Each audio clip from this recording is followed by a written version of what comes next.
Hey, you. Welcome to the game. The Great American Experience happens once again for the last Tuesday of 2021. Thank God this year is over and we survived it.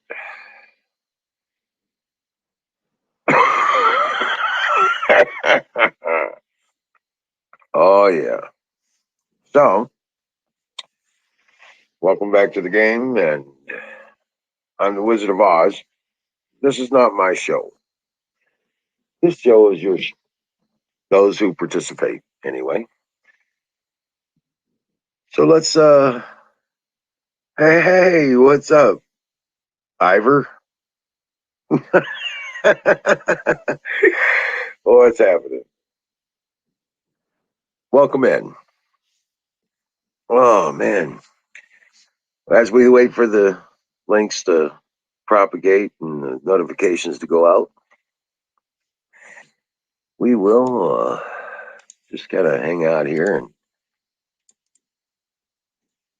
I'll post the link for people to come up and chat, talk with us, and we'll just wait for this party to get started. Hell yeah. Hey, Sasha, come on, grab a link. Come on up. Had to create another account. Ivermectin ACQ. That was pretty good.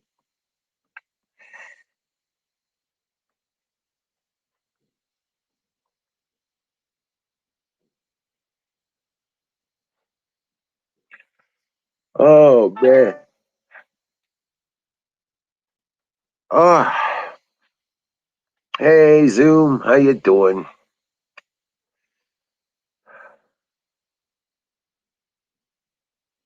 Welcome in, everybody.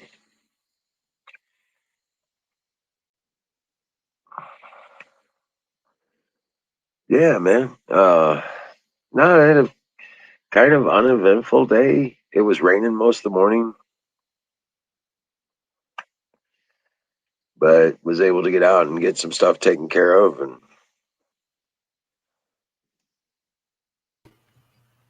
hey, Hey, Wizard, how you been? just going crazy. I got a talkback coming from you.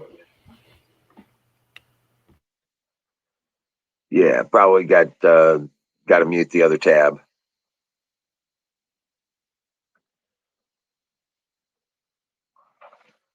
Hey, Diesel, what's happening, man? Fight for patriotism. The fight for patriotism. What's up? Jason, welcome in. Singularity. Hey, grab a link. Come on up. Testing. Still issues? Let's see. No, you're good to go now. Okay, that's weird because the YouTube link was already muted. I don't know what was up with that tab. Right. Just a little bit of delay on it and something like that. Oh my So goodness! what's happening, man? It's always a struggle when you create a new account, trying to hunt down all the, all the channels you're subscribed to. So, Right. um, no, things have been going good here. Um, it's just been a while since I've been on here, catching up with everything. Right. I know you were wanting to come down and hook up a little bit. Um, I was just gonna say, okay, yeah, just some old home grow. Oh my goodness. Oh yeah. Oh, I it's I got that, and then I got that, and I got well, that's not much there left, but yeah, there's still some there. We got some there. Nice. Wow. Yeah, Wow. yeah, we got more. I obviously I do need to set aside some time to come down and visit, but then I keep forgetting that you got all the good stuff too. So that's another motivator. Well, you're always welcome, bro. Just give me a call. Let me know. Yeah, certainly. Yeah. I don't know who I heard this from, but what was the dog situation? Oh, well, Princess had her puppies, Okay. and as she was weaning them, somebody sniped her off the front of the house. Oh, good Lord. Yeah. Um, and they killed my princess. But Wow. Yeah, I'm sorry to hear that. Did you ever figure out who it was? no, dead of night, no moon. It was a new moon, so there was no moon, no light outside. I have no lights on the front of my house. I mean, you could have tripped over an acorn. It was that dark. I had to use a flashlight just to walk out from. Good Lord. I mean, from what I understand, you're out in the woods. I mean, how could this have happened? They had to come here on foot. They might have been, you know, they had to at least park far away.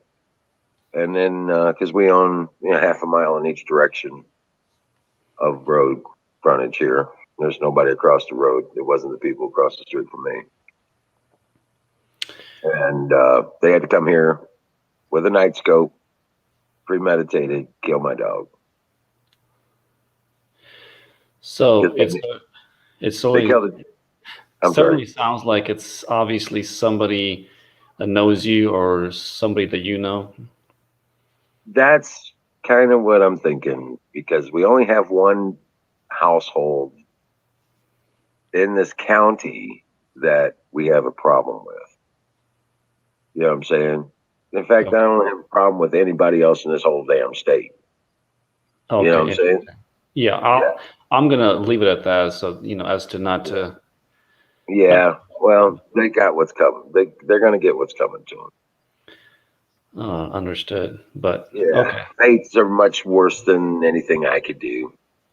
You know. Well, and you know what they say about karma. Mm-hmm. Oh, it's especially those that allow it to work. Yeah, exactly. Because you try to take it into your own hands, all you're going to do is take it away from them and put it on you.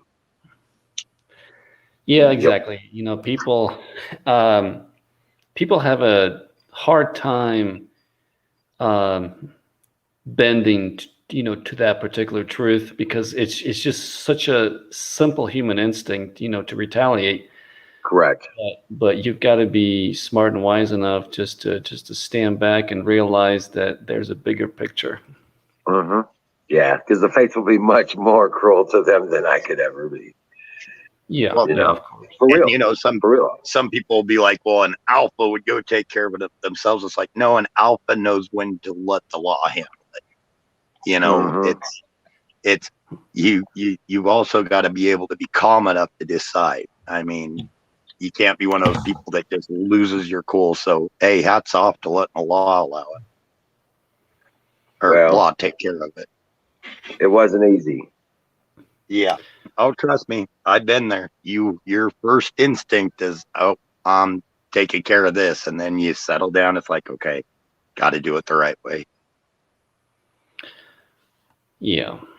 I mean, I'm sure it's not easy in any of those situations, but the way I see it, the only alpha in my view is God. So, Well, yeah, I got you. Yeah. No, it's just, nah, you know, Personality, I guess I meant, not like true alpha personality.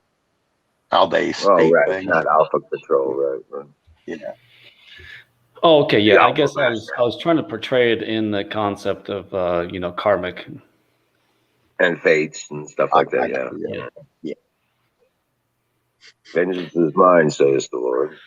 Yeah, I've listened to enough of NDEs to get a pretty interesting take on people's experiences, and a lot of them, they're animals that have passed. They also confront those particular souls, of those animals.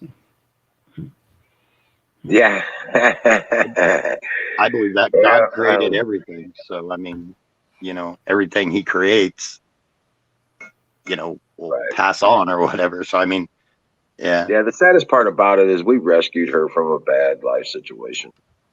And she was opening up. It took her 2 weeks just to come out of my room. You know what I'm saying? Except for anything but going to the bathroom. And once she opened up, she just melded right into everything. Her and Ranger hit it off, and it was they were it was beautiful. It was actually it was perfect, and so I'm glad I took the extra moments I did to enjoy them. You know what I'm saying? To love them. Yeah, no, that's awesome. I like watching those videos of those, like rescue animals, seeing their current state, and it's awesome seeing how they evolve, when in the right hands. Right, right. So it took her 2 weeks just to move away from the spot where I set up for her. I had to put Hmm. the food next to her too because she wouldn't leave to eat. You know what I'm saying? People That's that how abuse people that abuse neglect. an animal are some of the worst people on earth, in my opinion. I don't know that she was. Yeah, I think she might have been abused a little, but I think she was just more neglected.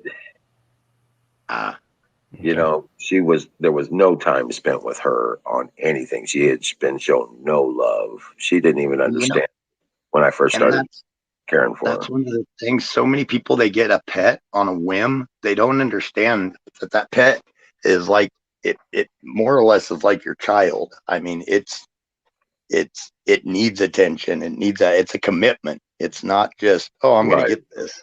And yeah, right. And I tried. I've got. I still got 3 puppies that I need to find homes for.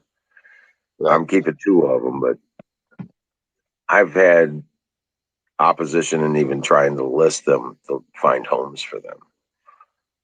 Craigslist, they'll take the ads down and shit like that before they even get listed, Mm, you know, and stuff like that. So somebody's walking around behind me and taking down my posters, you know what I'm saying, for trying to find homes for them and shit like that. yeah. So there's some Uh, psycho out here you know, who knows? yeah. Sasha, I'm not sure we've met. My name is John, by the way. Yeah. Hello, John. Nice to meet you. But yeah, I Yeah, wasn't see sure if you we later. met. He's out in Colorado. He's a high plains drifter. Yeah. Copy that. Yeah. Sasha's here in Missouri. He's not far from me. Oh yeah, good old Missouri. Yeah, Misery, which like we like to cut it. Yeah, it feels like it sometimes. Yeah, it does. More like the wild, wild west. Like shit. Yeah. One of my buddies from school, we've actually been best friends since like second grade. He lives in Independence, Missouri. Okay, right on. So He's one of them yeah, that's been trying to get me to move out there too. yeah. I tell you, man, you'd be better off for it. You know, Right. If if I didn't because I have got so much if family you got around here, it would, if you moved closer to me, at least I should be able to hook you up with enough of the people to do what work that needs to be done that you want to get taken care of. You know what I'm saying? Like prepping the ground and setting that kind of stuff up. right. Well, and see, that's it with me. I mean, there'd be equipment, there would be, I'd have to, I'm getting going here again after just moving an hour north. I pretty much had to redo, because I spent a lot of the time driving that hour south, and I tried to get more jobs up around here. So it's finally starting to, I'm getting my name out there and everything. So I don't have to drive an hour south all the time. So I'd have to Right. restart everything to get my name out there. Oh yeah, yeah. But I still want to get into that CNC manufacturing though. I'm very serious about that. Hey, what's up, Wild Bill? Hey, What's Bill. happening? Hey, Hey, how you doing? Hello, Sing, Sasha, and How's it Wiz. going? How's it going, how are Wild Bill? you? I'm doing good. I'm doing good. I'm doing better. And there's Irish in chat. What's happening? Dave, what's happening, man? Oh, I tried to give an olive branch to MGM, and I apparently severely offended him. So the olive branch didn't take. Well, you're not supposed to whip him with it. I I was Did you I guys was hear? nice about it. I told him that hey, a lot of people I respect in chat say, you're all right, and to give it a Did chance. So I'm did willing you to let it go. Sing? Did you hear the news? No, sir. Harry What? Reid, Senator Harry Reid of Nevada, kicked the bucket. So there's a So did, seat. so did John Madden. Yeah. Yeah, So so Madden. John Madden, everybody's throwing that one in there too. Yeah, John Madden. Yeah, he was cool. John Madden was cool. But yeah, Harry Reid was the guy that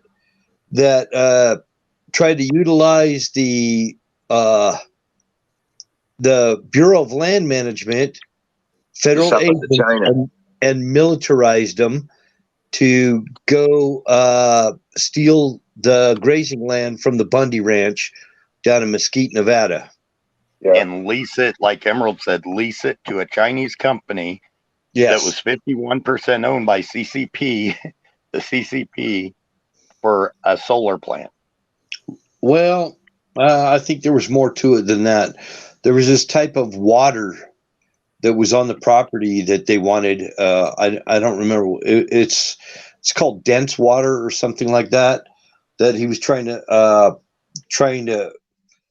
procure it for a Chinese company, and it was for some kind of nuclear enrichment.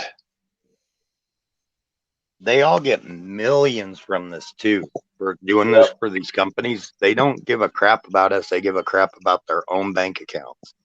Now, here's how he pulled it off.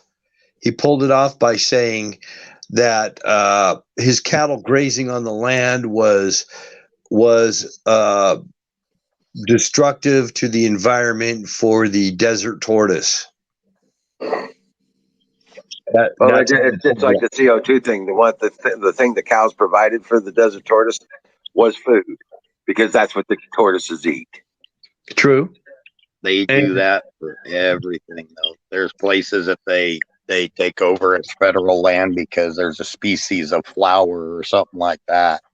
Yeah. You know, They do that all the time in my state. There's some kind of species up in the oil fields. They came in and tried to say, well, any trucks that drive over this one particular kind of cactus, uh, you'll go to prison and be fined for destroying this particular rare cactus that can only be found in the eastern part of Utah, where the oil fields are. So yeah. So you can't go off the road. You can't take shortcuts or anything. You have to stay on the dirt road. Well, yeah, and it gets all muddy and everything, and these guys have to chain up to get through the mud. You know how the oil fields are. Same. Right. Yep, I spent years on the rigs. Well, when you go out there with a tanker and you're loading up crude and taking it over to the refineries, this is what these guys do, and they basically put all kinds of restrictions on them with their trucks. You know, Getting a rig in there and getting the equipment in there to put the rig together alone is quite an undertaking. You may have a little cow trail to begin with. By the time everything just gets in there, you've got a road. so Right. what you got out there is holding tanks. When they pump it out of the ground, they store it in holding tanks. The trucks come over. They either they used to top load everything. They load it from the top of the tanker. Now they can bottom load them and bottom unload. You know what I mean? Yeah, the tank, the oil batteries. Yeah, some of them can still top load. I mean, they got the top hatches and stuff that they can top load Now on these tankers. Now they've got those. Yeah, they've got those truck mounted vacuum pumps that are insanely high pressure. Oh, we're getting raid. Hi, Real. Don Martino. Hey, welcome in, Hi, Deb. Raiders. Hi, Dear Butch. Hi, Miriam. Hey, Deb. Don Martineau. Dear Hello. Butch. Miriam. I'm up to bounce. I just wanted to pop in, and since it's been a while, it's good seeing you, Don't go Wizard. nowhere. No. I'm going to be in chat. I got to get ready for bed. Oh, okay. Yeah, it was nice meeting you, John. Wild Ghost. Nice to meet you, You man. still got my numbers? You still got my number? I've got your email. Okay, yeah. Hit me up and let me know. Yeah. Josh, Hey, Bowtie. Don't be a Yes, stranger. certainly. Yeah, it was good talking to you guys. You guys take care. But I'll be in chat. All right. That was good meeting you, man. He seems like a good guy. Hey, Chill, Bowtie, relax. welcome in. He sounded like Smiley. I thought he was Smiley at first, and then I could finally read his name. It said Sasha, so.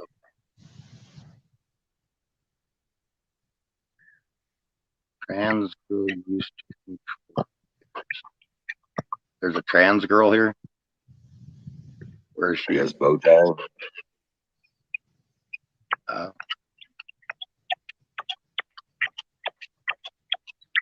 Well, Hey, Wood.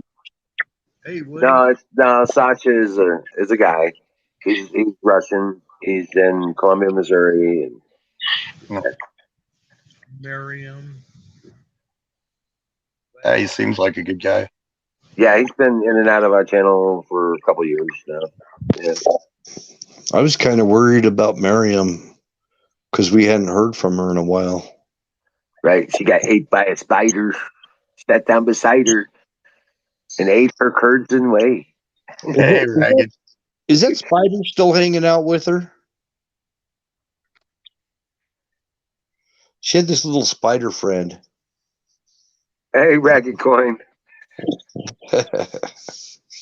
Hey, chat. Trans Chat's having Russian. fun with that. Yeah. No, he's not a trans. Hey, Jace. Jay's D.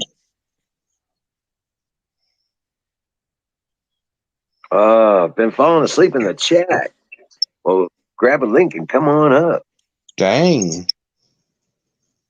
Maybe Yeah. the spider left. Poor little spider. He was just trying to be your friend. I found out, joking around with Ragged, I found out apparently I've got my humor. Apparently a lot of the Brits have my style of humor. Is blunt, and so I think that's why I get along with Ragged and a lot of the other Brits that come in. Hey, Max. I like when the Brits show up. Yeah. As long as we Tell you ain't what. fighting them. As Hey, long welcome as back, we're Max. fighting them freaking red coats. Welcome in, Mako. I tell you what, though, a lot of them are like us. They're Oh, they are. They are. seeing it and they're tired of it, and that's one of the reasons why I don't want to spend a lot of time in London. I'll fly into London, but I'm only planning on staying there a day or two, see a few of the big sites, because I don't want to, because I know when people come to America and they go to New York City or they go to Los Angeles and they think they've seen America. It's like, man, you have not seen America. And that's what going to London would be like. Yeah, but I just don't want them to get too big of a head because then they'll start trying to run shit over here. They'll try to take it back. No, Ragged, you're not the only Brit over here. We've got we've a had few a others. few. Yep. No comment. Yeah, what's up, Dave? Oh, damn it, man. A freaking Have you heard from Apex? Yeah, I just saw him today. So yeah, I told him he needs to come up. So he said you've been gone too long. Correct me if you think I'm wrong, Irish, but us Celts are not the same race, are we? No. Jay-Z is Brit, dude. Not at all. y'all are, And most Scotch are from Ireland anyway.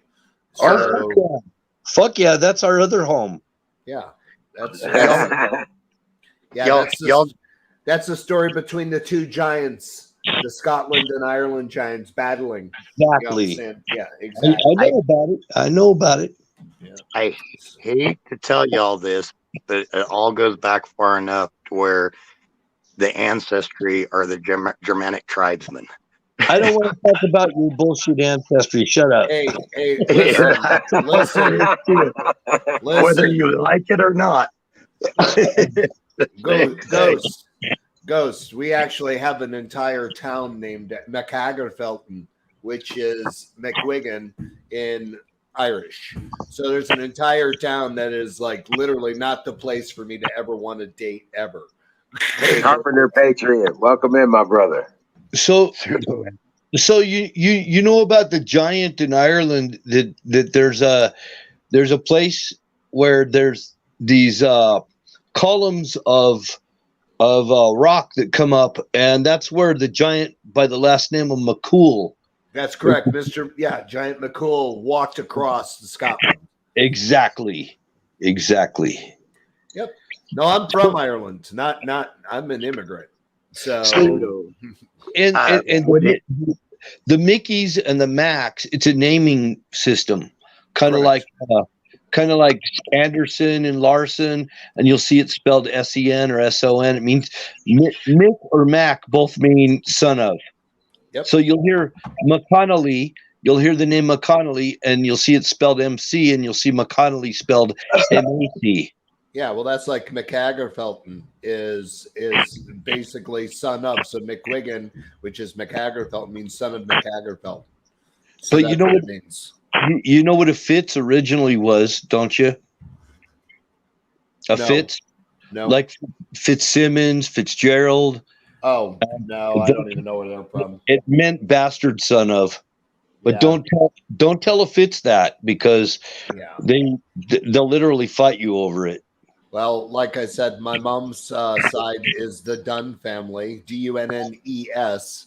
So you should know that name famously in Ireland and over in Scotland. The Dunn's shopping centers and stores. So that's Yep. family. Yep. Wood So- Hipster brought up a interesting term, the pseudo ancestry. Pseudo ancestry. It used to be considered when they talked about modern country borders, how they started doing a lot of the ancestry with modern country borders. Mhm. They talked about that as pseudo ancestry. Well, I'd like to know when they got away from going back further. Well, all I know is this: on the property my family's owned for over about 1,400 years, we have ancestors buried on the property with dating back all the way to 787. So yeah, we've got a pretty good history of our family on both sides. That's So- impressive. I didn't think Irish. I didn't think in the actually the entire aisle there. I didn't think much of it went beyond 810. No, it's actually before that. You can actually get records all the way to 618. So, but those are Nice. those Nice. are all in the Sanskrit Druidic writings and so on and so forth. So yeah, but like I Druidic, not said, Sanskrit. yeah, correct. Yeah. Druidic. Sanskrit is a form. Well, Druidic is actually a form within Sanskrit. You actually look at the symbolism between the two; they're almost the same. So A lot of that old symbolism can be. You can find similarities in it. yeah. This is actually.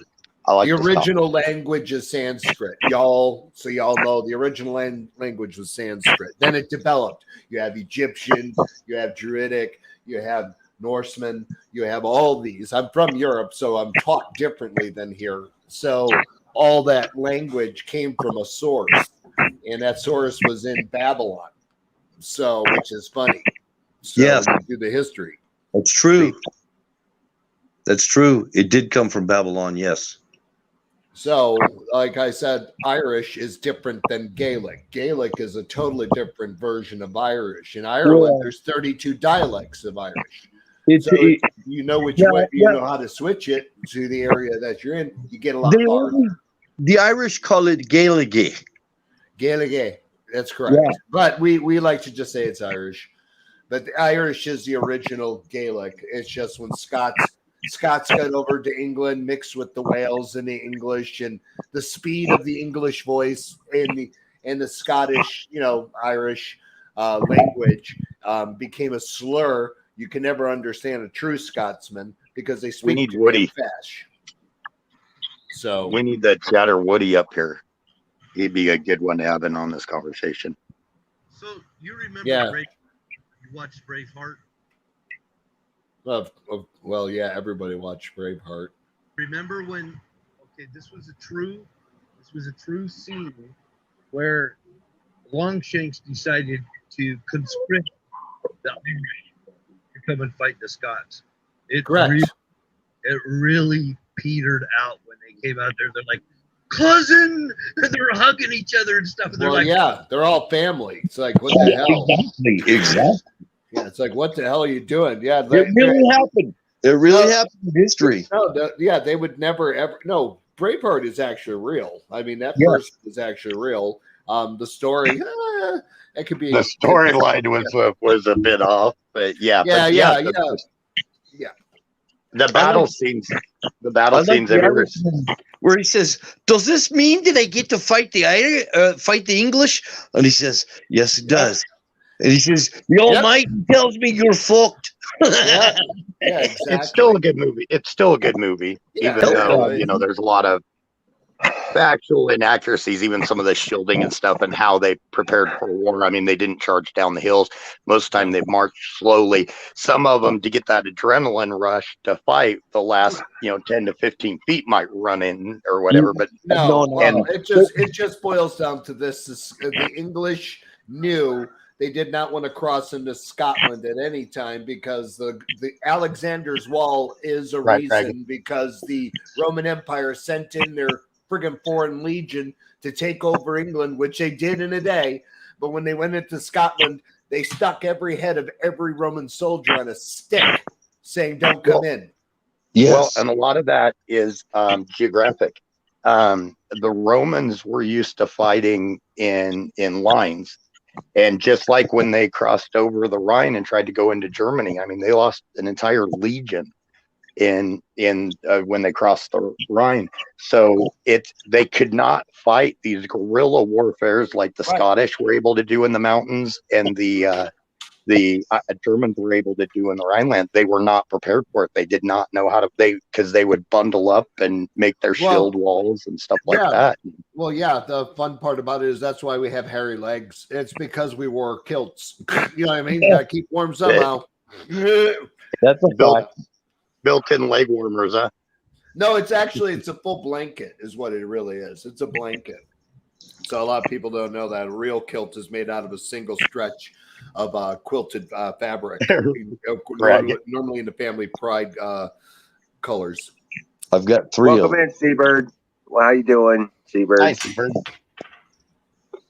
Ragged. I've got Ragged. three great kilts. It's nice. Yeah. So, like I said, my dad's side of the family over in England, well, that's screwed up just because my dad's family altogether. So, it's more or less like it's cool. I have to go home every year. COVID kind of stopped me this time around, but it's no worries. I keep in contact with the embassy just to see how things are going. Ragged coin. To be honest, nowadays, the majority of Americans see England as or the UK as probably our closest ally, one of our closest allies in the world. It's kind of ironic when you think that our freedom came from, they say our freedom or our country was born of fire, which it kind of was because we had to fight for our freedom. It's kind of ironic that we fought for our freedom from y'all, and now, but a lot of modern day, most people see England as one of our closest allies in the world. I don't know too many people that would argue with that, especially after I'm Brexit. not hating on you, Ragged. I'm not hating on you, fucking Englishman.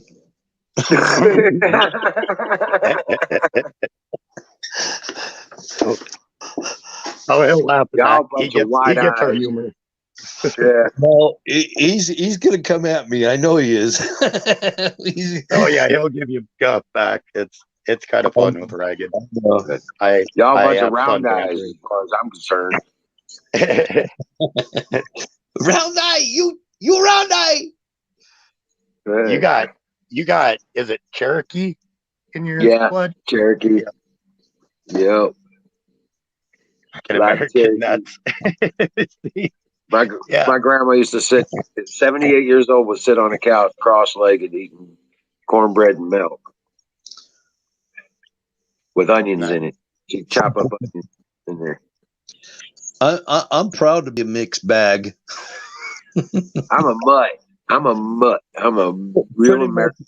all of us really are. I wouldn't want to be I wouldn't want to be a blue blood. And I know a lot of people get frustrated with me because I enjoy talking about ancestry. I like learning about other people's ancestry. I like talking about my ancestry. And they say, well, you're American. You should say American. No, I'm American. Nothing will ever take that away, but I still believe it's good to know your ancestry, what your great grandfather and grandmother were and what they were like, to know your family heritage. I don't see anything wrong with that. Like I said, I love to enjoy my Irish passport. Right.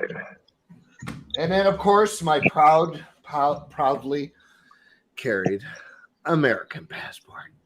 Right. I have them both. One for when I go home and one for when I'm here. You know what? Them bastards would not accept me if I wanted to go back there. Okay?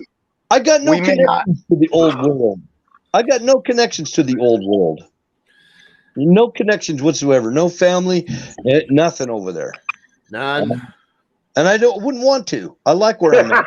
But you're okay. You're okay. You can come over here, and I'll buy you a pint or something. You know, if you. I'll tell you where to go. Just take the ferry. It depends on where you're in. You know, in England, just take the ferry across and go to the Bleeding Horse. You know, in Dublin, and then I'll meet you there, and I'll buy you a pint. So that's a good pub. Hippie says the Irish passport comes with a drinking problem. Oh yeah. Yeah, that's why I can't show you my photo because I look like this. You know what I mean? Just like what is it? Family Guy. You know, when you actually do your passport thing, it's you just look drunk. So when they look at it, they'll be like, he looks normal. Let him go. I gotta retort to Ragged real quick. Of course we have a history, Ragged. We have a history of whooping your ass. Right. Fire in the bowl. Fire in the bowl. That's straight from Canada. Right. I had to. That's why, hey, Wiz, that's why the Army loved me during the Cold War time. I mean, I just put the other one away. You know what I mean? And I could do whatever I needed to do for them. No questions. Just report the duty. Here. That's right. Yeah, I'm here. Yes, sir. I'm here, but I'm not. I'm going to get down and do push-ups. Right. I'm here, but I'm not. You can't see me. I'm not actually here. Right. I want to point out real quick to anybody that has a sword in Twitch, Ragged's actually a good guy. We do this back and forth, so please don't get him with anything. We just go back and forth. I just don't want anybody to time him out if he's joking around with us. That's right. Let me go down to the basement. Yeah, do not smite Ragged Coin. Do not smite him. Yeah. This is how all of our relationship is. We just go back and forth. Ragged he's a Brit, but he don't have a red coat.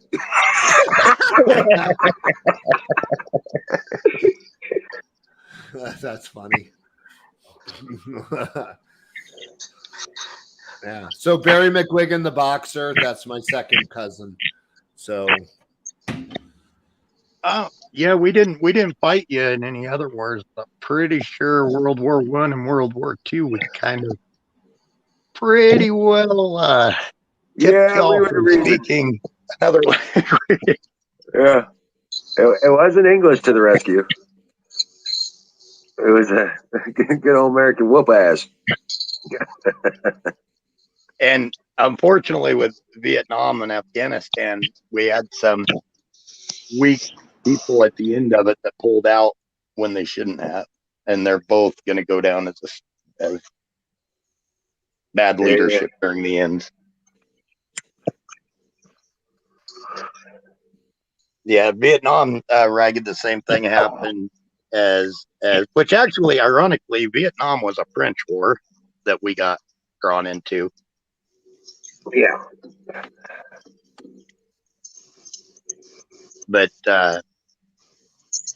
yeah, weak, strong leadership to begin with, weak leadership at the end, or not even, not necessarily that.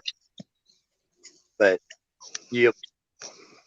I actually heard that British people are very hospitable and nice people to Americans. They who are? The British are. Oh yeah, every Brit I've ever met, I've actually got along with, and I've actually had like how Ragged and I go back and forth, give each other shit, and some of it seems pretty bad and pretty rough, but it's joking. Actually, Australians are the same way. They'll give you guff, and it won't be anger like ripping on each other. It's just dry, hardcore humor. I'm not sure how to describe it. Colonel Shaw is here. Hey, Shaw. Hey, Jason. Salute, Colonel Shaw. How you doing, buddy? Our friend from Holland. Or Netherlands, I'm sorry.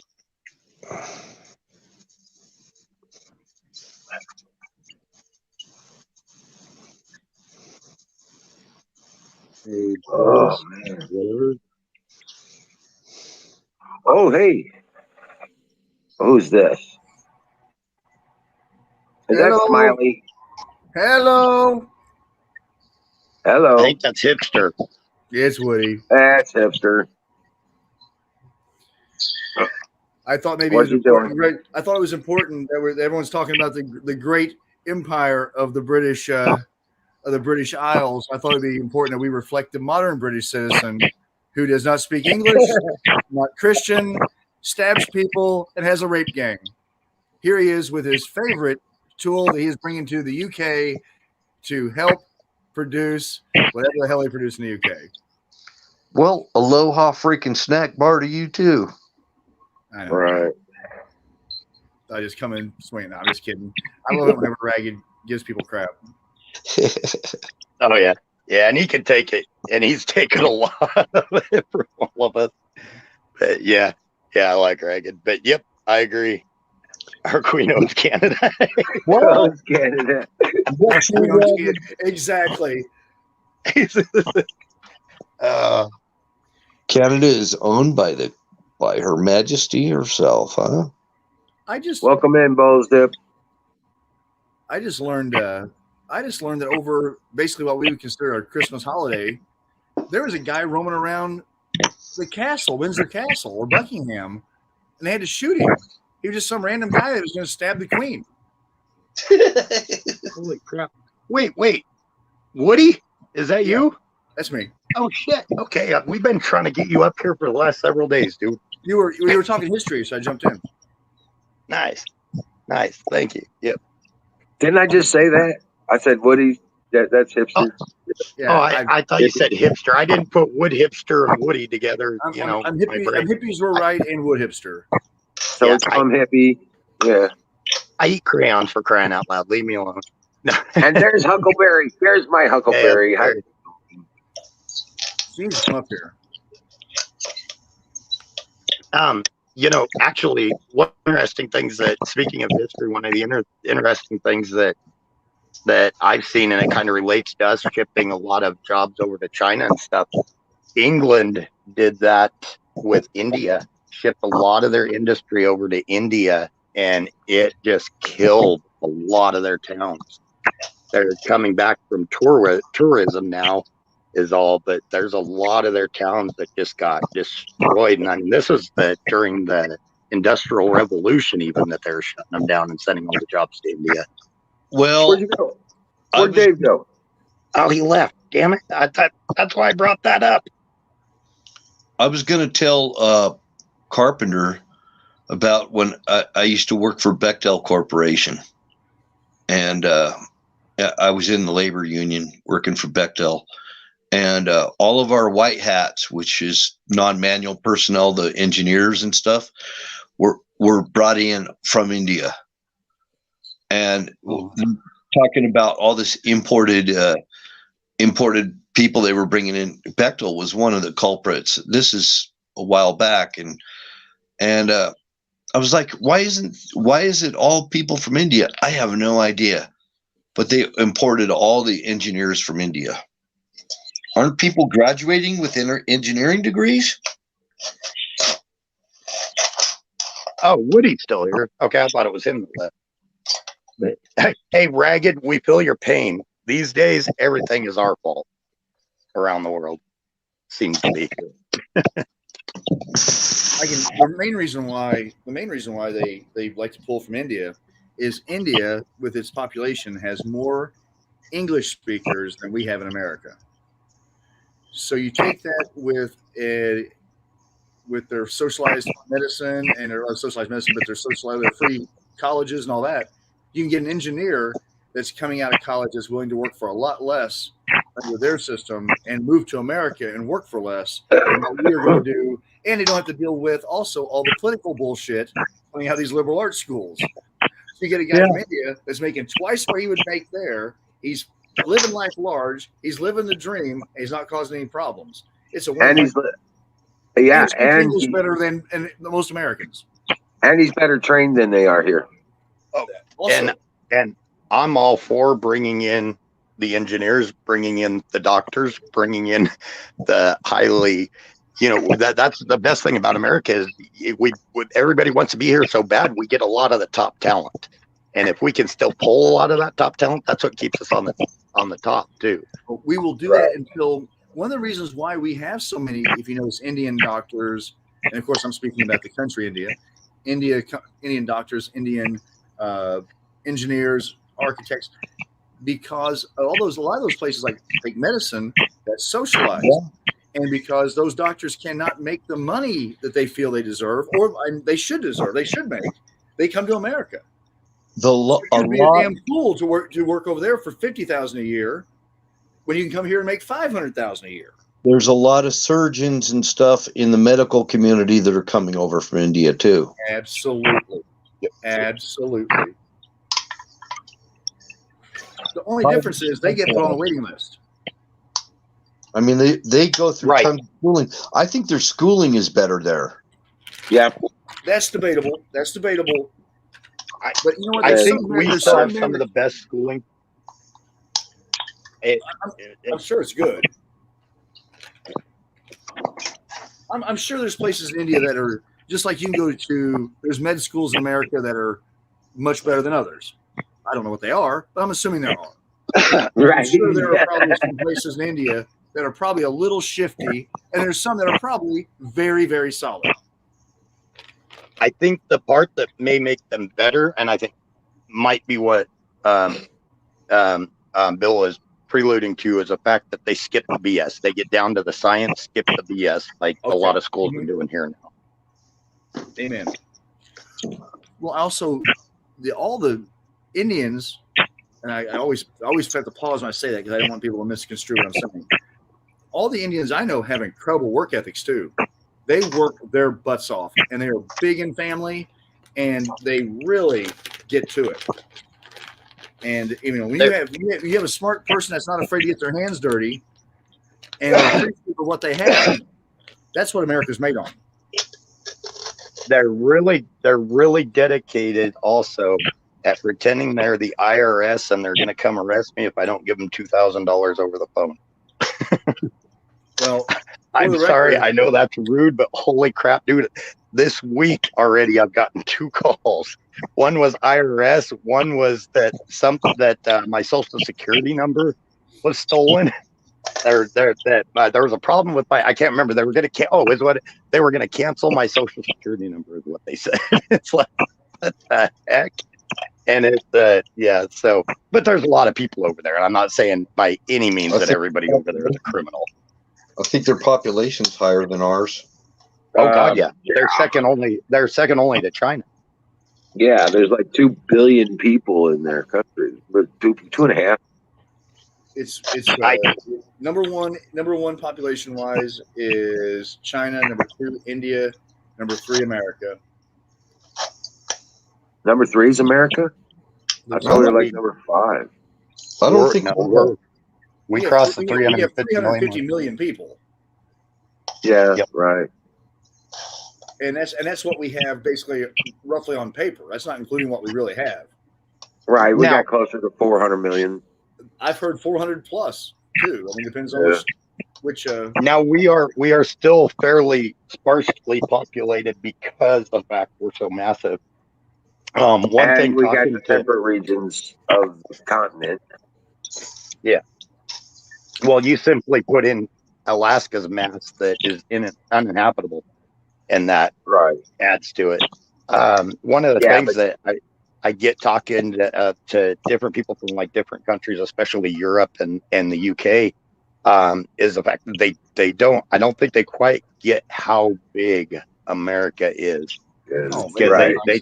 they have no concept. Yeah, they talk driving a few hours. Will that take you a few hours to get there? It's like, no, dude, that'd take me like 3 days to get to the East Coast driving. You're like, what? England is I've smaller done than it in Missouri. 2.5. I've done it in 2.5, coast to coast. Nice. Yeah.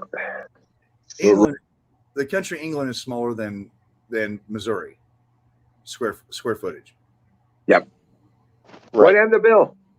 And I don't know. He started to talk and then went out. I wonder if he got a call. He probably did. We did. And what was it? 18. God, what was it, Woody, that we bought Alaska from Russia? 67. 1867. Stewart's Folly. Okay. It may have been. It's around then. It was after the Civil War. Stewart's Folly. Okay. Because I remember it had to do something with England that they wanted America to have it, and they didn't want to have a border with England or whatever when England still had control of Canada. I can't remember exactly. You could probably tell more about this, but it's an interesting story of why we got it and why we got it cheap, because at that time we were kind of close with Russia, actually. Well, we had that issue too with our northern border. The whole Washington territory up there was claimed by 5 countries. Russia was one of them. Britain was one of them. Spain was one of them, and then America. Spain dropped their claim pretty quickly. Britain was willing to fight for it. Russia dropped theirs, and that's where we came up with 54 and fight. And that's where we completed Manifest Destiny to the north. On the I think it's 54th parallel. And that was going to be our war cry if Britain didn't back down. Nice. But I think Russia's a lot bigger, way bigger. It's the big. Yeah. There's nobody there.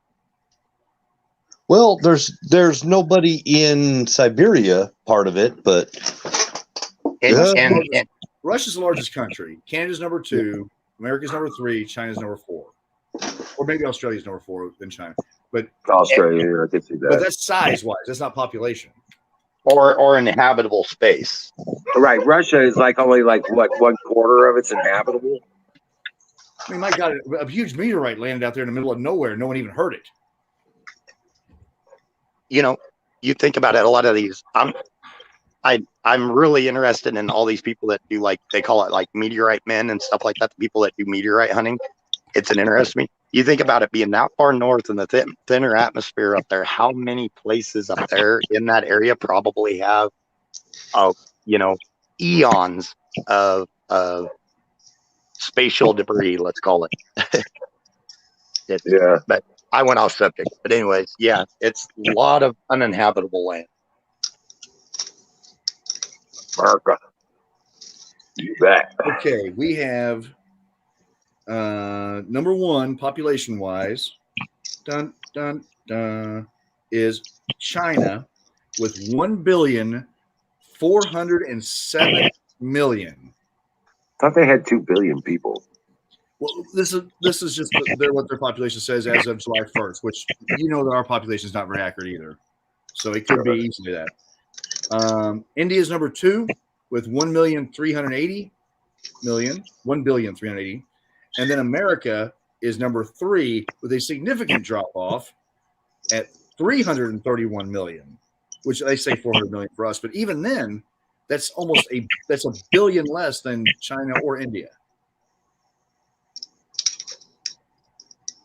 I'm sure they don't even know how many people are in Africa. Number 4 is Indonesia with 273 million. Then Pakistan 220 million. Russia only has 145 million people, and they only In my opinion, they only have 9 people per square kilometer. You brought up Bill brought up Africa. I think the population, from my understanding, is pretty low, and a lot of that is because the unfortunate it's been so much war, so many civil wars throughout Africa. That, I mean, the death rates are phenomenal during them too. That I think their population is pretty low. You don't see any company. You don't see anyone from from Africa until you get to South Africa at number 25 has 59 million, and Tanzania's got 60 million. Myanmar has 55. Yeah, you start getting into them only at the mid-20s because they're famine, disease. Yeah. Right, HIV. right, Ragged. Beyond countries that have split into 2 and stuff like that, America is still one of the youngest countries. And boys, Africa is huge landmass wise, absolutely equivalent of South America. I think South America is slightly bigger, right? Than North America? Than Africa. No, Africa's larger. Is it? Okay. And also, the maps that we use are American maps, which is disproportionately makes America look larger than what it really is on a map. Oh, that's interesting.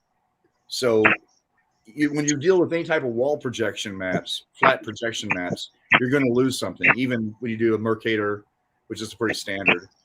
And so when you do that, you can fluctuate things. And if you buy maps in Africa, they have a tendency to be a little bit larger because they're looking at it from the southern hemisphere.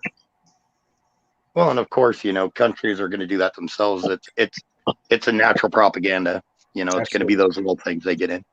Aaron says Greenland is smaller than the map shows too, which is believable. I wonder what. Because it's stretched towards the top. Anything towards the top gets distorted towards the poles. Because of that. Right. If America did somehow pull off the purchase of Greenland, which I don't see that actually happening. But if somehow it did, that would put us by far above everybody else landmass wise. It would have to, even Russia. I mean, because it's such a, God, it's its own standalone mass. Because it's huge. Well, I'm sorry, what? What are we going to do with it if we have it? To be honest, I would say it would probably. How you doing, buddy? It would probably have to be mining. It's actually a good place to send Don. Besides that, there he is. I think mining. I think it makes you wonder what's under there because nothing's ever been really probed around there. So you got an opportunity for rare earth minerals, all sorts of stuff. So mining, in my opinion, in Iceland could be big. It could be. And there may be natural gas and things too. Remember, we didn't know there was no idea that we had oil and gold in Alaska when we bought it. Right. I'm wondering whether To Alaska and North Dakota. I wondered where Brazil was on the list. Johnny Horton, I believe. They got a pretty big population in Brazil. Yeah. Oh, yeah. Yep, they do. And Johnny Horton, yes, North to Alaska. Good song. I love Shaw. Johnny Horton. And what was the How are other you, sir? song of his? Oh yeah, Hello, yeah. he's- Huckleberry. He's got the Battle of New Orleans. He's got That's poor old Comanche. He's got our Brave Horse, poor old Brave Horse. And then he's got the Comanche. How is it? The Comanche Boogie or something? And then he's got Bull Park. Think about the Battle of New Orleans. Those are great songs to play. how about the Hood? Welcome or in, Sink to Gedden. Bismarck. Welcome in, Gedden. Yeah. There you go. I should said Sink to Bismarck. There you Johnny go. Who did the song 1860? Yeah, We took John, over- I got you. Yeah, I got you, John. I got you, man. Yeah, I got you. Here, you want the pipe? Oh yeah, fire! in Yeah, the as a matter of motherfucking fact, ball. let me see if I can get hold of some of that. Yeah, get it. Here you go. There you go. Thank you, sir. There you go. You're Emerald, I welcome. Smoke away. Emerald, I can actually tell you the words. of that Appreciate song. it And immensely. Working, we took a little trip. That one. Down the Mississippi.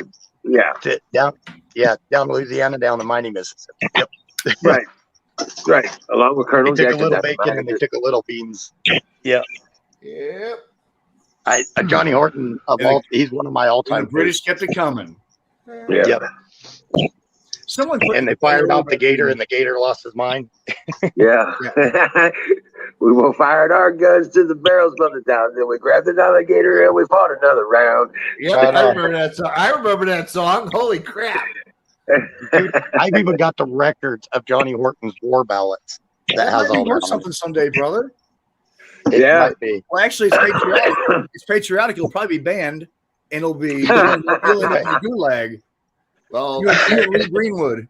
hey, Don, maybe you can remember Yes, sir. this one I found through the collection of going through some of the ancestries, family and everything. I found found an original death song record.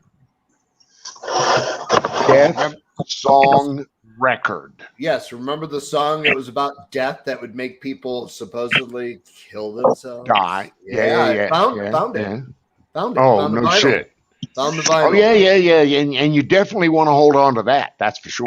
Oh yeah, I was thinking, what's its value? And I saw the last one that went off the market. Yeah, everybody want to retire in the room. Irish, I'm pretty Dude, sure that's my probably worth a I'm pretty fortune. sure my You're wife right. wants to hear that song. Irish.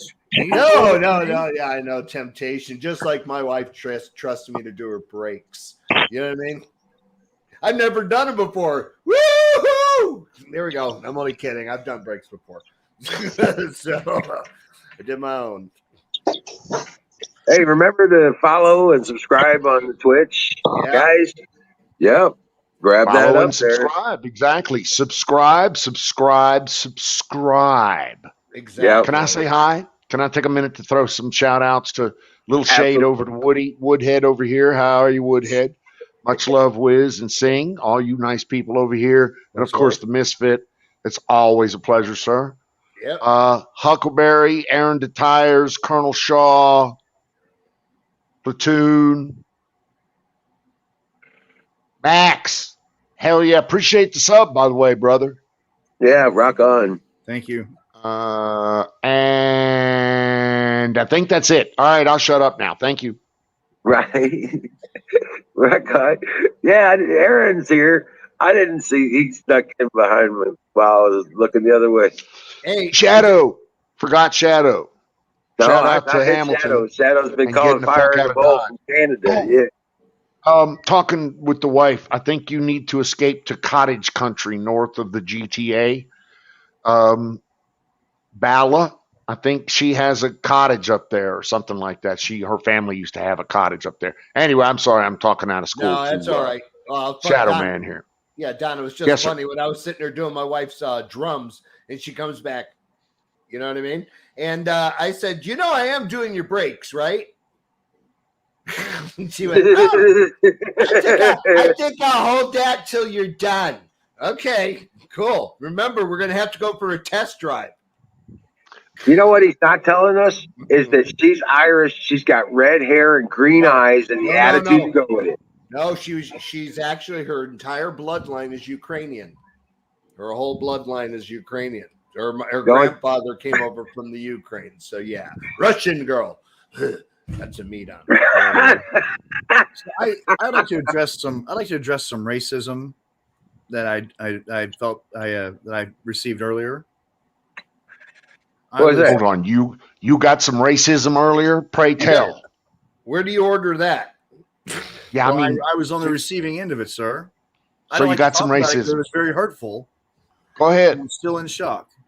There Go you ahead. go, guys. That's I reserve the Look right at to her. laugh. Though. Show me, John. show me on the phone where the girl touched me. I know what you're saying. That's not funny. Don. That's what my wife. When my phone rings, that's what I see. You see that look?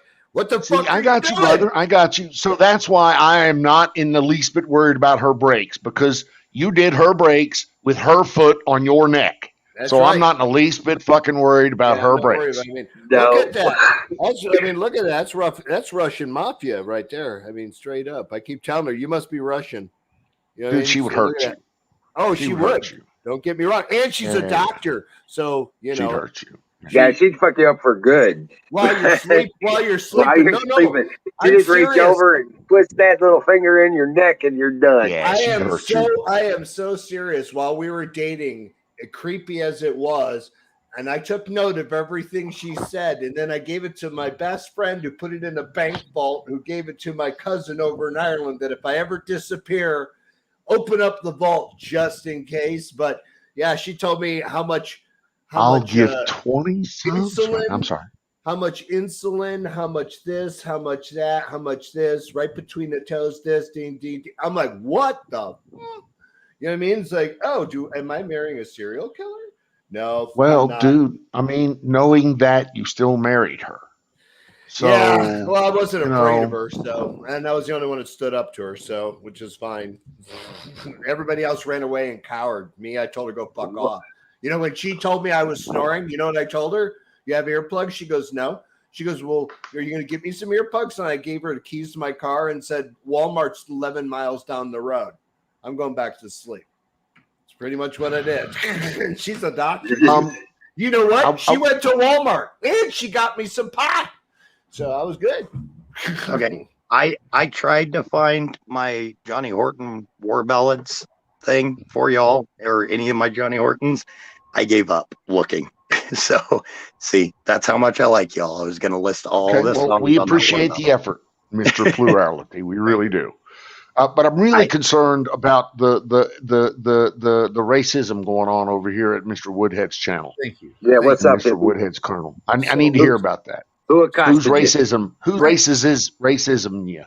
Well, being the nice guy, I like to try to support as many independent Twitch streamers as I can. Yeah. Mainly God, attractive. here ones. comes a long, drawn out fucking. Okay, I go ahead. know. I was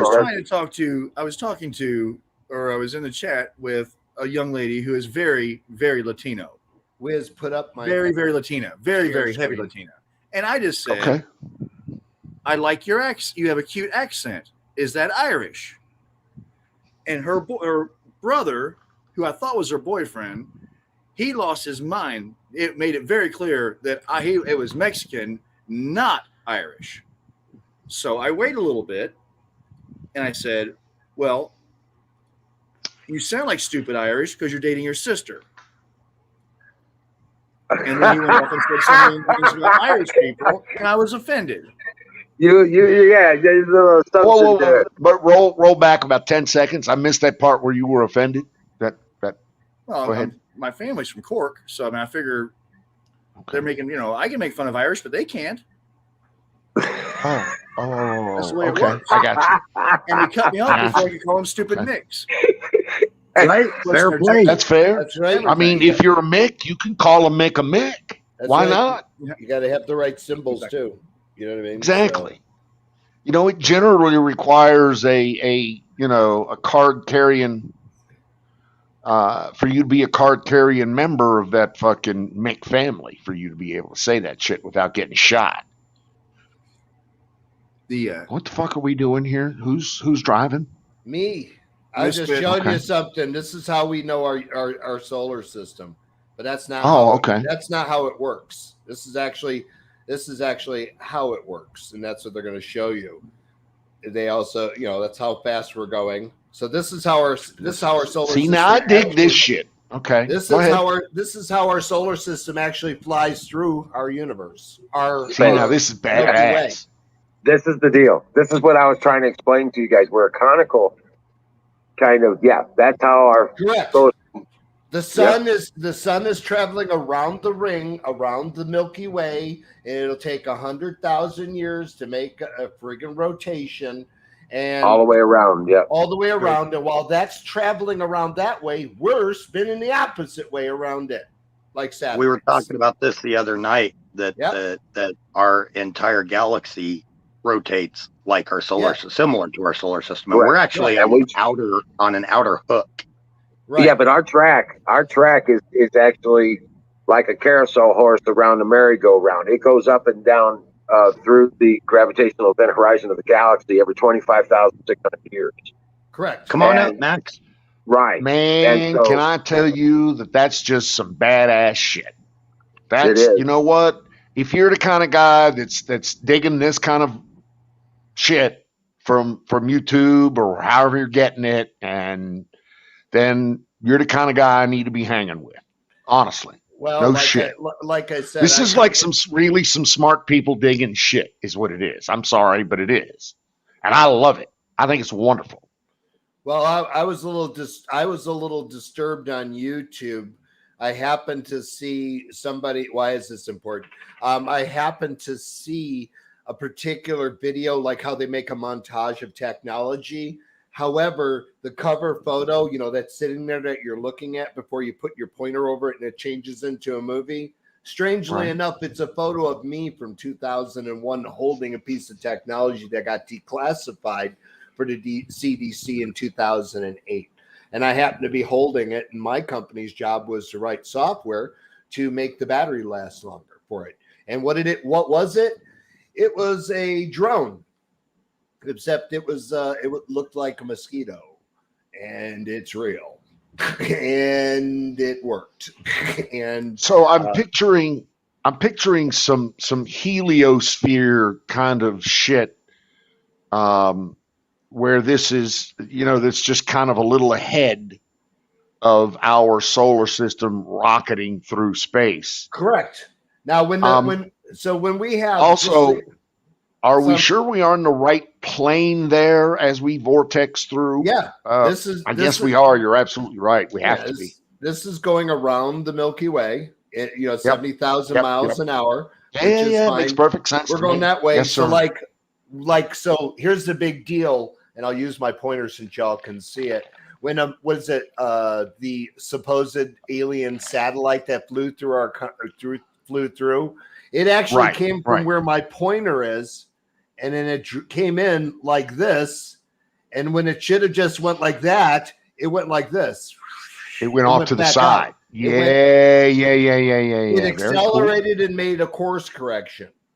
So that was just basically what I want to share with y'all. That's all. So you can all Yeah, see. dude, 'Cause that's I remember awesome. I remember you had that conversation before. stuff. So I figured, Dude, that is just some awesome shit. I love go. that stuff. I do. yeah, I can do. show, That's I can like show some you a real lot of. smart, woody kind of shit. Really, it is. Well, Well, I can the thing is, you could tell me that and do the absolute best job on the planet of describing that, but showing me that actually taught it to me. I'm a guy that loves Correct. that. So I have to say that to make that connection. yeah. So but thank you that- for that. Thank Where's you. the Colonel going? Colonel says he's leaving in a couple hours. I'm sorry, I didn't mean to interrupt you, Woody, but Nope, but I nope. agree with you. Showing it to me, taught it to me.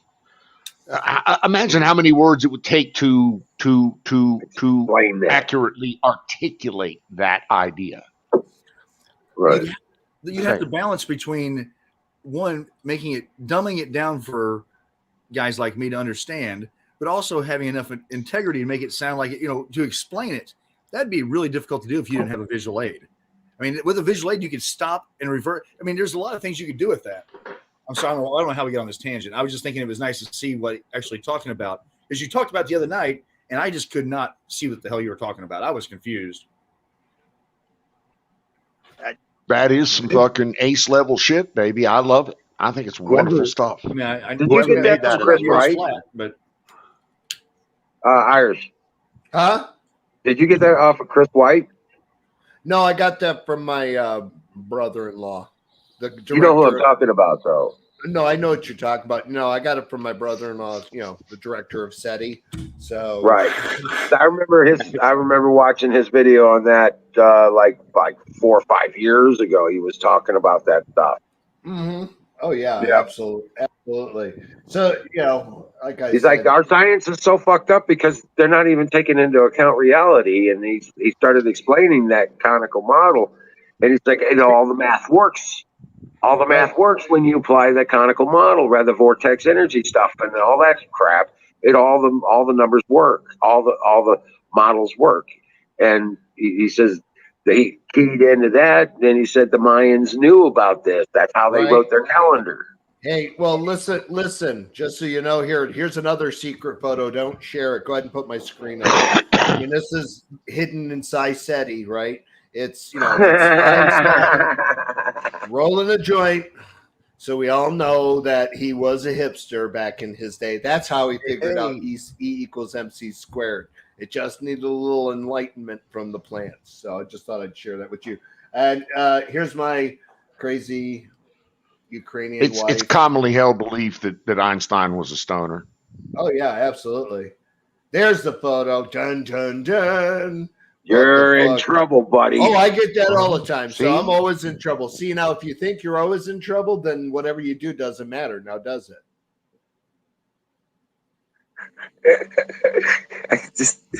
That's my logic. That's my logic, boys and girls. And she doesn't seem to agree with me, but it's pretty good for me. I just say, hey, listen, I'm a free American citizen. You can't tell me what to do. That ring has no bind as far as your mouth and my mouth. So no, I'm not going to do that.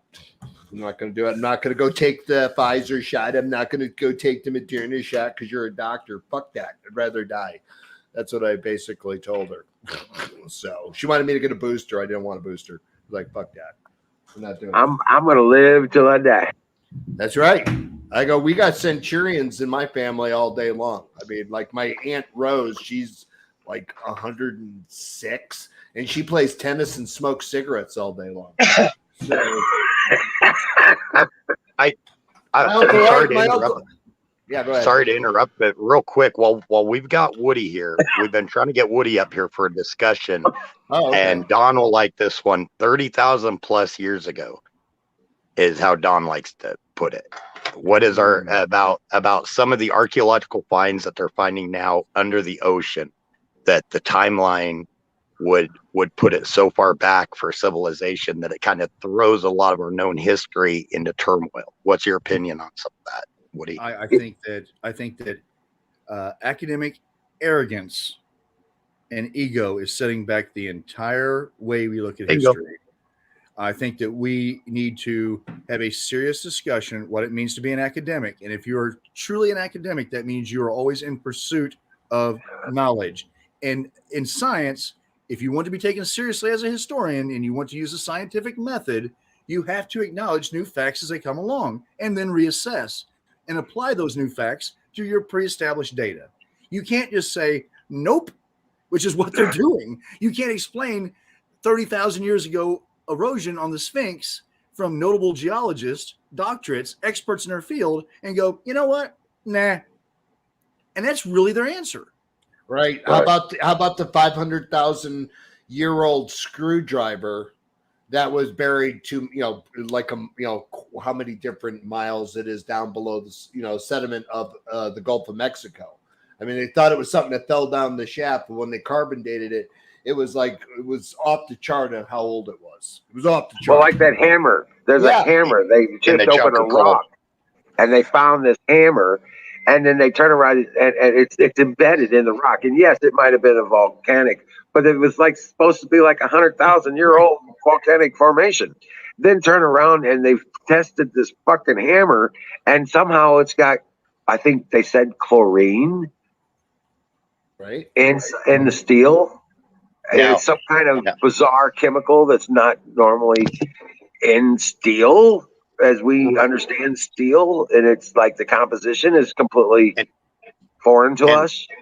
And I haven't seen or analyzed any of them, but just like I agree with Woody, they need to be looked at, analyzed, and not just automatically thrown out as fake. And that's what it seems to happen anymore, is everything's thrown out and they don't even investigate it. They don't even do anything. And that's frustrating to me. And Carp's right. It's theory. Science, and you guys can correct me on this, but I think it was Einstein that said that science will fail us when we forget that it's not fact. It's just the theory based on the information we have at the time. The best theory on the information we have at the time. Well, my question is this, and like here, I'm going to share this picture. This is an archive find that was buried so far down. I'm going to show them. There we go. Put it on my screen. I mean, explain this thing. This thing is 45,000 years old. Explain it. I think that was proven to be. Oh, no. It's actually, they do. I can show you other photos of it. It's actually it's right That's now. one of those. That's one of those negative 1G cell phones. No, it's in England right now. It's at your museum right now. Looks like a They're Nokia. looking at it again. Well, that's what. If God it's only Nokia, knows. that means it probably still works if it's 30,000 years old. Yeah, it's Probably like so. something Yeah. like- yeah. No, I'm sorry. It's not that old. It's I'm looking at the. I Details. remember setting up the cell tower for that. 800 years old. 800. Okay. Well, I mean, there are interesting. If you look at the, if you get away from and get off the beaten path, so to speak, and now I'm gonna forget the name of the place. I'm in a little bit high, but the Temple of the Kings, the Valley of the Kings. There's some additional art, and it looks like a very clear depiction, in my opinion, of a helicopter and a submarine. Things that are very out of place. There's also corn depicted back then, when corn should not have been known in Africa for another 5,000 years. But the thing that they can't refute, because when you get into the water, and I know exactly what you're saying, and there are entire civilizations under the ocean, in my opinion. So, but the one thing they can't get away from is Göbekli Tepe. It was intentionally buried. We found it undisturbed, and in it was sealed pots with things that we could carbon date. And that is the only way that they said it's 11,000, 12,000 years old, which is much earlier, but there's no way they couldn't. It was literally a divine intervention that God put that to be found that way to refute some of this BS. Well, what they're finding, they dated that, carbon dated that stuff to 12,000, approximately 12,000 years old. The time of but they Atlantis estimate that the destruction. building.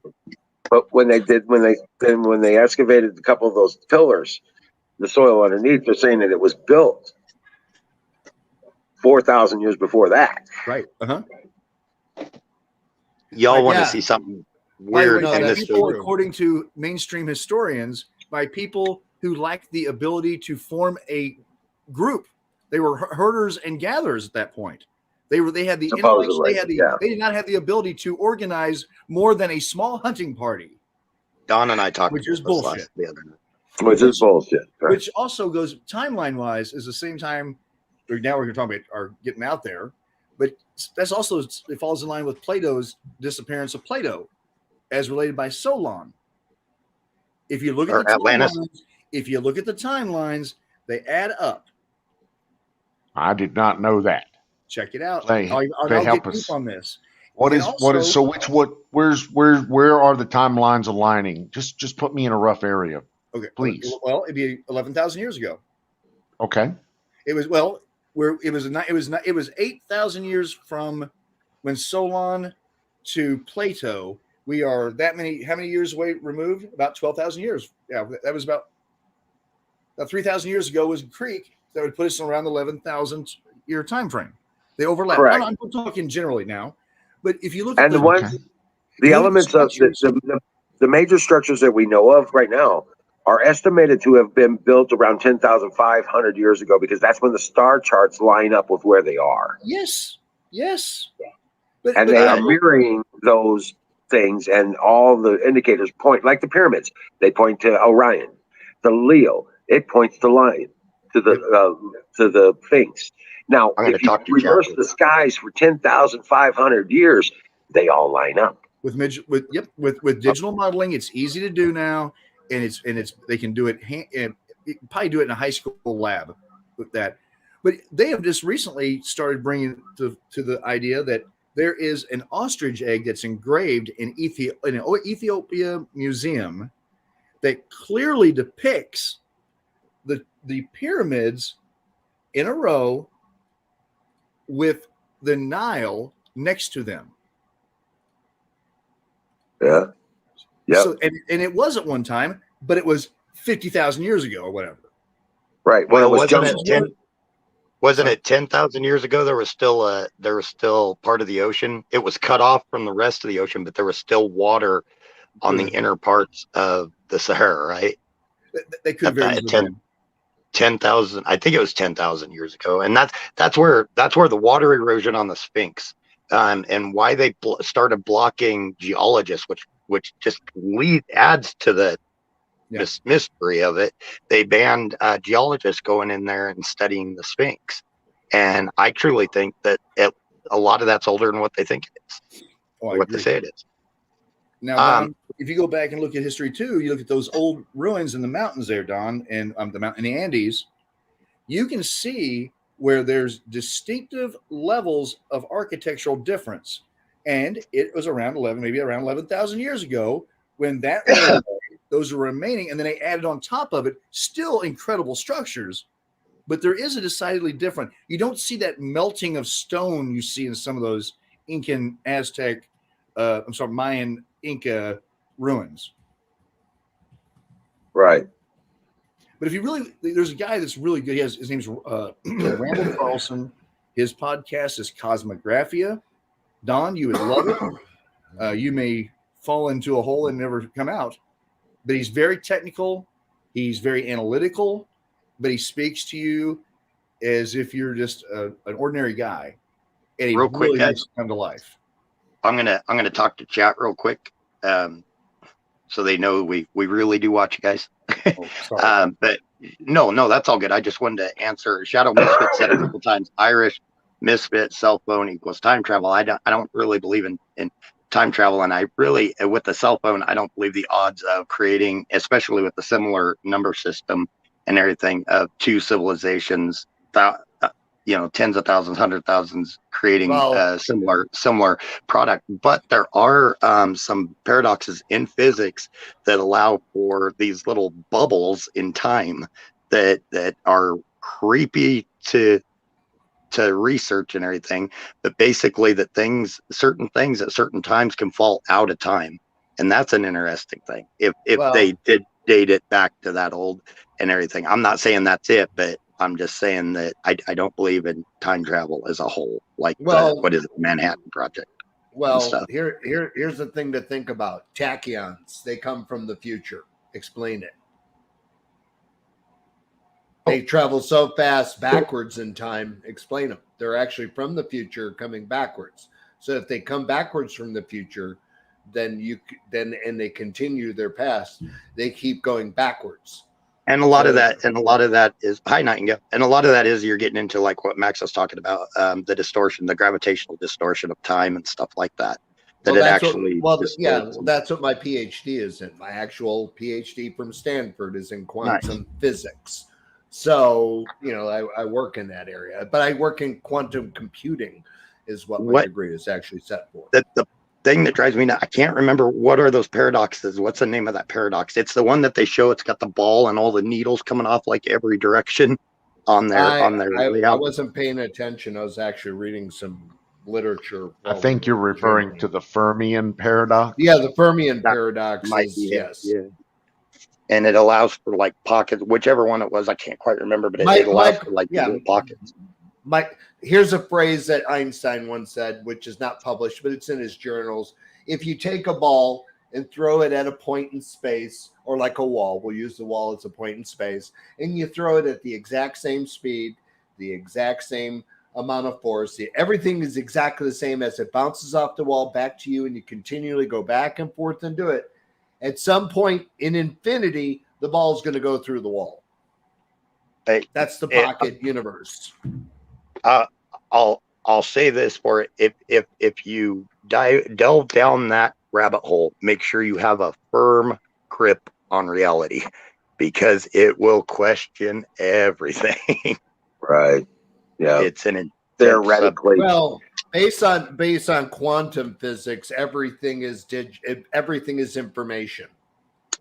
Your body, your cells, your DNA, your codes, your cylindrical spheres of atoms, microatoms, neutronian particles, Vortex technology. whatever. Doesn't matter. Right, Aaron, Fucking it's very shit up your complicated. ass. It doesn't matter.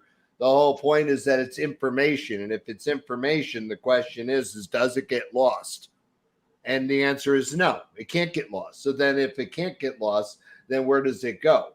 And that's where the big debate goes, is where does it go? Where does it go? That's all it is. One of those paradoxes, it was a theoretical physicist. It wasn't Michio Kaku, but it was that guy with the spiked hair? I can't remember what his name is. He got the mohawk and the spiked hair. Anyways, he was talking Ragged, about is these it things. really that bad? Come on now. Kill you? Oh, right. Well, singularity. This was on one of my papers, which is kind of got to wrap your brain around it. The Big Bang and the end of the quote unquote known universe or known time or whatever bubble we call it, whatever. What if, based on one of the formulas I did, which I argued with my brother-in-law for the longest, but what if when the Big Bang happened and the end of time all happened like that? We're just living in between. See, I don't, and I'll revert back to this. The one I was talking about was like with a lot of the systems we're using now with like Wi-Fi and stuff like that, with information being passed through the air and everything. That the one paradox was bleeding and the time bleeding, to where some of the information we're getting and receiving and sending and everything, it's getting lost in that in one of those paradoxes. So we're receiving bits and pieces that look like a mistake or look like it glitched out, but it's actually bits and pieces from a different, it could be at 1/1,000,000th of a second ahead, Right. or something, nothing like a million years. Go ahead, Wiz. They got these little paradigms that they've started communicating, like the lamb and the wolf. It is supposed to be a lamb and a lion. Okay. I remember growing up learning about the lambs lay down with the lions lay down with the lambs and stuff in the Bible, all that. Okay. The that's one Berenstain of them. Bears. The Berenstain Bears is another one. Yeah. The other one is the George Monkey book, whatever that. Did Curious George have a tail? Curious George. Yes, he did have a tail, because I remember it was one of my favorite books because his tail kept getting him in trouble. Right. It got stuck in the door. I remember the pages of the book is one of my memories that started happening when I started being able to remember everything. I can still go back in my memory and actually pull stuff out of the book, and they're saying that book was never in existence because he didn't have a tail. Now those are the parallel universe paradox, which are even more intense. Well, The one that singularity. got me was and correct me if I'm wrong, because I would almost swear by this. I remember the Fruit of the Loom tag having that damn cornucopia, Yep, Yes. and it never had it. they're saying it never had it. I'm telling you, as God is my witness, I don't gamble, but if I did, I'd put it all on the fact there's. Look it up, brother. Look it up. I went and immediately I said, "There's no way," and I went and looked it up, and I was wrong. Well, the nice part about it is singularity. You live in a paradox already. We all do. We all live in. We all look at time in the past. Every moment you look at something, you're looking at it from a microsecond before, because of the amount of time the light takes and the photon to bounce off the surface to then hit your eye and then have it interpreted. It's actually the past. By the time it hits your eye, you're already living in the past. Now here's the kicker. Now I see the Berenstain Bears as the Berenstain Bears, and I see it differently that it's printed now. I don't remember the and this is the reality paradox. I don't remember the Fruit of the Loom one, but you guys do. So there are so many layers in alternate realities. I mean, it's like paper upon paper upon paper, infinite, every direction, every every possible space to fill that you could think of. So we could all be a mesh of people out of our own time, or not time. That's a time paradox. That out of our own reality. So we could all actually, a lot of us, be groups from different realities meshing in this reality now, and it's I don't know. It's baffling Okay. to think about. Now, I got to bring up a piece of science that has been just recently announced from St. Charles, Illinois, at the Fermilab facility. They took 2 photons of light, brought them to the speed of light, almost like that microfraction. And when they smashed it together, it created a particle of matter. 2 photons, which have no mass, but have gravity, smashed them together, and they created actually a physical object out of it. So we can throw that scientific law out the window now, is what you're telling me? Pretty much. That matter can either be destroyed or created? Well, here's the funny part about it is light changes only when the viewer observes it. Light actually That's true. changes. I watched an hour and a half video on that. Yes, Yep. it does Amazing. change. It changes. So here's the scientific question: what is it then? Because it won't. In other words, the best way to phrase it is you can create your own reality just by consciously thinking about it. I've been telling you guys that. Now we're back to simulation theory. No. We're into creation theory because we are children of the Creator. We have His capabilities. We have the ability to manifest reality if we train ourselves to do so. Okay, so here's my argument on a scientific level, and it is a question of the Bible and all these things smeared together. But what if our universe is based on 2 life forms altogether? We have matter life forms, and then we have AI life forms. In other words, life forms that have migrated themselves to a supercomputer conscious artificial being, and that the battle between whether you are artificial or consciously physical is the battle of the universe. In other words, the battle is to become AI is trying to take over, and the conscious being, which is the ultimate AI, is trying to fight off the artificial AI. And that's Colonel not just Shaw. here, it's everywhere. Colonel Shaw, thank you, but no, not actually. These guys all have degrees. All mine is pure speculation. I appreciate that, but these guys that are up here with me, I'm just throwing out ideas and speculation at them. Well, These guys actually have the degrees in it. I'm the crayon published. eater.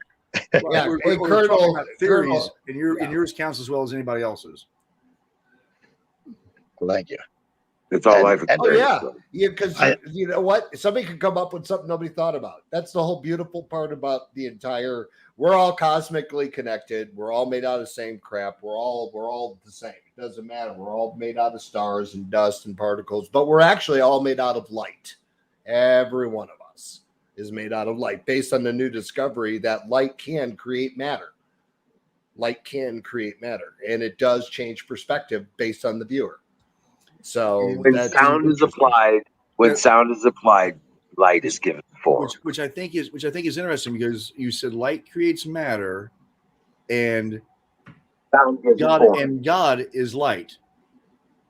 Yeah, I mean, you tie it together. Like I said, there's a billion ways. I know to I look get at stretched this. because I'm Christian, but theoretically, God is light. Light creates matter. It fits right into the narrative of Genesis. Right. Let there be light. Do any of y'all think the Big Bang was the beginning of all? Because in my opinion, it was a little belch, like a little slight movement within a mass of matter that caused friction. And then if you think about it, the friction starts moving more and more and more and more and more, and then it's compressed into a tight area. I don't know. This friction at a tight spot, and then that could cause an explosion. But this magical explosion out of nowhere, it baffles. No, that's I why. don't get Right. That's why they're looking at the big void in the universe, because they feel that there's another universe bubble that brushed our bubble and made that hole of nothing. Okay, Don. Don What has were you going to something say? Don's got something to say. So there are theories now that I'm hearing that our universe didn't just arrive out of nowhere, that our universe is actually, the explosion of our universe is actually in relation to a previous universe dying. Correct. So the contraction and expansion that we're seeing in various other planetoid and galactic forms, the expansion and contraction is also that which we believe may have been the predecessor to our Big Bang. So we collapsed, then we expanded again in the Big Bang, and we're in one of those multi-universe millions of billions of cycles that go on time immortal. Like soap and I'll bubbles. shut up now. No, soap bubbles. Like soap bubbles. As Anyway. above, so below. Yep. No, Did that Woody is- leave? That is a true statement. The soap bubble theory is very highly looked at because of, like I said, they're studying the Great Void right now because it just seems it's out of place and it looks like it was a collision. The way the radiation is coming from it looks like there's foreign radiation that we have no knowledge of. But that's just because we don't have knowledge of doesn't mean it's commonplace. You know what I mean? worst- So that's the way you got to look at it.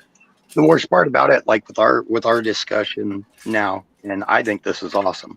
Scientists would look at us as heretics of their science religion right now because it become in their minds so factual that you cannot question it. It's like the church of old that now you become heretical in their church, and then they destroy people. Church of old that now you become heretical. Somebody's got their speaker on. And then they destroy people. Yeah, somebody's double backing on the echo. So I got a humble opinion here that religion and the documentation of civilization through the eyes of a lot of religions, because a lot of religions are the early documenters of our civilizations. With that said, that viewpoint is somewhat skewed. Yeah. And you have to begin to understand that the documentation of our civilization through religion is just one small sliver of it, and that there's a whole shit ton, like the Sumerians, Yes. and there's a whole shit ton of Mesopotamia and other Ancient Asia. other India. cultures, Asia, India, exactly, that we don't know about, that we're just discovering. And I'll shut up, and I want to throw out one more thing. I'm reading an article now about 9,000-year-old tools that have recently been found, I believe, in the Pacific Northwest. 9,000-year-old tools found around riverbanks and have been carbon dated to said Oh, wow. time. That's all.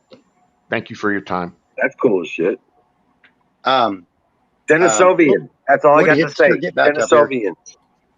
They were Denisovians, Denisovians. they're the ones That's the word I was looking for. found up Denisovian. in Russia. Exactly. I know exactly what you're talking about. That's And- cool shit.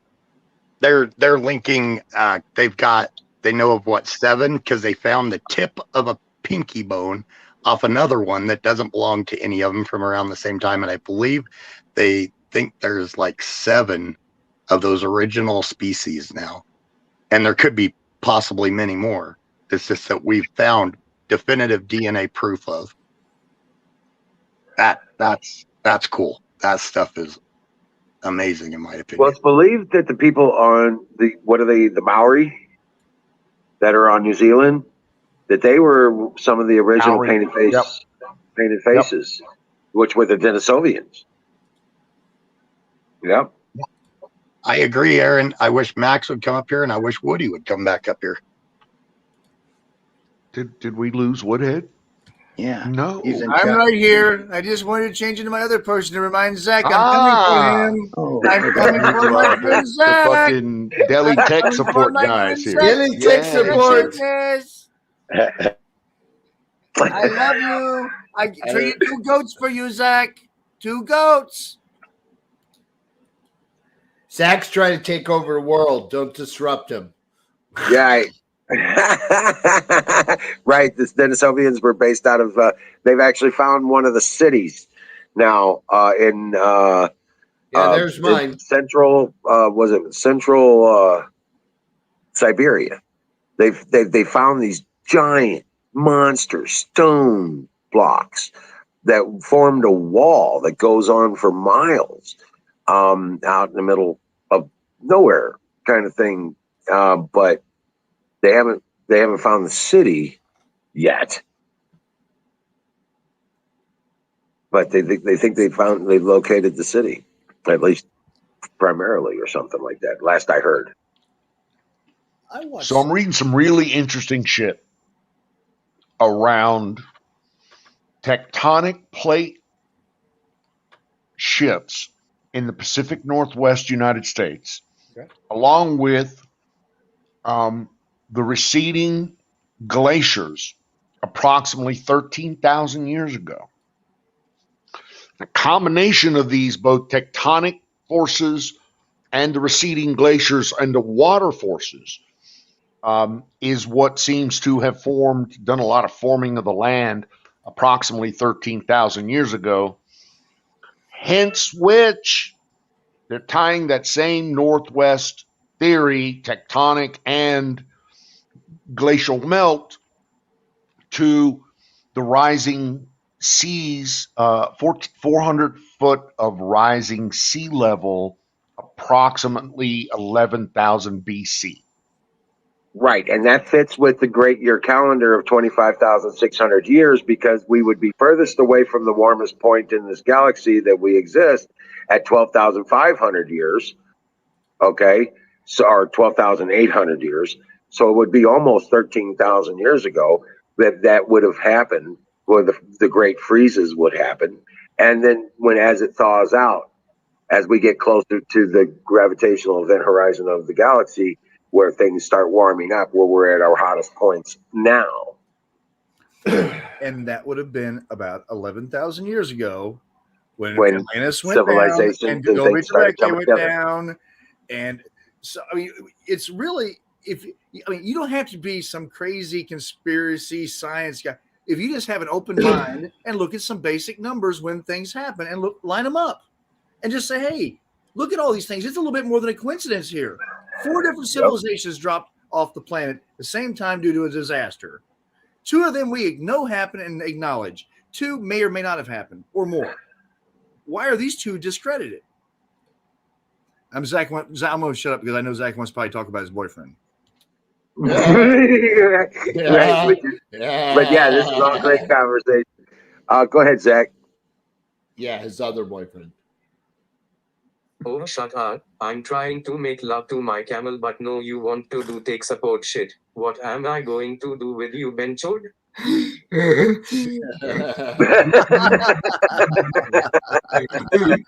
break out a pillow.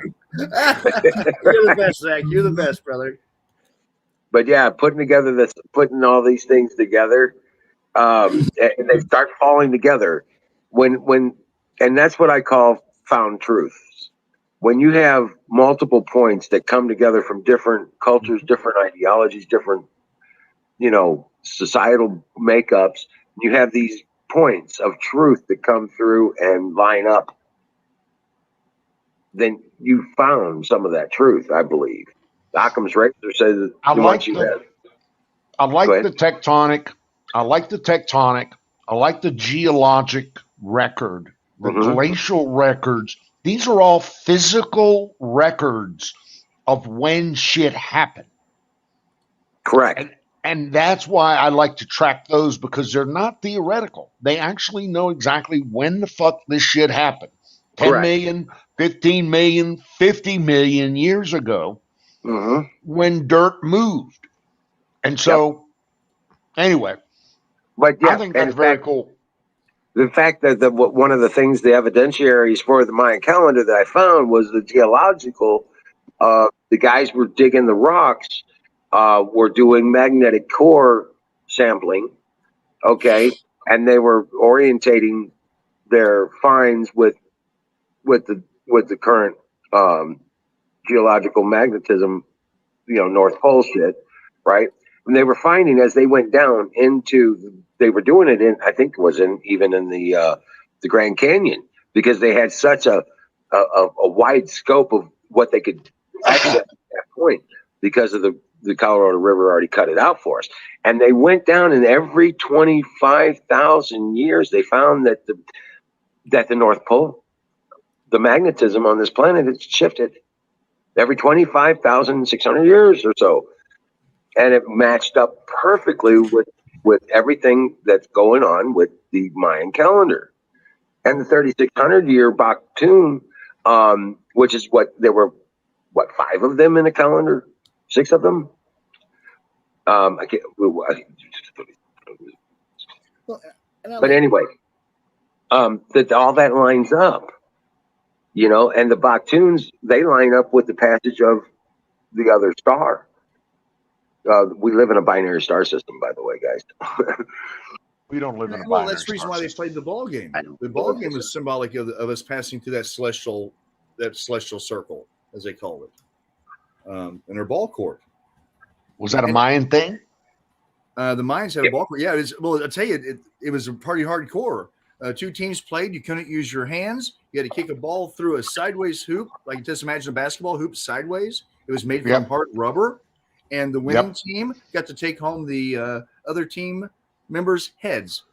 Yes, souvenirs. yes, I've read about that. Yes, and it was pretty hardcore. Yes, that was the I didn't know- Aztec basketball in the horizontal hoop, or the vertical I knew they hoop. played the game. I just didn't know that it actually represented that whole cyclical dealy wop. That's what they say. That's why you can't Cool shit. slam dunk. Well, that's why it was a ceremonial deal, and it was an honor to be sacrificed. It was a ritual game. It was between tribes too, correct? McCormick? It may have been interdeal because it was an honor, because it was an honor to be sacrificed in some of those cultures. I can't remember. I don't remember. I'm not a Mayan expert, but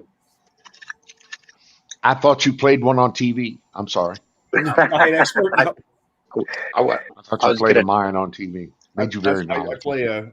play a adult pimp, male prostitute, Huggy Fred Bear. Okay. I'd like to ask MGM why we're pussies. He's still angry at me. That's my fault. Okay. Who That's what? cool. Mortal Max, Kombat. I was going to talk to chat real quick. Max said he's agnostic, and for a lot of people, agnostic isn't really him. I mean, the agnostics I know, they believe some things out there. They just don't follow any specific doctrine because they don't know what it is. They believe some things out there. They're just not. These are agnostics that I know. They're atheists. They're atheists that lack conviction. And he's not an atheist, but the ones that I know are pretty much they believe some things out there. They just subscribe to no specific doctrine and everybody knows I'm Catholic. I believe in God, but I also like to follow the science because I think it's all relatable in my opinion. But anyways, there's a Right, reason and the why, proper there's a reason why perspective the given. Catholic Church has one of the biggest telescopes in the world. Yep. Because they're waiting for they're looking for the dark sun. They were looking for the dark sun. That's what the ISAT was all about. That satellite went up. It was an infrared satellite observer satellite back in the 80s. And they put it up there for just that purpose, to find planet X, whatever that means. But it's not a planet. It's a dwarf star, a dwarf sun. Yeah, Nibiru, whatever. That No, is. Nibiru is a planet that revolves around that sun. Yeah, that sun, that second sun, that it comes by our sun. It transits our sun every 3,630 years. Well, yeah, Okay. it's very rare for solar bodies to have only one sun. It's very rare. You know what I mean? Right. Normally they're in binary, no matter what. Okay, but that's what they were looking for because they couldn't see it with light. They had to track it with heat and gravitational forces. They'll recognize it by gravitational forces and heat because it gives off no light. It's bound in dust, but once it does, supposedly, according to the Egyptians, 3,600 years ago, that they didn't know if it was an asteroid or what have you or something as far as the text that I was reading, but they said that the cross appeared in the sky and disaster beset the land. You know what I'm saying? And it transited the sky. And they talk about the cross in the sky. And I can't, man, I've never been able to find it again, but I remember watching the videos on it. A Dyson sphere would definitely block out a sun. I mean, it's basically. Yeah, but we're talking about. That's Tabby Star. I was talking to one of the guys in chat. Sorry. Oh yeah, a Dyson sphere is basically housing the class collecting 2 every bit of energy. That's a class. Which really 2. makes no sense. Yeah, which really makes no sense because you would irradiate and cook everything inside of it. It would have to be like to even beyond our solar system. If you're containing all that heat and all that constantly containing all that heat and all that radiation, you would basically kill everything off. That's a class 1 civilization that can harness the 100% of the power of the sun. I thought class 1 was planetary, and then class 2 was stellar. Yep. You want to watch my brother-in-law talk about it? Because it's class 1 is the sun. Class 1 civilizations can harness 100% of the power of their local star, and then you go class 2, which can galaxy the power of the solar system. All right, galaxy. You're correct, galaxy, and then the last one is the class 3, which has the ability to take the power or harness the power of a universe. That's what that little joke is about in Men in Black with the cat that had the universe in the ball. That's the whole point. That's the entire power of the universe in the palm of their hand. That's the whole point. They were able to condense the entire galaxy to harness its power into that little sphere. That's a class 3-4 civilization. Very old. Oh, right. So, yeah, but no, it's the whole point. We're not even a class 1. That's the whole point. My brother-in-law is saying we're not even there. Simulation, really. Yeah. We're still in the simulation. We're the beta test. We're the beta test. Yeah, that's this. You know what? I want an upgrade. You think you're going to work and earning money? Some little kid just got a download. He just got some DLC content, which means you get a new TV. Yeah, that's what I'm saying. He collected enough coins, and now he can give you a TV, or you win the lottery. You know what I mean, or something like that. You win the lottery. You know, and as technology has changed from being Pong, whenever we had to literally use horses and buggies and wagons and walk, as technology has progressed, coincidentally, in our real life, they've allowed us to have new technology. Correct. And just like in real life, certain civilizations lag behind. That is absolutely correct. Well, like I said, we'll figure it out. Like I said, my brother-in-law made a very powerful statement while he was intensely in an altered state, which was perfect because we could get past all that security crap. And just said that there is something coming very soon that is going to change our perspective of everything. Sure. I can't wait. I thought it was already going to happen. No, it's coming. It's coming. That's the best way they phrased it. Oh, I know. Coming. I know it's coming. It's just now it's all anxiety. Great.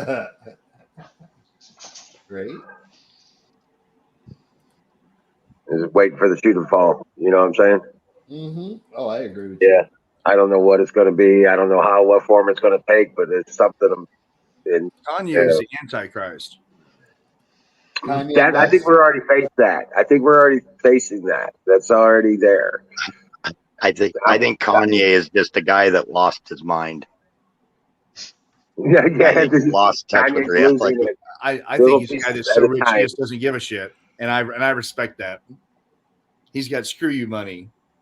He does, and he's kind of using it. He's kind of using it. He's like, you know what? Fuck you. I don't care what you think. Which I respect that. he's acting crazy behind the scenes. He's collecting massive amount of wealth, Bingo. generational wealth. So he's crazy like a fox. Yep. And I tell you what, if everyone does not give him any credit, now he's just a stupid black guy he's a rapper and he's crazy. I wouldn't write him off. No. Kanye West will take you to the cleaners. I don't think he's him. I don't think he's stupid. I don't No, think he's not stupid. He's not stupid. And there's a lot of, I mean, one of the most common things is there's a fine line between genius and insanity. I truly think he stepped over that line. I think he's probably a very intelligent guy. I just truly believe he stepped over that line and is a little bit nuts. But What are you talking about? People think we're nuts. Look at Elon Musk.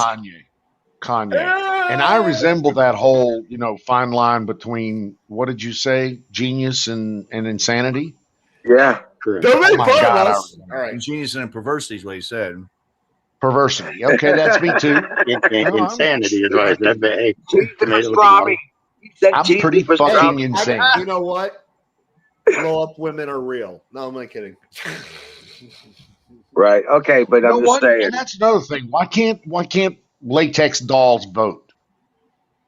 Yeah. And why are you? Oh, they did. And They did. There's got to be somebody who voted that was a latex doll. If you could marry one, she could vote. Well, in a point of order, why is he pointing up at me when he says latex dolls? Exactly. What are you talking It's about? funny. He can't pass a joint earlier, but when it comes to latex dolls, he knew exactly how that shit worked. He went right the motherfucking bull. What are you talking about? What are you talking about, Woody? What? Up there? Right there? Somebody- That one? Yeah, somebody fired a Yeah, bull. right there. That guy, Woody. Right there. Right. Yeah, we got it. And also brought to you by Sausage Gravy Biscuit Farms. .com. Roll your That's can. how you Woodhead, the voting latex doll. Do they get health? Love Do they get health insurance? Of course. I mean, All do the they benefits. I'll tell you They're something. on course for Social Security and everything. Yeah. They'll get a Do check they when get they're old. Do they get your Guys, Social Security Guys, when you die? I have a confession. Uh-oh. Uh-oh. I like to Hold on, I gotta travel. smoke. Wait. Hold on, I gotta smoke first. Hey, let's smoke first. Fire the ball. Yeah, let me No get more the clip confession. first before you blow the whole chat. Before you ruin it. I'm waiting to hear how many blow up dolls he's confessing to. I know. He's like that I'm motherfucking waiting. robot. I'm waiting. I got a collection over here. Let me show you. Woody's got a robot. Yeah. Hey, they make those Nightingale, damn we things. got you. Nightingale, we're here. We're still here for you. Okay, so whenever you're ready, we're still here for you. You go away whenever you want to come. So I like to travel with my woman, and I'm not it about to comes. pay. I'm not about to pay for another ticket for a flight. However, Of if course. you get inflatable sheep, that shit's Oh, right my there. Lord. It's small enough it fits in a All handbag. right, there you So go. Now I'm He's doing traveling it now. Oh my traveling with my god. woman all over the world, half price. You know, Mr. Smith, this is both a Mensa and a hentai meeting. So Yes. just, get a Well, chair and get in the back and sit You in the wanna back. sit All on right, the left? just chill out. Don, do you want an Irish joke? You want to hear it? Of course. All right. There was a sheep herder, and he had to take his flock up to the mountains for the wintertime, which would be about 2 to 3 months, and then he'd come back. So he was looking for an apprentice. So he found a young lad who was looking for a job, and he says, what we're going to do is we're going to take the sheep up to the highlands where there's grass, and we're going to stay up there for 3 months, and then we come back, and then I'll get you paid. So the boy said, okay. Well, they get up to the mountains, and after a couple of weeks, the boy's sitting there getting a little antsy, and the sheep herder looked at him. He says, hey, I see you're getting a little antsy. You can't go back to town. Why don't you go down there and pick a sheep? You'll be very happy. You'll be a happy man. And the kid looks at him and goes, what are you fucking talking about? I'm not going to fuck no sheep. And he goes, we're going to be up here for 3 months. Go get you one. So the boy refused. A couple weeks go by, and he's getting really itchy and antsy. And he starts looking down at the flock again, and the sheep herder walks up and pats him on the back. He goes, you almost ready? He goes, there's a whole bunch of them down there. All you got to do is just pick one out. I won't tell a soul. It's just between you and the sheep. And the boy said, no, I'm not going to do it. So about another 3 weeks goes by, and the boy finally freaked out, and he goes, oh, I can't stand it. So he goes down, and he goes down to. He walks around the sheep. He's looking, and he finds one, and he goes, ah! And he goes ahead and gets behind it, and he starts banging it. And he looks up, and he sees the sheep herder laughing his ass off. He gets all distracted, pulls up his pants, and goes up the hill. You're fucking making fun of me like I told you you would. You told me you wouldn't make fun of me. He goes, I ain't making fun of you, lad. He goes, out of all the fucking sheep, you picked the ugliest one. You picked the ugliest one. But yeah. But I got you. I even threw my normal voice in there so you can hear it. You know, my accent is actually I love it. English. I love it. So this is my good accent. a good Irish sheep fucker. Well, that's what I'm saying. understand. You know, they say the pussy's the same. I don't know. I haven't tried it. I wouldn't want to. Well, men are men. Nah, Men are men and sheep are scared. Oh, speaking of, what's up, Zach? New Hey, Zealand. Zach. Exactly. Where the men are men and the sheep run scared. I got to hide So- my sheep from Zach. Up on floor kicking. Why, Huckleberry? Why did you stick Hey, around? Why hey, did Zach, you stick around they for the love joke? that. You Just like always that. stick around for the joke, Huck. I'm sorry. Yeah. Oh, Hey, self-report kicking. what's your name? My name is Billy.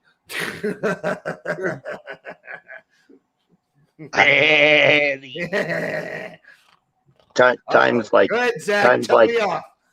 times like this, I wish Beat I me up, didn't Scotty. live right up in that Wyoming, Nebraska, Colorado area. Why? Have you been accused of being a sheep fucker up in that area also? Oh, dude, when Brokeback Mountain came out, dude, people that were Oh, visiting God, no, here, please. they Jesus Christ. constantly, Oh, my God, no. constantly I'm hit us sorry. with I'm jokes. sorry I brought it up, brother. Oh, I Lord. They- Stop. They hit us with jokes constantly with that. Anybody that I don't even live in Wyoming, and they hit us with those jokes. I'll never spit on my hand again. I know that. So, I've never seen the Man, movie. whoa. Whoa. We do not need to talk about Brokeback Mountain. Ugh. Thank you. Zach brought it up. Zach's the one who started it all. Wanted to finger fuck sheep and shit like that. I mean, what the fuck? Fuck sheep. We can fuck sheep all you want. That's cool. Fucking sheep is great. Brokeback Mountain is not sheep fucking. Oh, I agree with you. I'm sorry. I agree. Zach, what do you have to say about sheep fucking? You're acting an expert now. Help me out here, Zach. He's got his PhD in sheepery. I just went- learned what animal husbandry means. Yeah. Ah. All I know is when you're done, you can make a sweater out of them. We just went from history to physics to sheep. Smut. Sheep fucking. Smut. Okay. But we did not go to Brokeback Mountain. And I No, want to we be clear did. We about that. avoided that one. Thank God.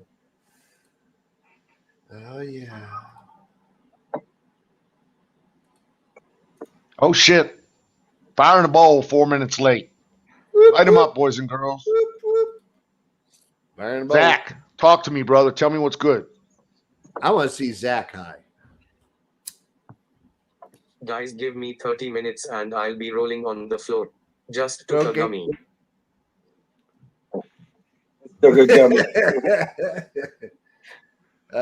Dude, you have like this much tolerance. You know, you took a 10 milligram dummy.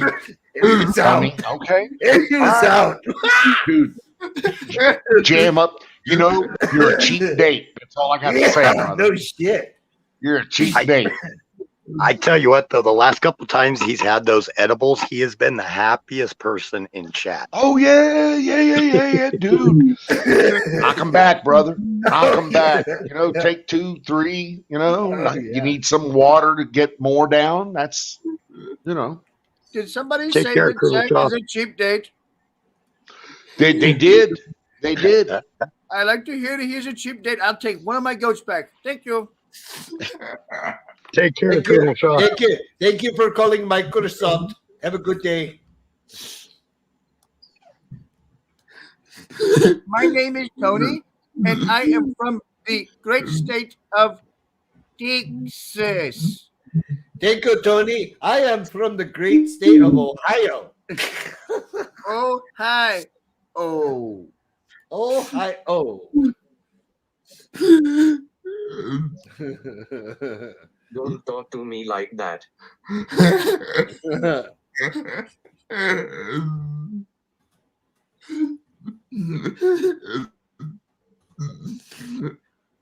Love you, Zach. Love you, Zach, man. You know I'm playing with you, brother. Did I miss the Colonel departure? Have a good evening, Colonel. Evening, Colonel. No, I gotta find a better one now. Florida's Easter. Yeah, Max, are you giving people shit, Max? What, you're in Pensacola? You're just slightly off the fucking East Coast mark. You're what, on Central Time? In Panama and Pensacola? Oh, he's on the Panhandle. Yeah. That's Floribama. Floribama, exactly. Floribama. You know, I think that's where I would live. I think I'd live on that side. I don't know if I'd live in the Panhandle, but I like that Gulf side for some reason. I always have. It's a little bit slower, I think. You know, I like the beach. Oh, it's a lot bit slower. Yeah. And less fucking East Coast. Let's New Yorkers move down there. Unless you get the blue hairs. A lot of blue hairs in Tampa. But yeah, I'm a fan of that whole Pensacola. I went to A and C school there in the Navy. Oh yeah, Pensacola. I loved it. Absolutely loved it. Every Too hot, state has one of too those fucking temples. muggy. Yeah. We have Boulder.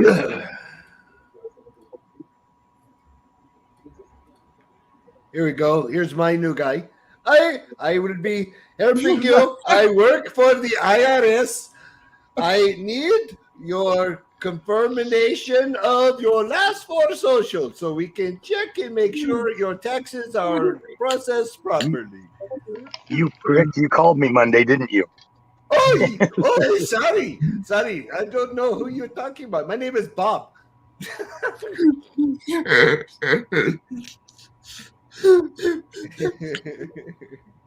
Oh, that's funny. Yeah, some of these pictures are hilarious. I'm gonna keep one. I'm gonna find the most honest looking guy. There is such a thing. Oh, come on, Ghost. Dude. What is going on, Ghost? How the fuck are you, brother? Talk to me. Oh, what do you mean naked? He likes to fight naked. So he's Irish too then. Good. He likes to fight naked. Oh, way more I'm information. Scots Irish. Way more info than we need, okay? Yeah. I put the pictures in a private chat. Look at Exactly. Zach's wanting the pictures. Look, he's wanting to know where the pictures are at. Jack wants the pictures. Jack wants to raise see your hand. the Here you fucking go. Here comes naked fighting pictures. Number one, Go ahead, Zach. You want my Zach. naked pictures. Hello, my name is Robert. How may I help you, Zach? On the fuck? Dude, I got nothing but love for you, brother. You know that. Jump on up in here. Giving me a ration of shit, but This is my what, Zach? Do it again. Hurry back. Do it again, bro. Give Zach the floor. No, my name is Bob, damn it. What are you talking about?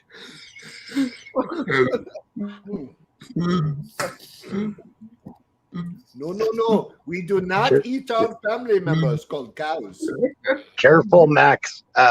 Huckleberry's a card shark. I played with her before on that poker. So careful. She's a card shark.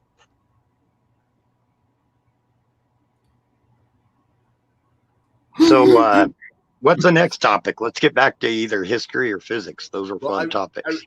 I did actually bring one little topic with me tonight. And I'm sorry, I was meant to pull up the article before I got here, but if I understand correctly, DeSantis said that anybody that is moving or any immigrants that are sent to the state of Florida, he is moving directly into a liberal state. Yep. And Delaware. Starting up with Delaware first. Okay, Matter of fact, he said Delaware, and he would bust them there himself personally.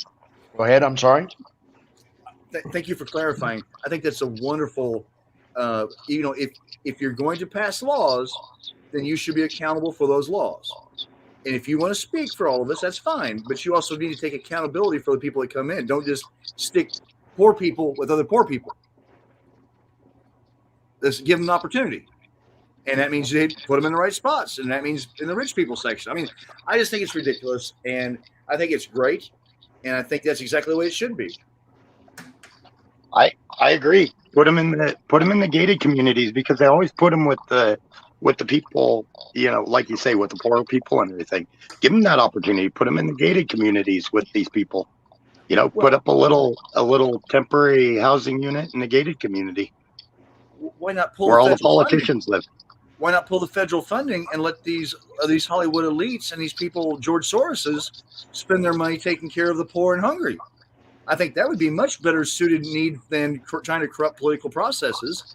If they will pull federal funding for highways, a much needed deal, because they don't like the speed limit in your state, then why the hell can they not say no funding to you until you enforce national immigration laws?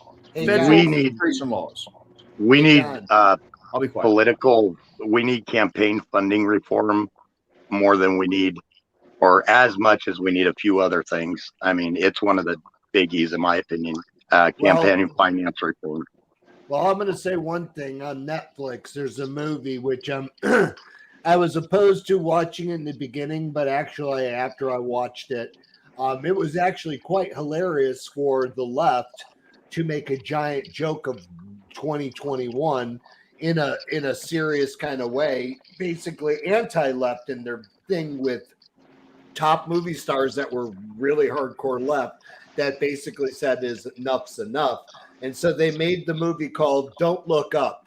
You got Netflix, watch it, watch the idiotism between everything that's happening and how they redid everything, but they're totally making fun of the current administration. Just so that Take care, Huckleberry. Just so that you're aware. Night, Huck. Need to stick around a little further, but sweet dreams, Huckleberry.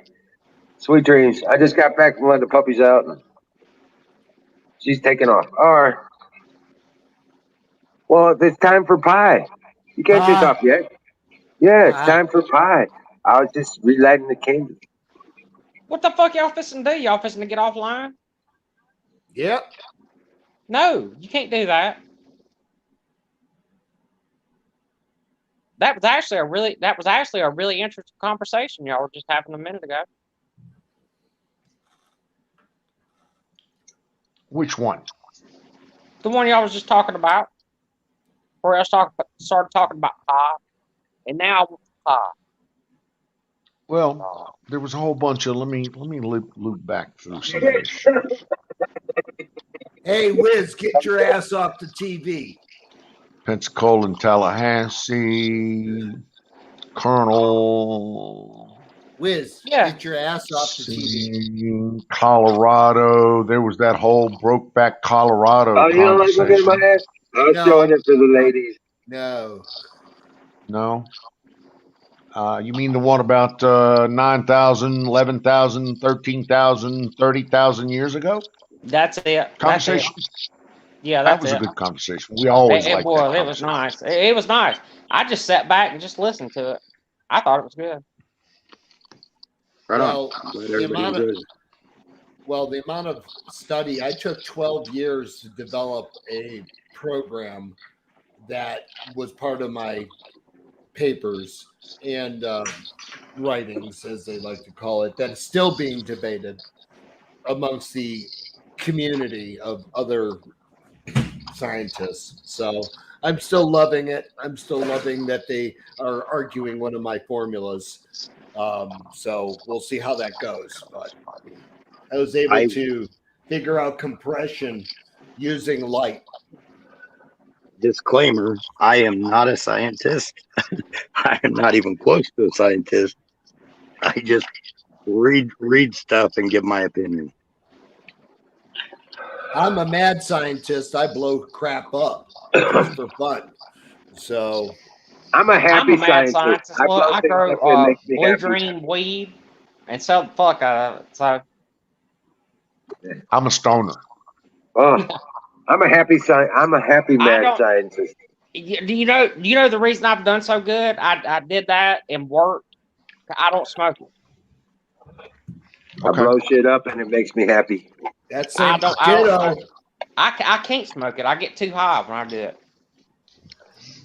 So I got a theory about a whole bunch of our history that was lost due to the melting of the polar ice caps to the extent that it added 400 feet of water to the world's oceans and literally wiped out a bunch of low-lying civilizations. That's what some 13,000 years ago. The legends of Mu say that the waters rose and if the island. I believe a lot of the writings that we're uncovering now will point us in that direction. That it'll kind of show that our history as a species, I don't want to say as a culture, but our history as a species was kind of interrupted there about 13,000 years ago.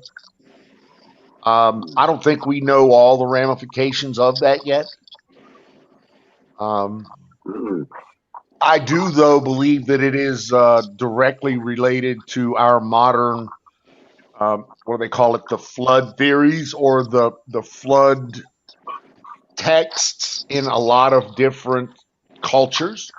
Yeah. For instance, the Gilgamesh. Okay, I see that. And even the Bible. Yeah. I believe, this is just my opinion, and people are going to hate me for this one, but I believe that our Bible, our Christian and Catholic, for lack of a better, Christian religion, is derived from a shit ton of other older religions and texts. Well, that's why it's called the Old Testament. Is that what you read? Yeah. As a matter of fact, the Old Testament. I believe that the Old Testament is probably based on a bunch of other older texts, older scrolls, Gilgamesh, Indian, various and sundry other older civilizations and cultures that are known are what makes up our Old Testament. I believe it's more of an attempt at a written history than it is a religion, to be brutally honest with you. I have a what if scenario that's always interested me. What if, like you say, you take the Old Testament, you take Hindu, you take Buddhism, you take a lot of those older religions, and what if they're all a piece of, a fuller set of books or a fuller book? What if, it's a what if scenario. Well, you only got to go back to the Egyptians before the Christians. They had Horus and Set. The virgin birth, December 25th. Yep. The whole 9 yards. Oh, you what? Cable. You're muted, Don, you're muted. Sorry. And one of the things I point to that's an obvious stupidity is the Pope's hat is in the shape of the fish The Pope's head. hat is fucking hilarious. Okay? I mean, it's a always been fish funny to me. I head hate to say hat. that. It's a fish head. Right. It's a fish head. Why is it a fish head? Because an early Gaelic religion that was not Christianity, but was consumed by Christianity, had that in their fucking thing, and that had to be accommodated for in the new Christian religion. Oh, wait a minute, Don. It goes way back to the Sumerians. Remember, the Enki character was always had a fish on his head and on his back. And let's not The forget, the fish people. The Sumerians were before Jesus Christ. Remember that? Correct. Within the Christian religion too, also there's some historical value there with with like John originally being from a fisherman's family, Oh and man, also they used when you to read about they everything and look it up and start looking at everything, man, Let him that finish. Let look that. when Matt, let him when finish. Jesus Christ Matt, was you around. gotta let people finish talking. He was talking. Don't just Oh walk in my and bad, I'm interrupt. sorry. Okay. God they damn it. used to Okay. Let him. when the Romans were hunting them, they used to put on their meeting places, they'd draw a small fish.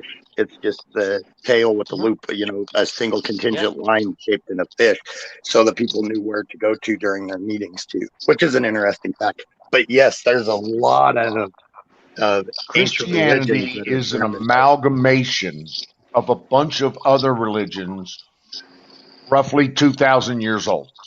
Okay? That's as far back as Christianity goes. Yeah. And there's a fish people that also have arrived in every civilization. They're carrying bags and they share knowledge. They come from the sea. They have beards, and they wear those fish. They wear the fish heads.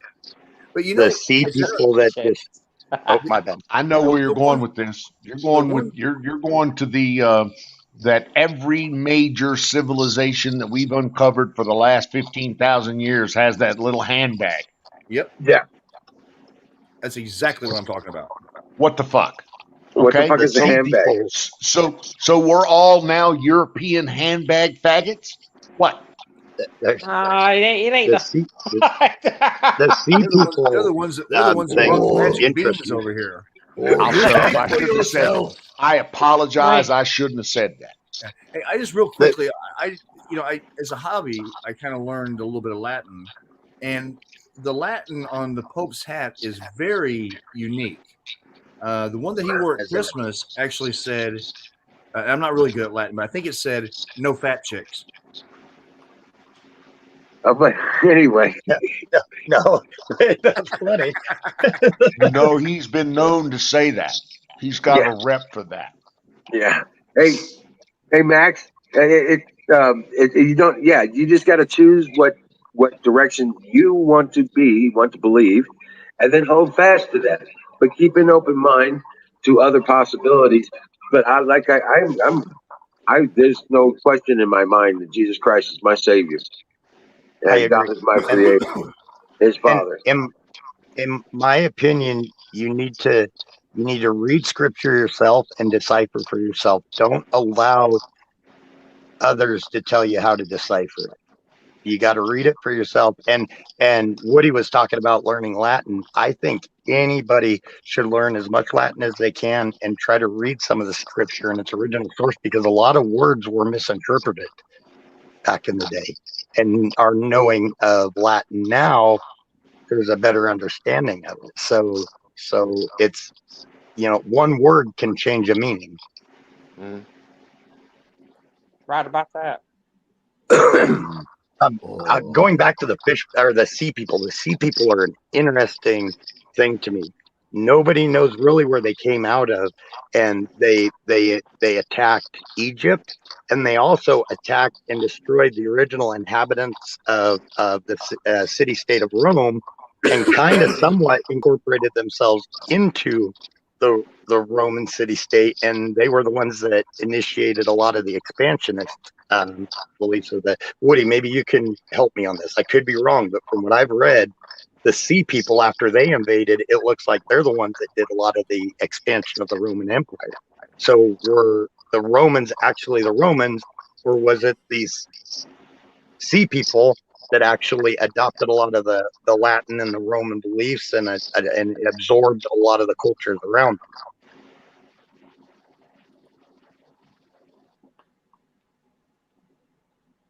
them? Woody? Did I lose Woody? Sorry. I don't know. I had my microphone. The sea people that we were referencing show up in the statues and lore of ancient civilizations. The sea people you're talking about are the sea people that were warring, that came in and pillaged what would be now, well, at that time, Carthage, what we call Libya, Africa, and we don't know anything about them. They came in and kicked ass and took names and then just left. That's a great mystery. I mean, there's books written about who they think they are. Some say they're Irish. Some say that they came down from the Irish Isles up there and come down and whipped ass. Some say they came up from Africa. Some say they came from the New World, even. And since they've now proven that you can cross the ocean, the Atlantic is even smaller than the Pacific, on basically reed rafts, I mean, it's pretty. There's a lot more opportunities out there for people to explore than what was given previous credit. But no one really knows who those people were. It's amazing in my mind. I know the one thing, and it was theorized history. The one thing that I read on it that some people believe that because they went up, they hooked around after Greece, you know, through that whole area with Carthage and everywhere, and they believe they looped up, and they're the ones that originally took over Rome, which was the interesting thing to me. But that one stated, and it's like I say, a theory, and most of it is because, like you say, nobody knows. I mean, they came out of nowhere, and but the theory was that they settled part of Rome or the Rome city state. Have you ever heard that theory? I have. You have? I have. I've heard it. I really don't know a whole lot about it. I don't. Okay. I mean, I can. You probably know more about it than I do, honestly. That's just it to me, like you say, exactly. They came out of nowhere, and I mean, apparently they were badass.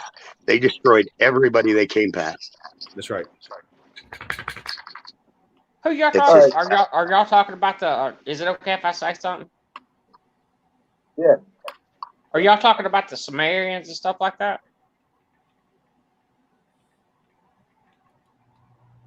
I don't know. I don't. No.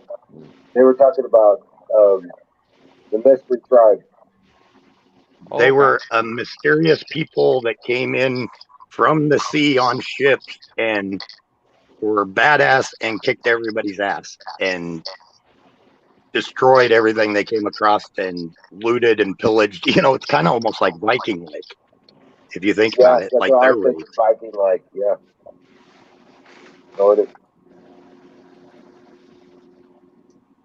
But the simple mystery behind it fascinates me, and it goes back to a lot of older civilizations. What if during some of these rises of the waters or something, one of those civilizations survived, and the reason they were so badass is they did have a little bit better technology and had better maps to sail, had better, you know, better systems to sail, to map the stars, whatever to sail by. I don't know. At this point, it gets to the imagination of who they could have been, what they could have been. But I threw that in. It was apparently different than the sea people you guys were talking about, and I apologize. Fucking sea people, man. I ain't never heard of that. What is that?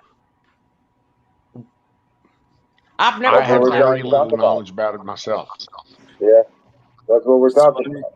I just looked it up real quick, and it's talking about the. It could have been the Philistines. It could have been the Minoans from Manoah, which the Minoans, or even that Atlanteans. Greek. It could have been Atlanteans, Trojans, Mycenaeans, Nuragic Italian peoples, which is what you're talking about. Anatolians. I mean, so let me ask the question. What is the possibility that the Minoans were actually the Atlanteans? None. It's not going to happen. Because, this is the thing about it. Minoans were land dwellers. Okay? True. Minoans were. They were known for being they would set up like huts and stuff like that. And then when it goes back to what you talk about, Atlanteans and stuff like that, that was they were more of a water-bound type people. Agreed, but one is based in fact and one is based in theory. There's no theory. There's no fact for the fucking Atlanteans, and yet the Minoans are based. You know, we know all about them, or at least a lot about them. Minoans were oceanic traders, though, right? because they were land or waterlogged. They were, and that's actually how we. Yeah. That's what we know a lot about. How we know that is because in the ruins on Manoa, that's where they started realizing they had a massive amount of pottery from all over the Mediterranean. Okay. So they knew that's how they knew they were severe traders. And The thing they is, we know quite a bit about Minoan civilization. The timeline Well, doesn't work well for It's Atlantis. theorized that they were one of the tribes of Atlantis. It could have been. So then, if that's the possibility, then let me ask this question. Is it possible that Atlantis could have been one of those, because they say that Atlantis was wiped out by water. And at 13,000 years ago, 400 feet of water rose in the sea. Right. Is Exactly. it possible Atlantis could have been one of those civilizations that was wiped out by that 13,000 year? Bahamas, they found the library. Yeah, I've seen a lot of that. I've seen a lot of that. They found the library of Atlantis, and it was one. That's exactly what I was supposed to say. I thought Atlantis was already discovered. Bimini and Did you ever Southern watch Bahamas. that? We know The Bahamas and Bimini, yeah. We know roughly where Atlantis is. He says, Plato says, it is outside in his dialogues, I believe it is. But past the the pillars of war. past the pillars of Hercules. Yep. And that's why it's called the Atlantic Ocean. It's named for Atlantis. That's where it's supposed Bingo. to be. Yes. So that's what immediately takes me away from the whole Crete thing. It's in the wrong Crete/Minoan. The timeline doesn't work well. But more importantly, we know where the Minoans went. Minoans went to Greece. We know that ones that on their pottery and the transition. We also know that the Minoans were a peaceful tribe, and they ultimately were taken over by the Mycenaeans, which was a trading partner of them. They were warlike, which also dispels the myth of the Atlanteans, because Atlanteans were aggressive towards the end and tried to, and that's one of the things that led them to a downfall. There was another island in the Mediterranean that was a volcano. Crete. That exploded. It was the Minoan capital. Well, it was next to it. It Oh, it the was underwater on that volcano? island. Yeah. And it They blew apart the literally- entire island. Doesn't line There's up. tales of it. Time doesn't line up at all. Well, the great destructions I was talking about, it was mentioned in there that the skies turned black, that the volcanoes would erupt and islands blew up. It talks about the great destruction of an island in the Mediterranean, and it corresponds approximately about 2,500 BC or 1,500 BC. I just want to point out real quick that the Minoans also built, which they had some advanced building techniques for one thing, but they also built on top of an active volcano that blew half their island off. The Minoans, they came up with the theory of stacking. If you put one thing on top of another, you can make it higher. You know what I mean? The Minoans did that. Building on top, building one on top of the other. Yeah, the Romans picked that the up. Minoans did that. I know that for a fact. And yeah, I'm it's not just that like, big, but I like the idea that Atlantis was wiped out by the rising of water. The seas, some 11,000 BC or 13,000 years ago. Right, and that was a 100-foot rise in that event, approximately 100-foot rise of water. Yep, that was the last one we experienced as a planet that we understand. I subscribe to the secondary comet theory, where we're in an ice age, and then we have a massive impact, which we've now found, by the way, in Greenland, under the ice cap, underneath the glaciers, and that brought so much heat that it singed off, melted everything. It led to the Younger Dryad. In science, it's called the Younger Dryad. And what that did was it made the flash. Now we have massive flash flooding that ripped out the And we're talking, if you go out to Wyoming and all this and the beautiful country out there, if you look at the landscape, there are boulders the size of buildings out there in the middle of nowhere. Why? Because it was just carried in the water. It was a pebble to the water that was coming down through there. Those are called Grand erratics. Canyon. Right. Grand I Canyon. love studying that shit. Yep. Erratic. So at that That point, and- you have this massive flood. This was at 11,000 years ago when that asteroid hit. That is the accountability that takes care of a lot of your civilization. Atlantis, and you see Galuteke. You know, Yeah, and they don't- said Atlantis was destroyed by a meteoric or asteroidal hit. No, I'm not And saying there's scientific evidence there's that that scientific evidence that the water flooded Yep. quickly, and it did. And Göbekli Tepe, as an advanced civilization, would have known it was coming through their advanced And they knew. astronomy. And It was said that they covered it. knew. That's why they covered it up. They buried And- Göbekli Tepe on purpose. Right. And the fact that there was so many civilizations that had no contact with each other that have similar flood myths around the same timeline you're talking about. Exactly. Well, I would say that was from the previous one. That you're going back a long way before that one. I'm talking this With is the we've with been the through this impact that before. did the quick melt off, correct? That was the one 11,000, 12,000 years ago. And Don, Correct. you've got to watch that Randall Carlson. I posted his link in the private chat. okay. But you will seriously, Don, and I'll watch it with you if you want to watch it and discuss it. I'll watch it with you, and we can stop and talk. I'm good.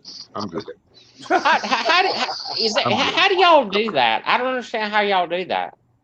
Do what? Watch things I would together. love to. I would Two, love two, to three, four things. share videos and stuff like that and everything we are, but I just don't understand how to do it. So, StreamYards, the platform that we're using for 6 people to talk, and for all Yeah. this chat to come together. StreamYards allows us to do that. To share a document, a screen, like I can share, like I share OANN news feeds, right, through a screen here. You've seen me do that, right? Yeah. I can share a browser tab. I can share a particular program. I can share Or all just manner of different whatever's things. on your screen. Everything that's on my screen, I can share, just like that. See?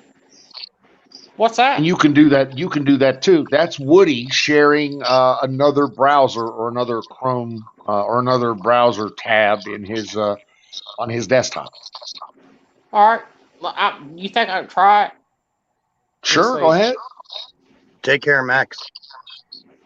I Oh, got. Max, dream well, Patriot. Thanks for coming back, man. We'll be here tomorrow night too. Oh, I thought At the that's bottom of your too screen, fast. name Matt is Yeah, it is a is. share. I see plus at the bottom of my screen it says Mike, Cam, Mike, Share. chat, leave. share. Share. It should be share right between cam and invite. You may Click not on be. share. You got to be careful what you put on the screen, bro. Are you on your? I'm on my Are phone. you on a phone? You may Yeah, not have no. a share. You No, can't he share hit on the your back phone. button. He hit the back button. No, he can't do it on the phone. Who I else? think that Dave was just share. I think Irish was just sharing an empty form there, a PDF form. He was giving us an example. Okay. I don't have my glasses on. I got scared there for a second. I didn't know. Yeah, that was a we're provisional good. patent document. Yep. That's all that was. So I've You done ever too have- many of those. They're pain in the butt. Have you seen Yeah. this statue they got? This is the new UN statue. This was just donated to Mexico. Mexico, I believe, just donated this to the UN security. This is a statue representing security. Okay, well maybe that represents security in Mexico. Well, I don't it's have a big interesting enough because if you look at the beast from the devil from the Bible, it's got leopard, it's got the claws of a bear, it's got the Very mouth of a similar. lion, it's got the Wings of a an dragon. eagle, yeah. it's got the bumps that equal 12 bumps from the Israel tribes. All of it's right here.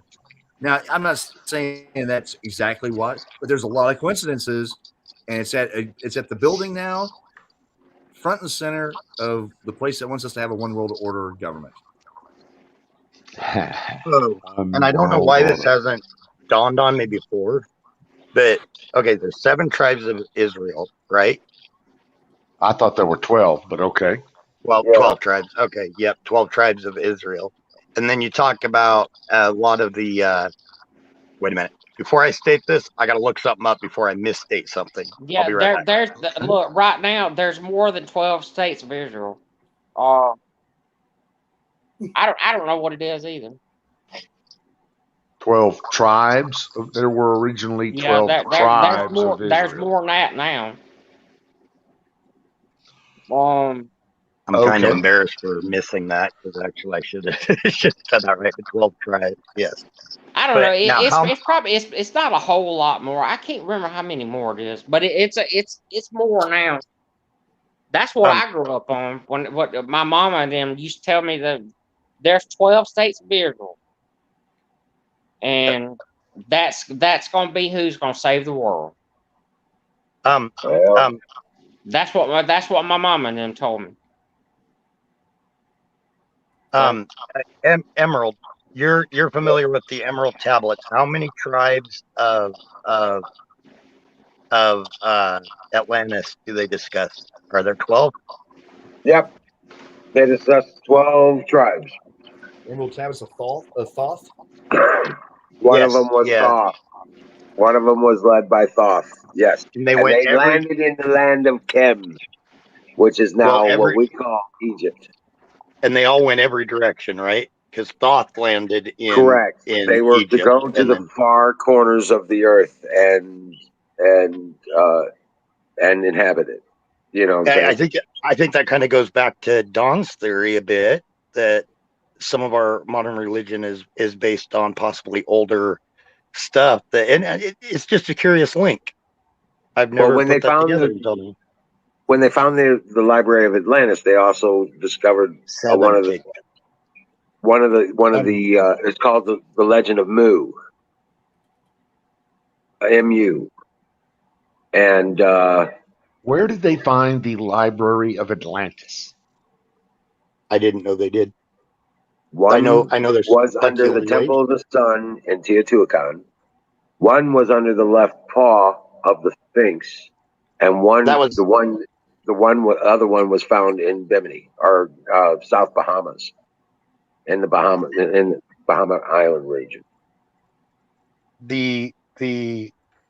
And I'll give my opinion on this in a second, but the one that they speculate is under the Sphinx is Alexandria, right? Which also held some Atlantean. They say was the Atlantean library. Yep. Yeah. I think Alexandria is actually a lot of the library. If they did evacuate some of it, I believe actually it's in catacombs in Italy, in where now. Yeah, now most likely. And I really wish the Holy See would open up those catacombs to people to go through them more. Because they say that the Holy See, the Catholic Church, will give you anything out of those catacombs if you specifically and directly ask for it. So, in other words, need to know exactly what you're looking for, and they'll give it to you. Which it's speculated that maybe 10% of what's in there is known to exist. It's known. Exactly. So there's another 90% in there that literally no one has put eyes on in the last probably 3,000 plus years, maybe. Right. Maybe. And it's not all literature. I mean, a lot of artifacts, inexplicable artifacts. And I mean, I've even heard through other churchgoers that, some of the stories passed on within the church and everything, some of the stories passed on that there's things similar to that Greek, what is that? They call it the ancient computer that they found at the bottom. Devices. Yeah, whatever. It was said that the Library of Alexandria, the city of Alexandria passed a law that every ship docked ever in the port of Alexandria would have its documents and manifests copied into the Library of Alexandria. Every document, every book, every piece of literature, every map, everything that came into the port was said to be copied and placed into the Library of Alexandria for everyone, for the view and use of everyone. And they said that they lost 10,000 years of history when that library burned. Which I also heard that it was a jealousy problem, but the reason it burned is somebody was jealous of somebody else. But or it could be underneath the Vatican. Could be. And it was and it was taken out and burned down and it consolidated because you have that much knowledge, you have that much power, especially back then. Exactly. And that's why the church was the only place where literature existed, where alphabet and knowledge existed, where history was collected. And also Nicaea is the key. But also they controlled who was allowed to learn that information. The clergy was allowed to read. Even royalty was discouraged from it. They really wanted an elite group to control all aspects of the media. Or, well, I'm getting ready to say media here in a second. And they created the Roman Catholic Church. They created CNN, NBC. Oh, that's what you're talking about. The Council of Nicaea was the one that oversaw all that information.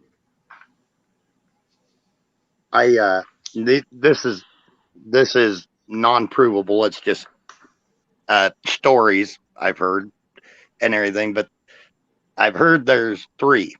There's three main ones. The French monarchy got one. A lot of the which when the French monarchy fell, it was actually shipped to the English monarchy.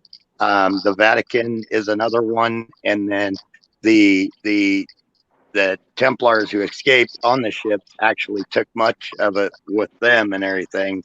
And beyond that, God knows there's speculation that it's the Masons and stuff like that, which is Masonic library adds to the speculation, I think. But that's some cool stories I've heard that just make you wonder. I'll tell you one thing: if you ever start messing around with the Masonics and stuff like that, the Masonics stuff like that, you're gonna get your shit in a world of shit. Them people don't play around. Okay, well, I was giving a hard time to a couple of Mexicans out here doing some work. What are they going to do? Hold on. Go ahead, Don. 99.99% just like you and me. I want to point out in the big history of things how little we know and how short a time we've been here. That's it. Yeah. Like when we talk about 5,000, 10,000, 15,000 years, it goes by just like that. You know, that is such an infinitesimally small sliver of time in the big thing. I mean, even the Earth is said to be 4 billion years old. Correct. Okay. So even us as humans, even if what is the early humans? 500,000 to 250,000 years ago, supposedly we moved across that line. Creation, probably to whatever. Yeah, whatever. 50 to all right. 60,000. So yeah. My point here is real simple. When you're looking back in time 96 billion years with fucking telescopes, 10,000 years ain't shit. And us, us as people with brains, we've only been here roughly 5,000 years. So we don't know. We haven't even been here long enough to understand the universal trending. That's it. Well, do you understand what I'm saying? I completely agree. I read a really cool article that even if we last for another 1,000,000 years, we will be an unrecognizable blip on the entire timeline of everything. You wouldn't even be able to see us on that timeline, even if we lasted another 1,000,000 years. Correct. Can I say something? We will be a human hair width.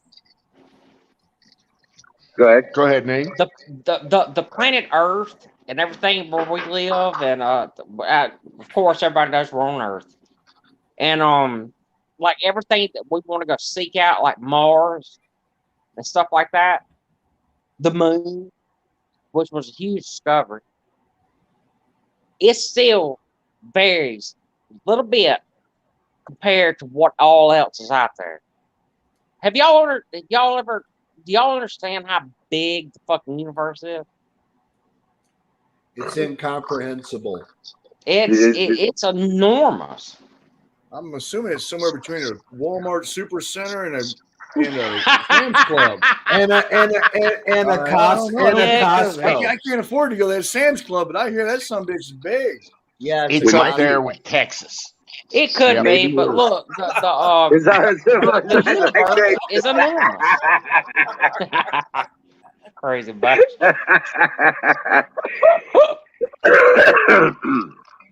Yeah, But brother. the universe is And again, it's endless.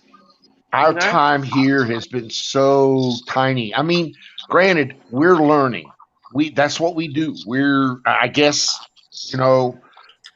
we're pretty good at that because we have learned a lot. And the simple fact that all six of us can sit here and have this conversation attests to the fact that we as humans have learned an indescribably It's a large major amount of accomplishment. information. Yeah. Massive amounts of information. Okay. I see what you mean. And you and I, we all know that. Okay. But the fact is, all of that is so infinitesimally small in the big picture that it's not even to be discussed.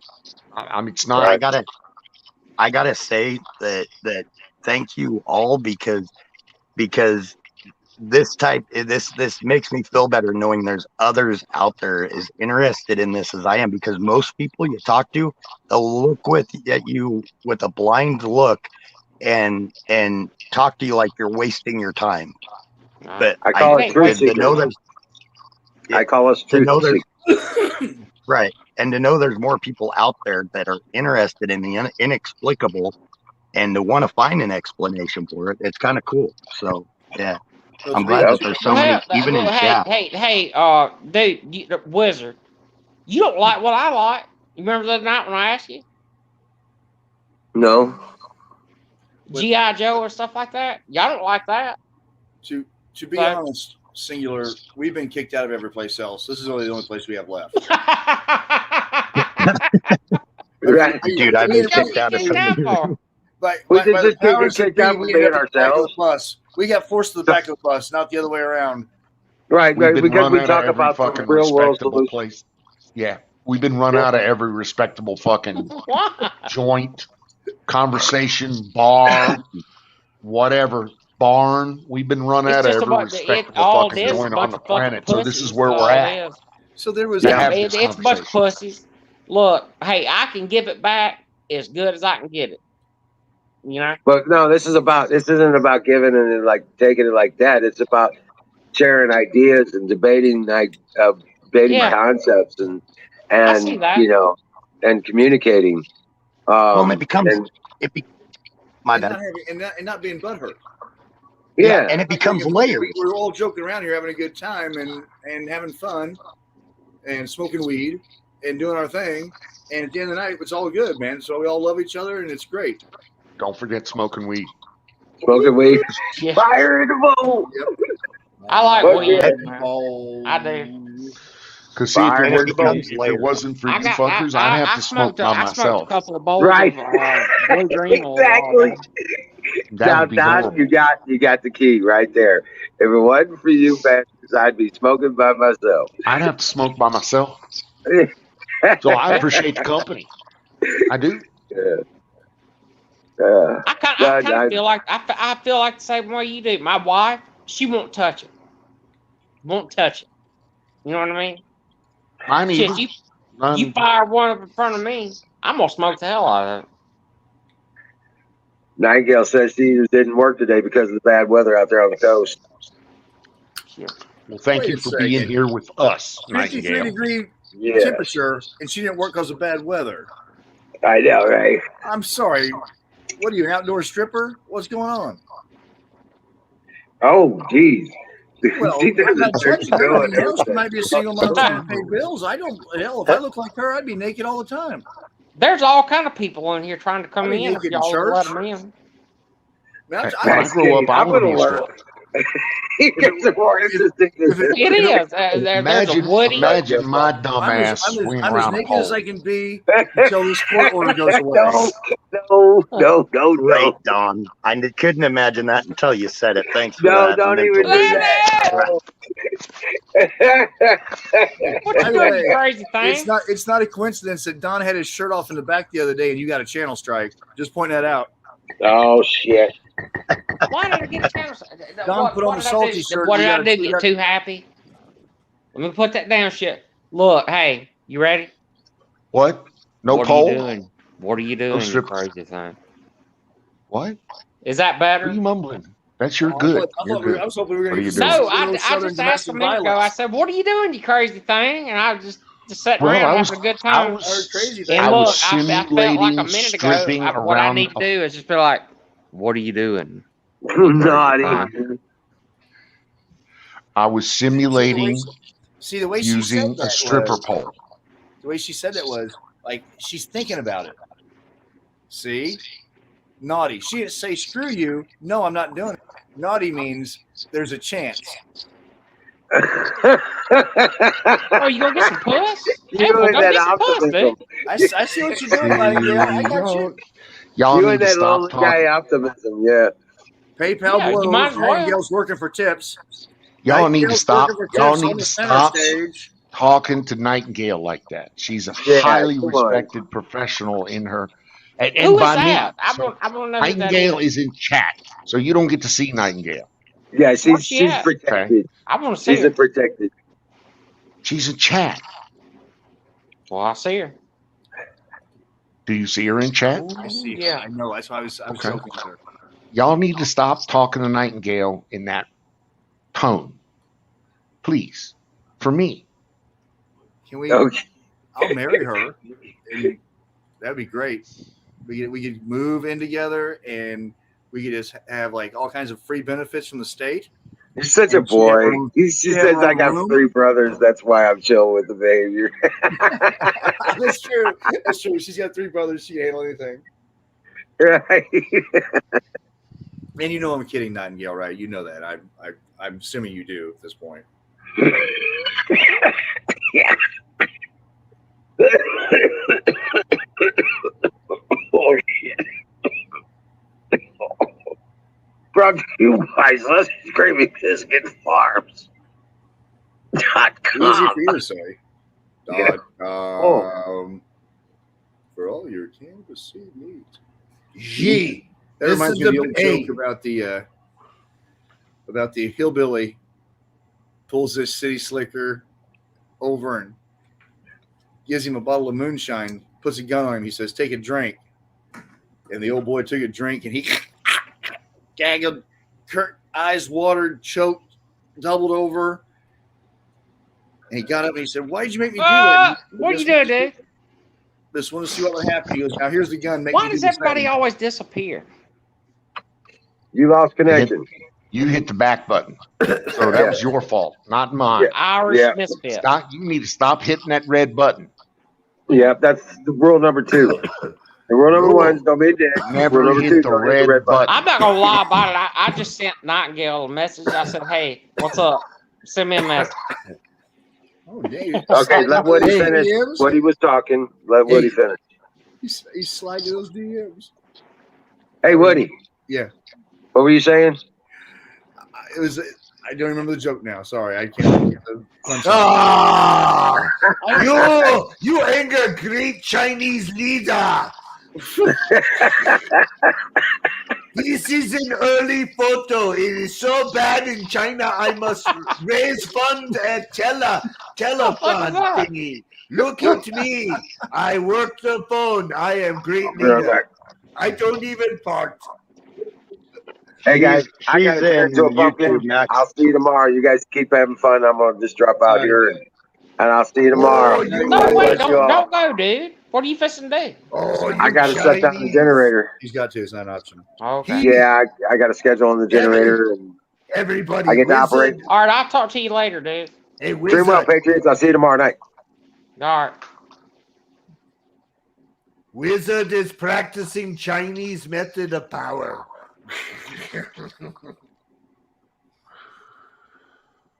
Oh, That's Lord. insane.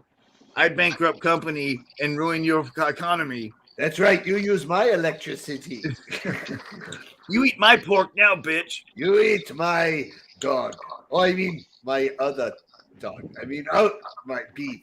Fuck that shit. Hey, do you have a? Hey, do you Don? Do you have a picture of her? What she look like?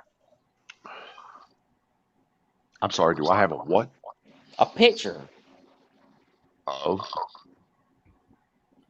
What she look like? Dude, what is she's she? not Who is she? available. Who is she? What are you talking about? Nightingale. It's look. Nightingale? Hey, she's always available. I don't think you don't seem to understand. No, she's not available. Is that your wife? If that's your wife, then fuck Nightingale? that. I know it's not. Then fuck that. No, I'm it's gonna not my back wife. off. It's not my wife. A good friend. But she's someone I have a dear amount of respect for. Okay. And to hear you talk about her with disrespect is not a No, good it's thing. all good. Look, I'm backing off. Okay, Okay, that's probably the best. Yes, sir. I'm good. She does have a cute pipe, though. Did you hear that? You don't talk about Nightingale like that. I didn't say anything bad. She does. I compliment her on it every time. I did. There's nothing wrong with what I said. I promise. You said what? She has a what? I said she has a cute pipe. She has a little purple pipe that looks very cute when she smokes it when she's on the She stage. does. Oh, And I that's complimented her, bullshit. and you can ask her. You know I that's complimented bullshit. her. Every time I see her, where is your cute little pipe at? She does. Yeah, it She has nothing to do with- wonderful there's pipe. nothing sexual about it. Okay, In China, And I you resent use the fact pipe. that you guys try to make it sexual. I'm Whoa, not. whoa, whoa, whoa, whoa, whoa, whoa! I didn't do shit. When I Nobody was told to used back, the when I S was told word to back here. off, I backed Okay? off. We're on the R word, right? Not the S word. You know, Chinese people have problem with R word. Exactly, no R's. We call it L. L. There you All go. I'm asking for is a little respect. That's all. Like conversations are Got getting that. really, really loud now. Let's go back to a history conversation. That gets loud too. Yeah, we all get too excited about our history sometimes. You know, Yeah. something interesting. Going back to Crete and Manoa, that's where the Minotaur and the labyrinth is supposed to be at, and they have found a very extensive labyrinth that's natural cave system. If you want to get into the whole, I don't want to probably get into it now, but that ties into the whole Anunnaki, and they were creating animal hybrids. Now hold on. Just- Now hold, whoa. So you're telling me that the Anunnaki are a derivative of the Minoans? No. No. I'm saying the Anunnaki were here beforehand, but one of the things the Anunnaki, when you get into Anunnaki theory, that they were like the fallen angels, the ones that came down, the Nephilim. They experimented. They created giants. They created other beasts. And it's weird that we also came across, someone earlier was talking about giants on this stream. You know, there were beasts that were created from these Nephilim. We know this. Goliath was one. They had to purge the giants out of Palestine. The Jews were tasked with that. We know this. So, Wow, I didn't know that. theoretically, Okay, go ahead. Well, I we agree know with that historically there's records of giants because they found their beds and they have measurements. We found All them. right, hey, can I say something? Okay. Y'all Yeah, mind if you I talk. do? Hold Y'all up. mind if I Let say Woody- something? let Hold on. Woody- You know the, Woodhead's on a roll here, but go ahead, whatever. So theoretically, Everybody was just talking about cats a minute ago. Y'all know them big old Sylvan cats and stuff like that came from Egypt and stuff. You remember them? Yeah.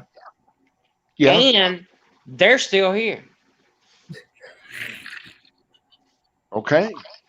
That makes you think, you know. It does. Woody, I was the one who was talking about the giants. So there's folklore in Ireland that there were two brothers. The whole story is the two giants battled, and one used the bridge to cross between Ireland and Scotland, and then he threw a rock, which became the Middle Isle. So he overthrew it. So it's the Irish giants. But we also have Cyclops. Oh yeah, and they had the Minotaurs, and they had we have all these things from mythology coming out of Greece, and that does kind of, I mean, it's a stretch, but it could line up with those experiments that led to the destruction of the original Great Flood that is put throughout almost every civilization. And the Hopi Indians even talk about how they were like the ant people and went underground to escape it. And they did that both in visual history as well as traditional history, hand down. Yeah, the Hopi Indians are actually an interesting thing because they've even got some cave writings that go along with the stories they still tell from like ancient cave writings. So these stories have remained pretty similar, and some of those Hopi ones are weird. And I will give it that I don't know about this whole Anunnaki thing, but I will give it the fact about they talk about the star children and stuff that came down and everything and warned them. I believe it was them that warned them about the cataclysm, right? And it was the earth dwellers that brought them down and then brought them back out after, right? Yeah, that's why they had the tie-ins with the Kashina dolls and the windows in their houses that faced certain areas so they could receive messages. Oh, I've got 5 of those dolls. Well, my mother has 5 of those dolls. They're pre-1930. Oh wow! Just a kind of a cool thing to, yeah. But yeah, a lot of that stuff. Anunnaki struggles me. I struggle with the Anunnaki thing. I mean, I get the whole theory, and it's very interesting. The part I struggle with is the timeline that they talk about. There would have to be some remnants of their technology in some of our findings, especially with the city. I can't even remember the name right now that they just unburied. Wouldn't there be some semblance of their technology? I mean, these people would have seen that and regarded it as an idol, probably, and you would think they would have buried something like that, correct? Well, I mean, when you build a house, there's a lot of scaffolding and there's a lot of things like that, but you don't leave it in your house.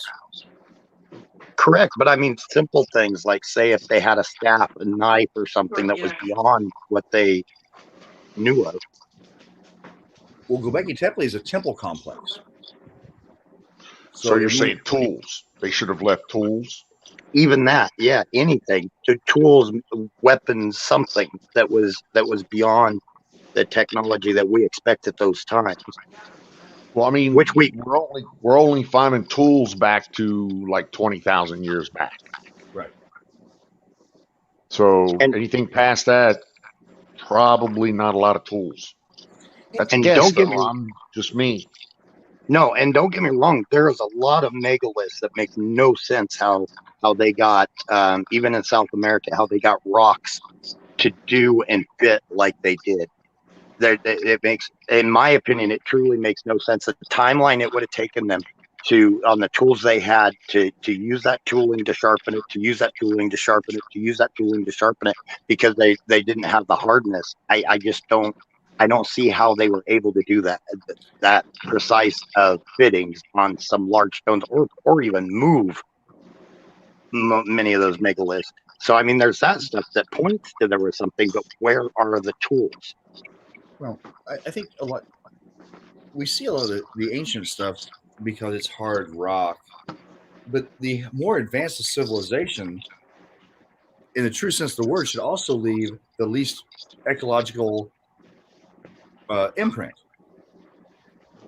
So if you are a truly advanced civilization, everything you have would be biodegradable, recyclable, renewable, and that would eliminate what we would call artifacts in a traditional sense.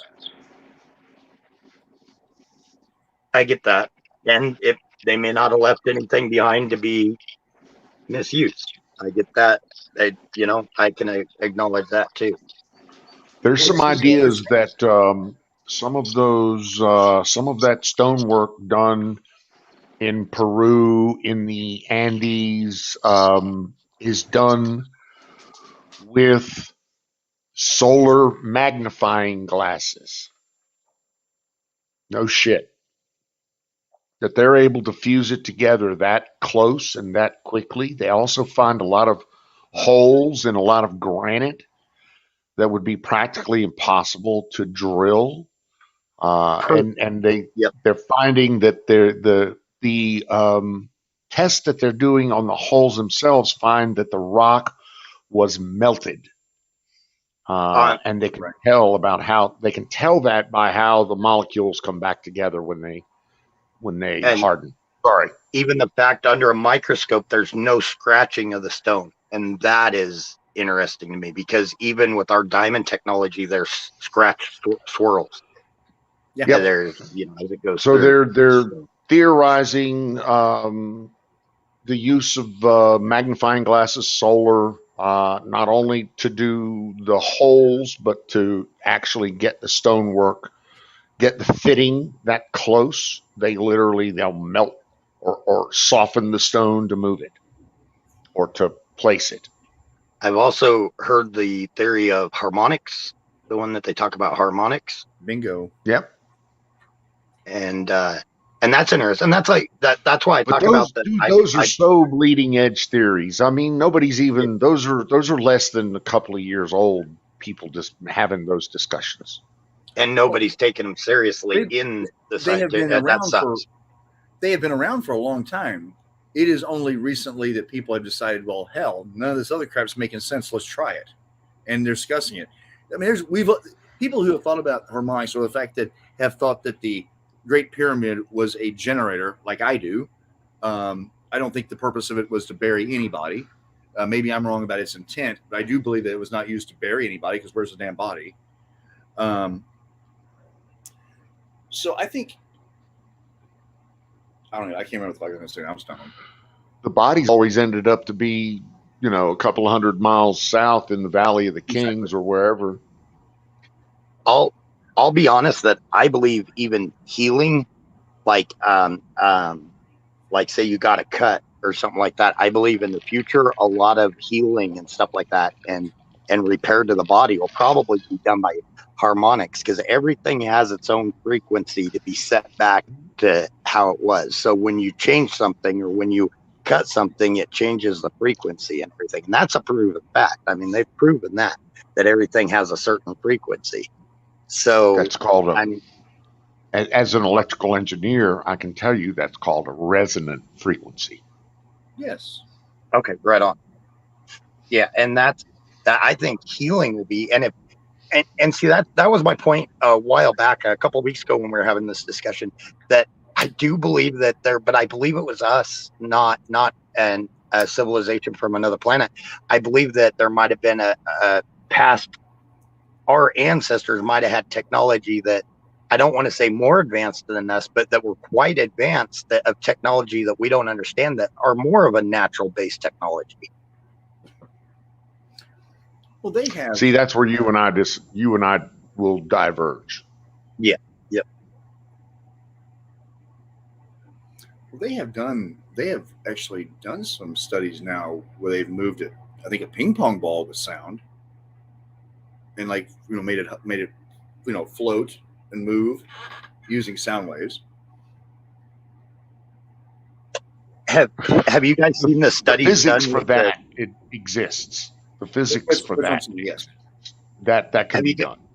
And the language of sound that gives the different, like each tone and each frequency they play, and they've got it on a flat surface, and they play the frequency through that flat surface, and each different frequency and each different sound comes up with a distinct, they put like sand or salt, I can't remember what they put on it, but it comes up with a distinct pattern, each one.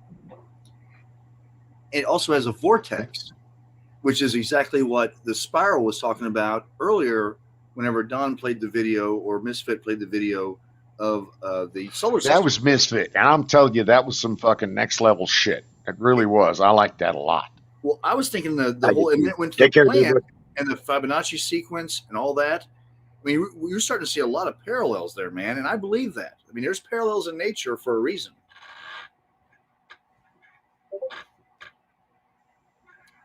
That I absolutely believe in. Everything. Yeah, If you look close enough, nature repeats itself over and over and over and over and over and over.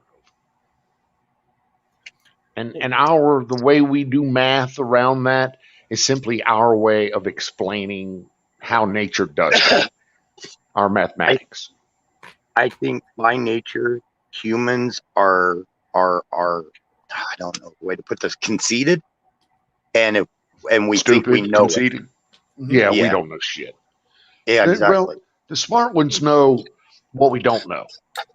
And like I said, and I'll say this again, we're just a small little fucking pimple on the ass of the fucking bug that sits on the fucking camel's hump of the world or of the galaxy or of the universe. We are so not even important.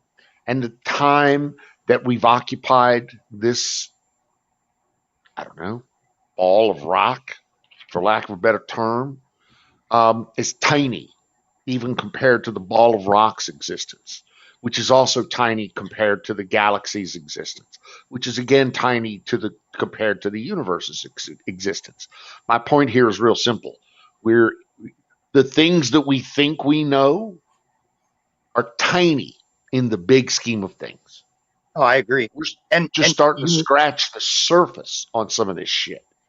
And I will never say that there's not any type of like life out there that could have come here, because mathematically it's impossible to say there isn't, because there are our sun is a relatively young sun in the scheme of things. So you take a lot of these planets that we're finding that are Earth, they're calling them Goldilocks planets, they're Earth type planets, that their suns are a billion years more or a year, older than our sun. So you talk about that. So that planet, say if there is something there, and if it's some type of intelligent life, and they've even had 1,000 years of advancements beyond us, that would be insane to think about what they could do. So I'm never going to say that. I do believe that probably most of life we'll find is maybe plant animal life, but I will never say, because mathematically there's got to be life out there. We just don't know if it's sentient, in my opinion. I disagree with you. I'm gonna go out on a limb here and say that we're the only ones in the universe. You heard it here first. Here's and that's Fermi's paradox, by the way. Fermi's paradox says that mathematically there has to be something else out there besides us. Oh, correct. Thank you. But Fermi's paradox relies on a lot of shit. Most of it is wishful thinking, to be brutally honest with you. Now, do you believe that there could be plant and animal life? Because we've already proven there's microorganisms that exist. So do you believe that there could be plant and animal life on another planet, just not sentient? So did we prove that there was microorganisms on other planets?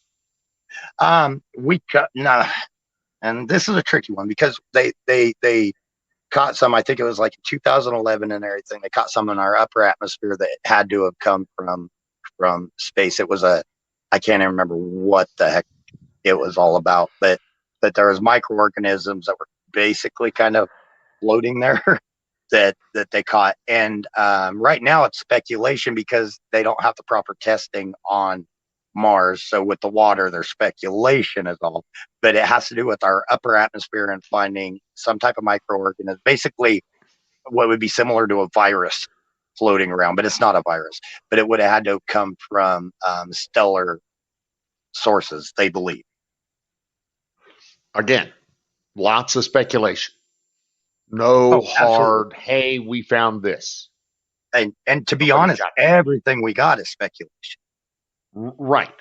And so the same speculation that same speculation exists in the paradox, and that is that since there is this, then all of these civilizations should exist. That's why I look upon it as kind of funny that these people talk about a class 1 or a class 2 or a class 3 or a class 9 civilization or this, that, and the other thing, a Dyson sphere. I love to listen to all these theories, but they're just that. They're theories. I really love to pull back to the facts. What do we know versus what we theorize? And you'd be surprised on how conservative, sane you have to be to understand what we know versus what we've theorized. But with that said, there are a lot of very hopeful people, myself included, who have a lot of hope. But to be honest with you, I believe, this is just my humble opinion, I believe that we're going to find out that humans here on Earth are the only thing that exists within our ability to determine what exists. And that's a big thing. Sentience. Yeah. Well, no. Listen, if something's 10 miles away, then we can tell you it exists because we can see it. If something's 1,000,000 miles away, we can tell you it exists because we can maybe hear it, detect it in some other way. If something's light years away, then we can tell you it exists because of what? And that's kind of my point. Signature. What are those spectral? The light emissions. There's spectral. There's a lot of spectral, but you can only determine chemical there. You can't determine chemical makeup. So my point here is real simple. As you push out further, then you diminish your ability to determine what's fact and what's theoretically your ability to sense. Do you understand what I'm saying? I fully understand, and I mean, to me, that theoretical. And that's why I always tell everybody that I think theoretical scientists are the only true scientists, because everybody else thinks everything is fact, and theoretical scientists are constantly trying to prove it wrong. And I think with these theories, we need to have them, and I'm sure you agree that we need to have them to advance ourselves and everything. And I fully understand where you're coming from about that we need to, what we can hold, what we can have. And I'm a firm believer in that too. I want that definitive proof I can hold on to and everything. But that speculation, I think that's part of our nature. We have to have that. Yeah. That's how we learn.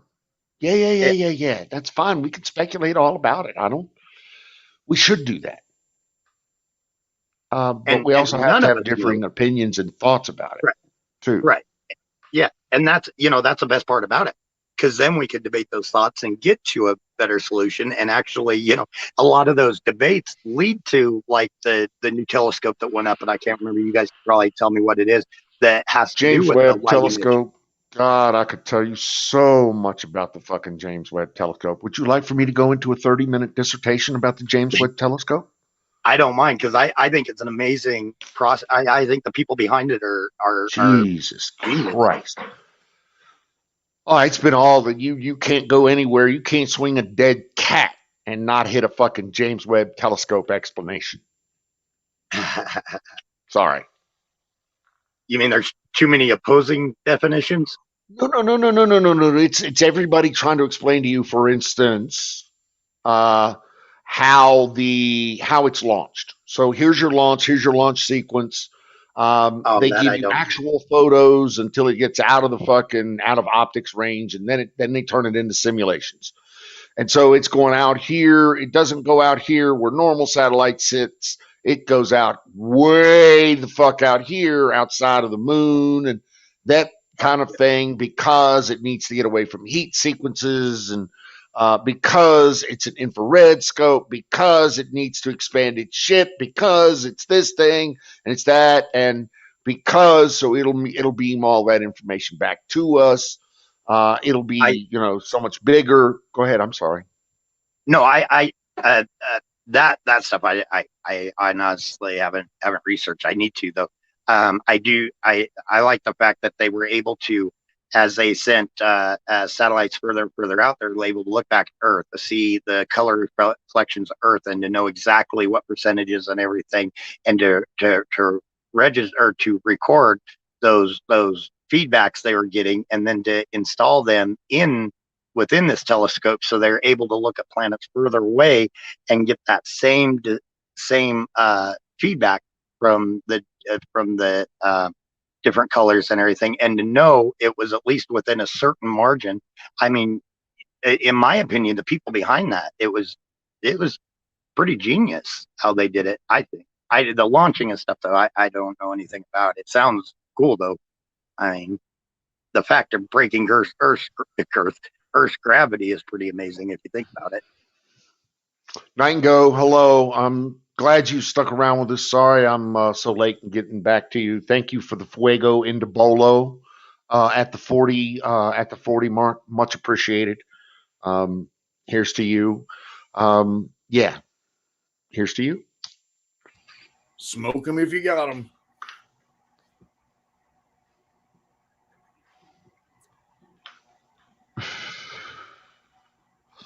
Here's what's going to make the James Webb. Here's what people speculate, that the James Webb telescope will be so much cooler than the Hubble telescope.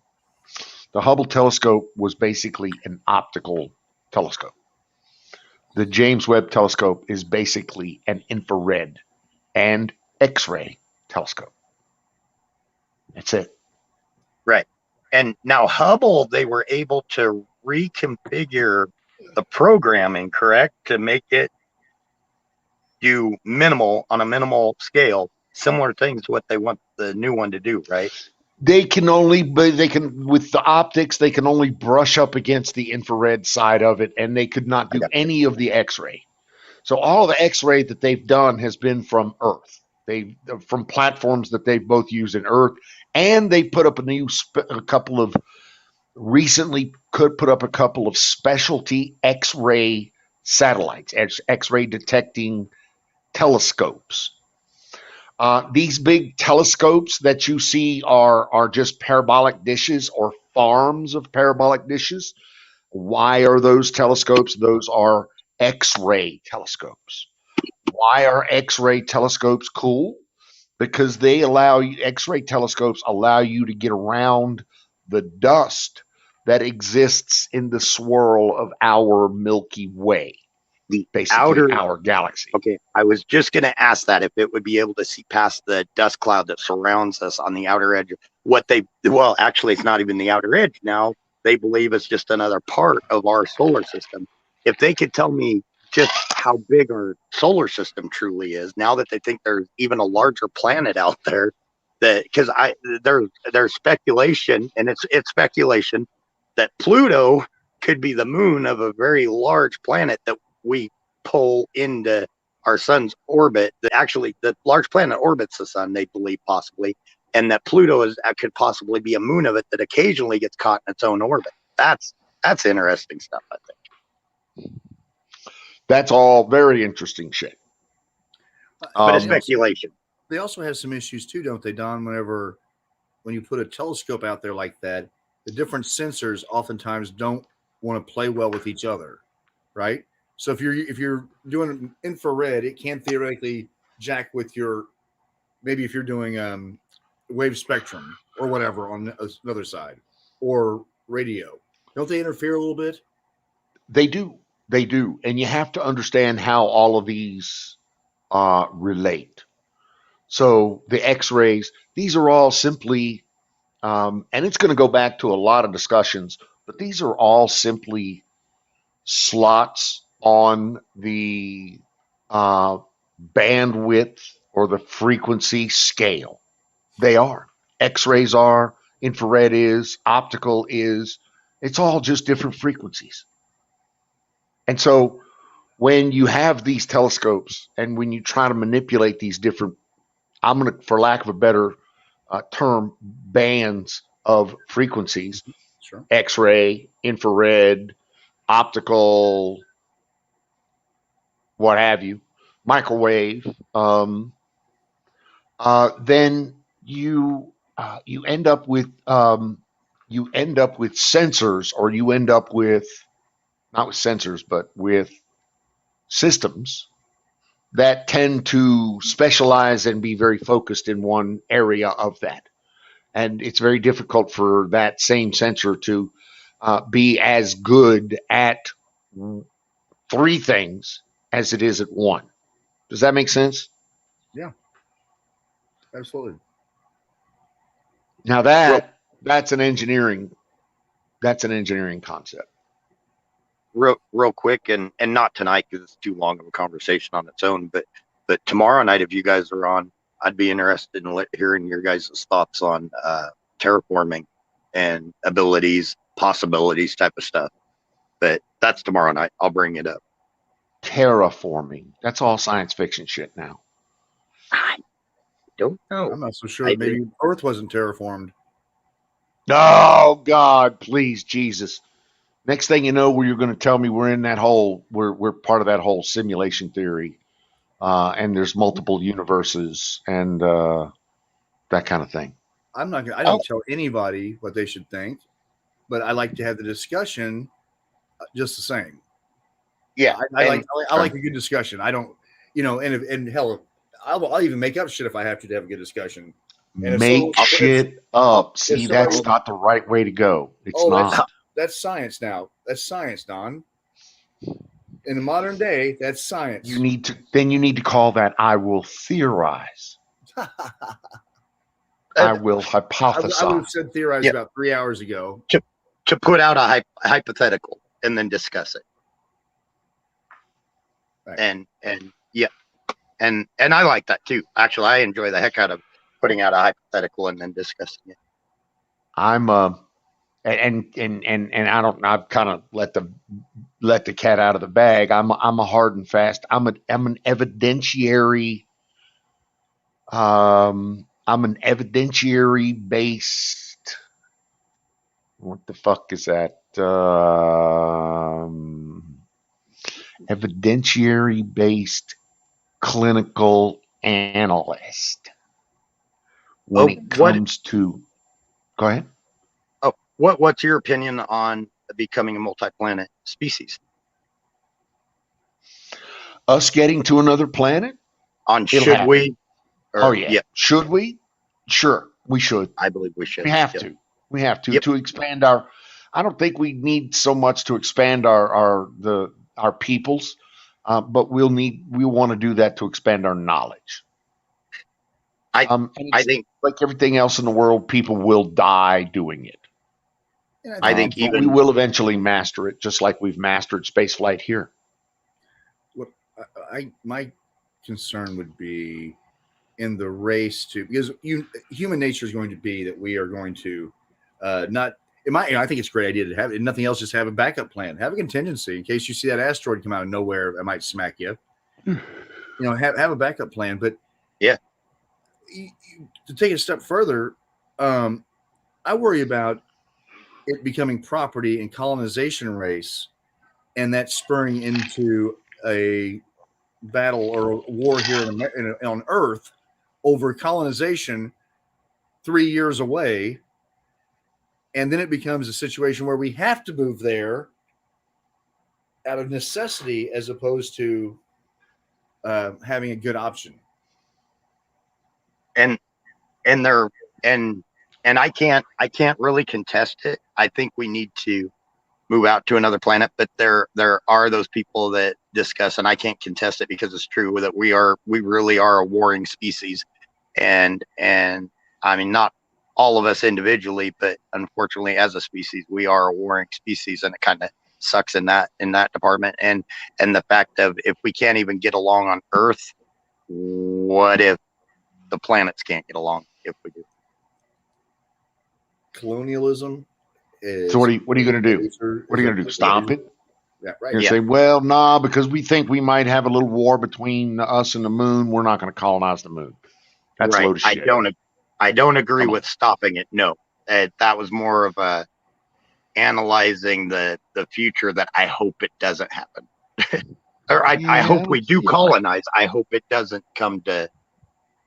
Well, you take Yeah. China. You take China, who's a major populace. India, who's also technological. These are all nuclear powers, by the way, and they all Oh, are yeah. overpopulated, and they want to start expanding. You've got India, who has a religious fundamental, both religions, both Hindu and Muslim, are against what they would consider in China. Then you've got the Christians coming from America. So you have a brewery right there. I mean, you've got militarism. You'll probably have alliances out of it. Imperialism would be the colonialism aspect of, say, Mars, and then nationalism. I love how nationalism. I love how you've already put the Chinese landing on the moon. You've put an Indian on the moon. You've made sure that they could all be colonized. You've made sure that they all have the technology to. I love how you've got this going. It's what, next week? It sounds like you're thinking this should be on board, and dude, that's fucking 100 years out. But I don't know about 100 years, maybe 100 years, 10 years ago. But the way technology is developing, and let's not forget, we share all of our information now, and all it takes is one quantum computer from any of those nations or all of those nations to get us all there like that. And then it's colonization, it's race, and the potential for war. And yes, it may be 100 years out, but don't you think we should be setting groundwork? We set the groundwork for Antarctica. We said, okay, hands off, so why not do the same thing for Mars and establish it like that? The worst part is that I think space races, are beneficial almost because they push people. So was going the New World at one time. What's that? So was going the New World. Yeah. And the European colonization of Africa that devastated was a step in the right direction. We're going to go help them. It's a big race to help them. Is it good for all of us if we save those black people down there and convert them all? No. Now, and I agree. And unfortunately, I don't. Well, I mean, no, he's stating the case for the Catholic Church. How many 100 years ago? That's exactly what the Catholic Church said. We got to go to Africa and convert all those fucking savages. For the greater good. For the greater good. Exactly. We're killing them for Jesus. We see how that worked out, right? That's what I'm saying. That shit, when you start racing into things with religious fervor and financial fervor, it's weird. Wherever Jesus goes, there usually is a gold mine or oil. So coincidentally, there's an economic factor that goes with it. So, and that same thing could happen on Mars or Jupiter or the moon. Because it happened in Africa, it happened in South America, it happened in what used to be now in the United States.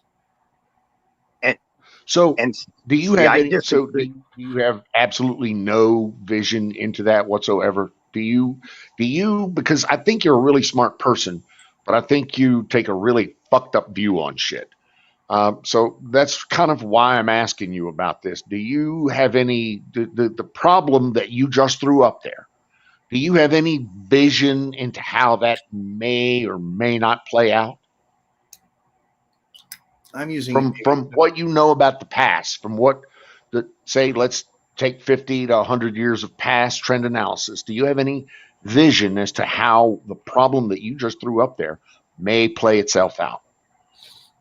Yes. Okay. I'll take World War I. And the four and I went to this a second ago. Most people, for simplicity's sake, the four main things that led to World War I was the main: militarism, alliances, imperialism, and nationalism. So let's look at a historical what we did with the first space race. Actually, no, I was referring more to your interplanetary difficulties and how. I'm sorry. Go ahead. I apologize. Okay. Well, I'll fast forward. So all the things you see there with the militarism, anything going into the future, we have a space force now to help. I'm assuming protect our ships in space, since we now have this thing. So we are having a military. The NATO is a military deal. It's putting our satellites up. China's is military. Japan's is military. So we have militarism already. Massive money going into it. Imperialism. Yes, when we go to any place, be it the moon, what's the first thing we did? We planted a flag to show that it was ours. We are imperialistic. All nations are. Alliances, why would you not want to pair up with your allies to help fund it and to help bring them people on? So we will have people paired up. The Brits will align with us because we're going to imperialize and colonize. They want a piece of the action. You're going to see China probably do that with maybe the Asiatic peoples, theoretically, and then nationalism. Once again, we didn't put a peace sign on the moon. We planted an American flag. And nothing brings together a nation like a good space race, a la JFK, put in the time frame, 1969. Love a good challenge. Yep. We love a good challenge. And we also love a good enemy. Okay, so real quick, you got a nice label. You got a nice label on all that shit. So how does it play out? You haven't given me an analysis on how it plays out. What happens? Okay. I'm gonna talk to chat. I'm gonna talk to chat real quick. Nobody's getting an ask you an MGM. This is how we debate. We all get along and respect each other's opinions. We just get heated in our opinions. I'm sorry. I'm just trying to understand. I get a little. This is how we debate. Yes, sir. Please, Woodruff, Professor. Let's say. Of course, obviously, we're talking about hypothetically, but that's the reason why you learn history is think about the future. So let's say we learn that in 10 years' time, there is going to be an event that's going to be, maybe 100 years' time. There's going to be a life-threatening event, a meteorite that's got 90% probability of taking out all life on Earth. Yep. We massively build up to get all of our populations someplace. Yep. And we would probably all agree with our shared technology and wisdom that we would probably all find the most logical place for us all to be would be the same place. And then it would be on. And then who's going to be there? You're going to have to fight for the resources to get ships at that point, it's going to be a fight here just for the resources to build the things. Yeah. Why do you think we were in Afghanistan and left and China's moving in for just the silicon alone or whatever the parts are to make, silicon. So you take that aspect of it. Plus, you got to deal with who's going to get the resources there. So that's going to lead to conflict on which civilization is going to get it. All that can spur back and forth between the two. So why not have in place, before this all starts, something like the Antarctic Treaty? Before people all start colonizing it, for whatever reason, let's just say, hey, look, it's hands off, or we will share it according to this particular organization that we've set up as a treaty. Why aren't we doing that with Mars? I'll tell you exactly why. Okay. I can tell you exactly why. We don't live in the times where those agreements are now readily available. Back in the day that we put that Antarctica deal together, there was maybe a half a dozen signatories that had to actually sign off on that. Now that would have to go through, I think we have almost 200 nations. It would have to go through various and sundry levels of signatory that would never make it through it would make it through the first levels. Why not the UN Security Council? That's the big, that would be the big players. That would also be the big players that would be on space race. Yeah. So what makes you think that any one of those wants to encumber themselves with some fucking made up green horse shit? That somebody else, some other rule set. Huh? Just an analogy, Skull. And then we're right back where we started from with the war thing. Hey, by the way, Skull. Oh, yeah, you're right. But I don't understand where we were there. And I think it's just us three now. I just got a view that we were disconnected from Twitch. Oh, that friggin' weird time thing. We're only allowed to run so long. Yeah. I don't know why it does it. It doesn't do it to us every time, but sometimes after like 3 or 4 hours, it'll shut us off. Well, here it says we're reconnected. We're connected. See, yes. All I'm seeing is YouTube, Skull on YouTube. Anybody on Twitch? They can say Let hi. me look. I can look. Now, see, I agree with. Actually, I agree with. Oh, Dallas. Yep, he said yo. I agree with Woody on a lot of that. But there are some aspects that I agree with Don on. I think a space race would get us there quicker, and I think some of that's good. But it can't be a warring, like we'll nuke you if you get there first. You know, it's got to that be. Space race is already on. We're already on doing that to Mars and to wherever you want to. Go ahead. I disagree with you both on the 100 years. I believe we'll start what they're calling scientific colonization within probably 50 years. By what would that be? 2071, 2072. I'm pretty certain we'll have a significant population of people doing research there. I mean, it could be only 1,000 people, but it'll be significant. Like say on Mars, it'll be intersolar, not extrasolar though. Skull, Dallas, how the fuck are you? 66 Brian, what is up, Brian. brother? Welcome in. Yes, we are talking about moon base. I'm sorry, what? I would love to see what Dallas is saying. I'd love for him to come on I'd love to hear what he has to say about that on the panel, because I love to hear that stuff. I love it.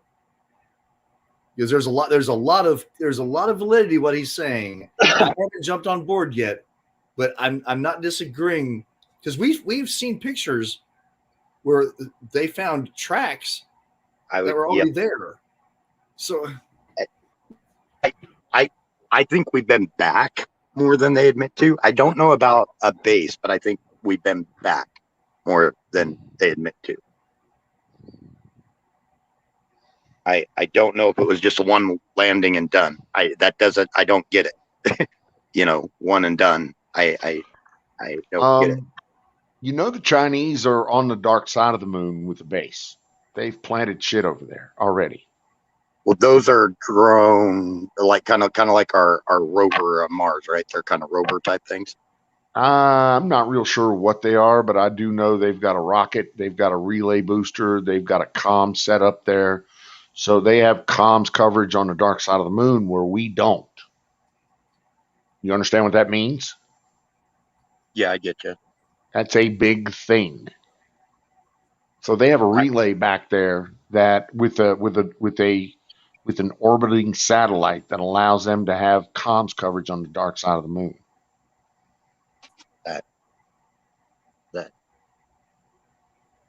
That's almost creepy right now. Well, it would also give them advantages if they're back there. They can set up a base to mine helium-3. Yeah. So guess what? Which is a resource that would get them out of debt and make them the economic leader. So guess what? You know, there's a treaty that says you can't do anything on the moon. You know that treaty exists, right? I did not. Well, there is. It was signed by everybody and their brother in 1967 when we first started going to the moon. So that's why. But guess who didn't sign it? China. Nice days. Bingo. Oh, is it China? At the time, China was not a significant. Nobody gave a fuck. Exactly. The Russians, all with big fanfare. The Europeans, yes, with similar fanfare. The United States, with great fanfare. Everybody signed that document. It says we will not put military on the moon. We will not build bases on the moon. We will not do this on the moon. We will not do that on the moon. Except the Chinese didn't do that. Really interesting. It makes a lot of sense because at that time they were not considered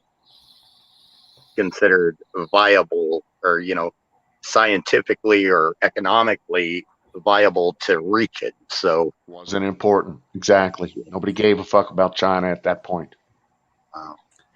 It's like the best RC car. Exactly. They have comms to the backside of the moon, which means, and that's comms that we've never had. That's always been a problem for us.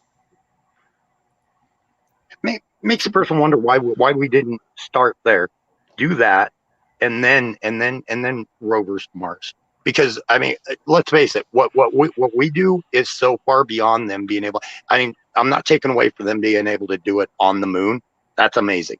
But the fact that we're able to do what they're doing on the moon on Mars is so much more beyond what they're capable of.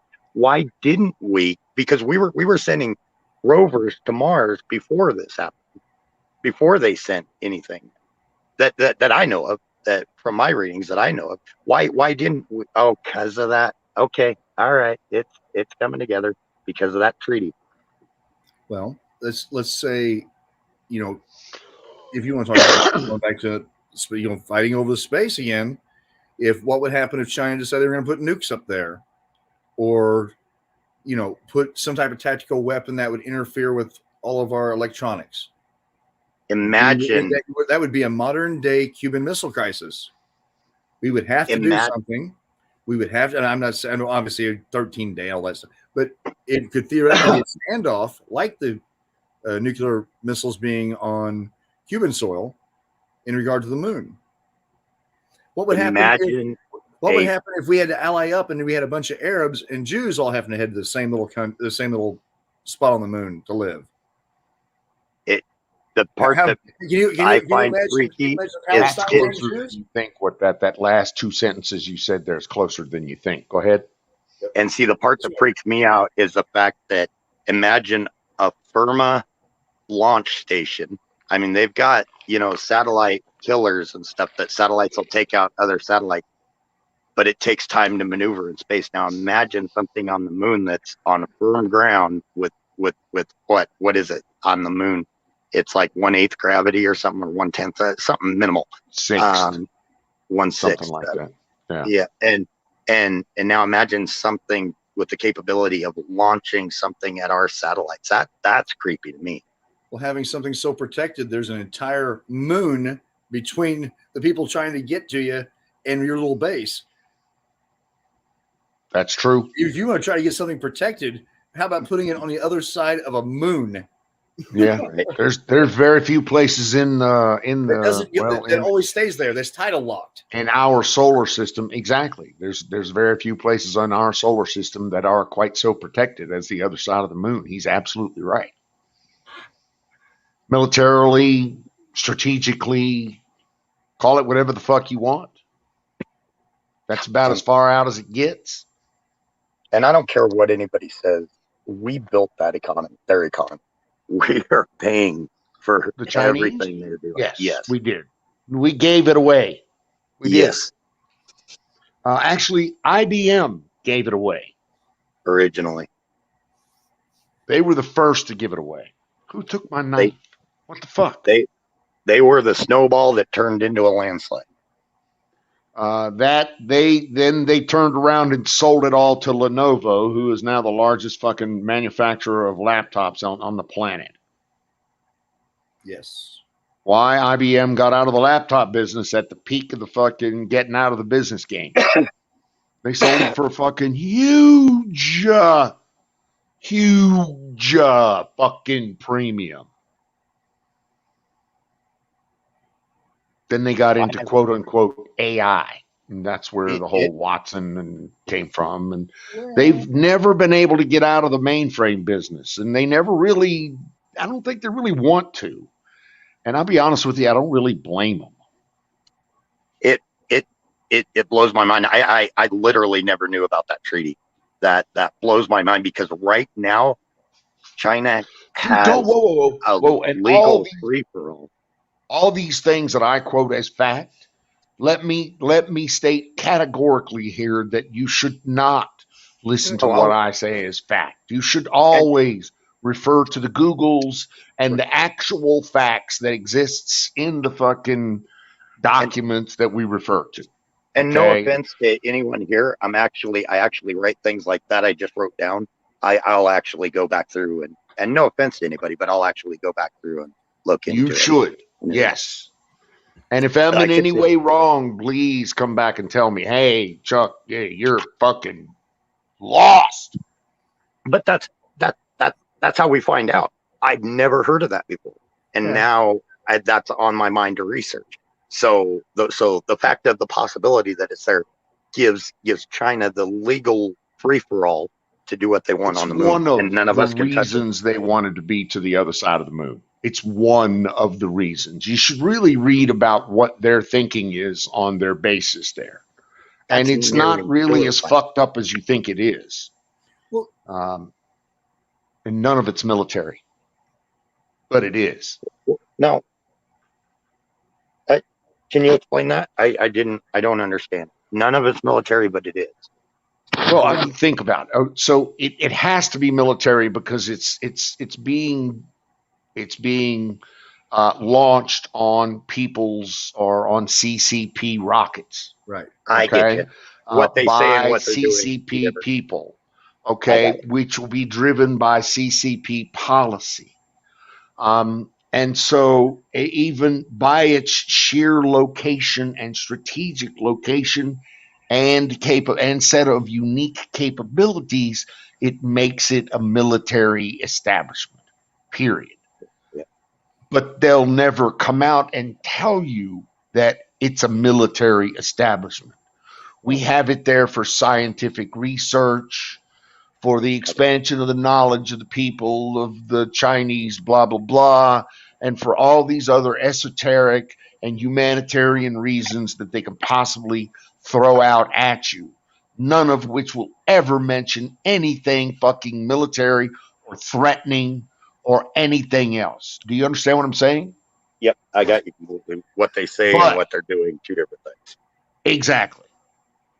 And this is where people need to understand the duality of the technology we have, because the technology we have is widely given to us by the military. That's why we put so much money into it for cutting edge stuff. So everything we have is in actuality a weapon, or theoretically a weapon in the modern age. If you remember in the original Desert Storm, we banned PlayStations going to Iraq because we were afraid he was going to use the processing chips in PlayStations to better arm his Scud missiles. So technology in a PlayStation to them was a deadly weapon. So really there's a duality in nature. So if you took a laptop and you sent it to the moon, you could say that's for writing Microsoft papers on moon craters, or you could also use that laptop to do launch codes. And there's a fine line between the two. And I'm not a big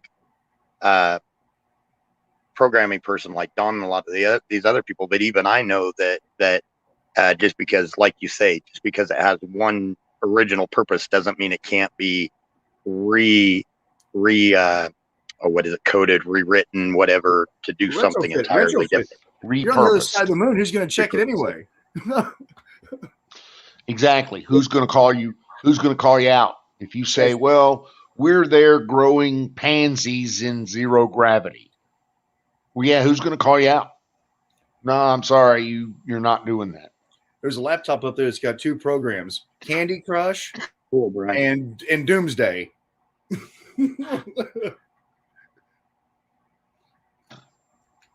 Brian's on it. It's a See, gaming 18 computer. countries. It's a gaming computer. 18 countries signed Moon Agreement December 1979. None of those countries were China, were they, Brian?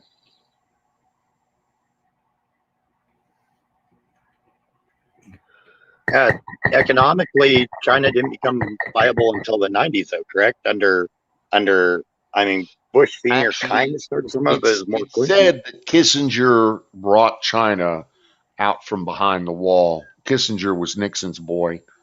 So Nixon was the first one to go over there. So it was Nixon who brought China out from behind the wall. When was that? Mid-70s? Sweet Lincoln. Nixon, I swear Nixon, I still think Nixon was right, and he just got caught. I don't disagree. If the Republicans would have done a little bit of spying, maybe they wouldn't have got caught with their pants down this time. Yeah. Yeah, he was like Trump. He was unsophisticated in his ways. Yeah. Got caught recording, but he was recording people probably actually doing some bad stuff. Well, I ain't saying he's not a, what's the word I'm looking for, choir boy. He's not innocent. None of them. None of them ever are. Okay. They do shit in the name of the people of the United States that we really don't want to know about. Now wait a second. You're telling To me our- that Howard Hunt is not the pillar of the community that I think he is? Hunt. How do I know the Howard Hunt name? When he was one of the plumbers at Watergate. Mr. Hunt. Yes. No, he was the pillar of the community that you thought he was, you know. He also was at JFK. He was also one of the guys that was one of the he was one of the hobos that was arrested. Grassy Knoll guy. JFK. Okay. He shows up in a lot of really shifty American historical events. Very He's not interesting directly involved. places. He's definitely in the periphery. Look at you go back to January 6th. Even that, they've always got people inserted into places to instigate stuff. They've proven now that there was FBI so-called informants involved in that, instigating a lot of that. I mean, oh my God, yes. Oh my God, yes. Always people planted everywhere. And The some of the FBI, major our internal law enforcement and intelligence agencies, I got to be honest with you, back in the 40s, 50s, 60s, even up through the 2000s, have run rampant over any kind of fucking lawfulness or libertarian or civil regulation that you could have possibly thought of. They've made a fucking mockery of it. Honestly, I know they've been incredibly successful doing it. And I don't know if there's any truth behind it, but there's a lot of people saying a couple of months ago, if you get a package sent to your house that you did not order, do not accept it if you're, hardcore Trump supporter or anywhere close to at the not the people that went into the congressional building, but anywhere, during the Trump rally on the 6th, they're like, do not accept the package. Just the thought of it behind it, them telling you not to accept it, is like, what the heck is going? It makes you wonder. If they were. I'm not saying they were. I'm just saying, who's they? Who said to see? And the question about whether or not I would actually entertain any of that thought would come down to the authenticity of the source that gave it to me. Right, and that's why I said that it was, complete. Is there any authenticity to the source?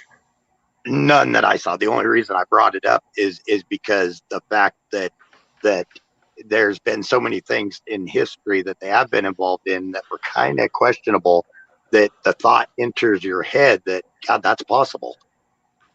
But no, there's no, I can't verify any of that. Just that to hear somebody say that, and then the thought automatically enters a lot of people's heads, that, it just shows to me, it shows that in the past, there has been some questionable tactics that lead you to believe, okay, the possibility. You lost me. Yeah, I was going to say that might not have made any sense. I'm tired. Can we just agree at this point that after President Biden failed to release the JFK files again and put it back farther and said it would not, because he wanted to make sure that it would not incriminate anybody or harm anybody living, which is interesting because everybody that was involved in the assassination is dead and their families are dead. So I'm not exactly sure at this point who we're protecting unless there were more people involved. And I'm not trying to get off on a crazy conspiracy, but can we accept that maybe there's more to it than just one jackass shot through a tree from the Dallas School Book Depository? Come on, bullets are magic. Sure, why not? Sure, we can accept whatever you'd like for us to accept there, Mr. Woody. I think it definitely makes it questionable when they. It's just like the fact where the Because he's been FDA. dead for fucking 60 years now. Right. And you know who put the 2 bullets in the back of his head? If we discover tomorrow that it was fucking Khrushchev himself, it really would not make a goddamn hit. It would not make a goddamn hill of beans. It would if it was internal. They've killed off all the Kennedys. They've already killed off the Kennedys. Jack Ruby, I think, was not married, had no kids. He's dead. Lee Harvey Oswald, I don't think, had kids, and he's dead. His wife is damn near dead and doesn't care anyway. So I'm running out of people who that. Well, I'll ask the same question about why the University of Delaware concealed Joe Biden's records from FOIA requests. I'll ask the same question about why people don't want, why throughout the dawn of man and the history of knowledge have people sought to conceal specific individual pieces of knowledge for their own. Why have they sought to do that? Why has the always FDA, for personal gain? Why has the FDA come out? Why has the FDA come out in full support of locking down all these pharmaceutical companies R&D that they did for these vaccines? Why has the FDA come out in full support of locking all that information down for 75 years? They're fighting it in court, trying to push it back to 75-year disclosure. It's now 95 years. Is it? It See, is. that's why. If it's legitimate, why would you hide it? It's not. Just like It's not legitimate, and it'll never stand. And see, here's the thing. You said it earlier today. You said trust in the Constitution. And so when I hear these fucking stupidity, the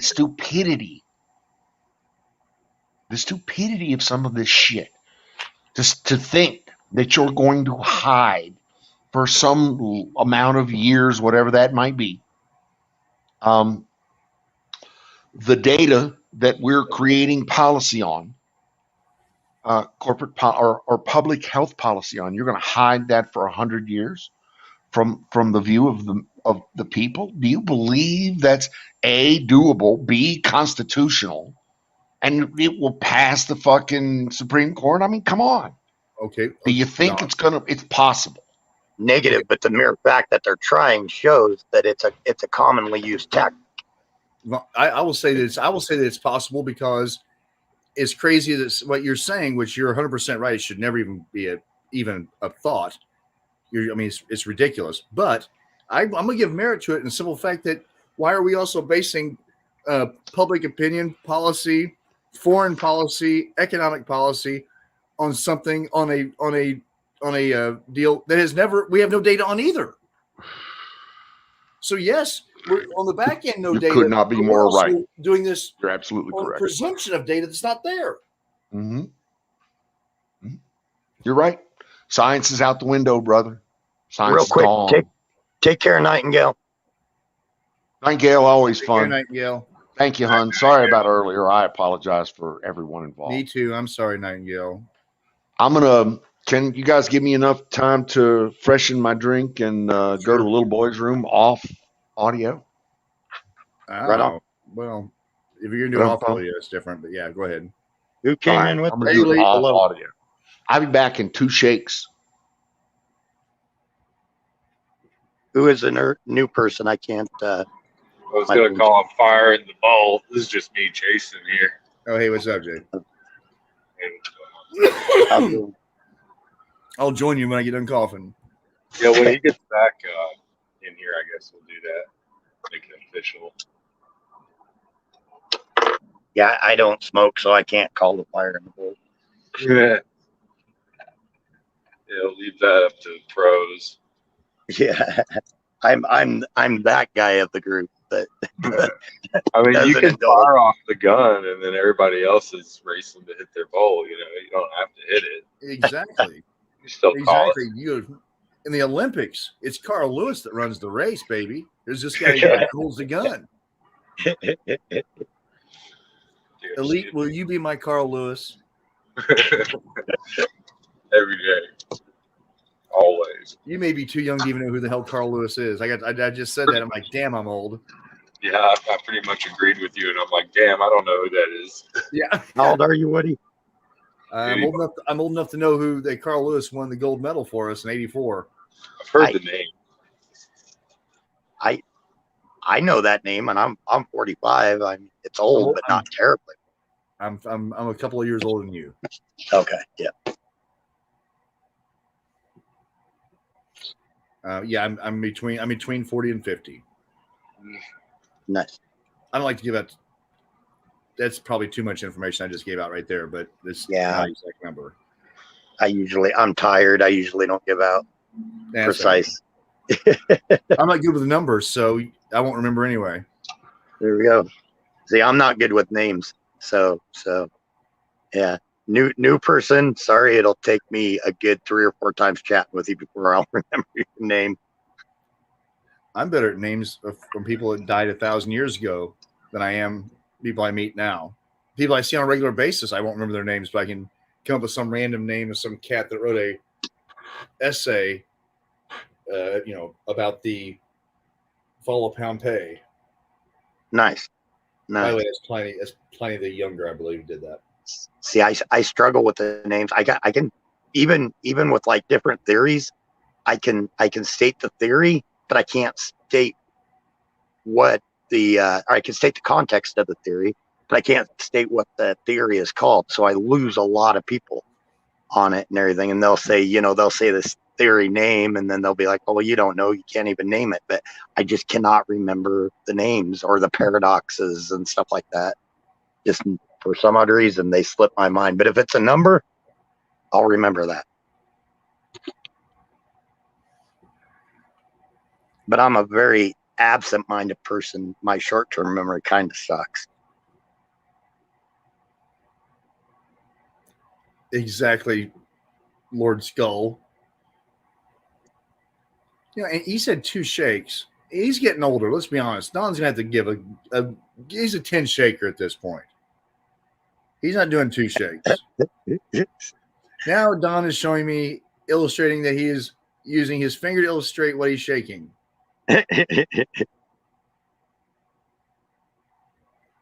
I know. Look at that. He's telling you he loves you. He's telling me he loves me. It's so sweet.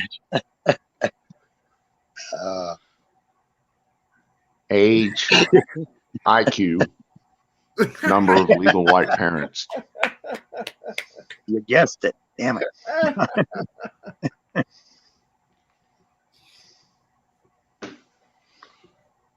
1 a.m. and 1:30 a.m. and you're hitting hay. What? I mean, what the fuck? I mean, was this something I said?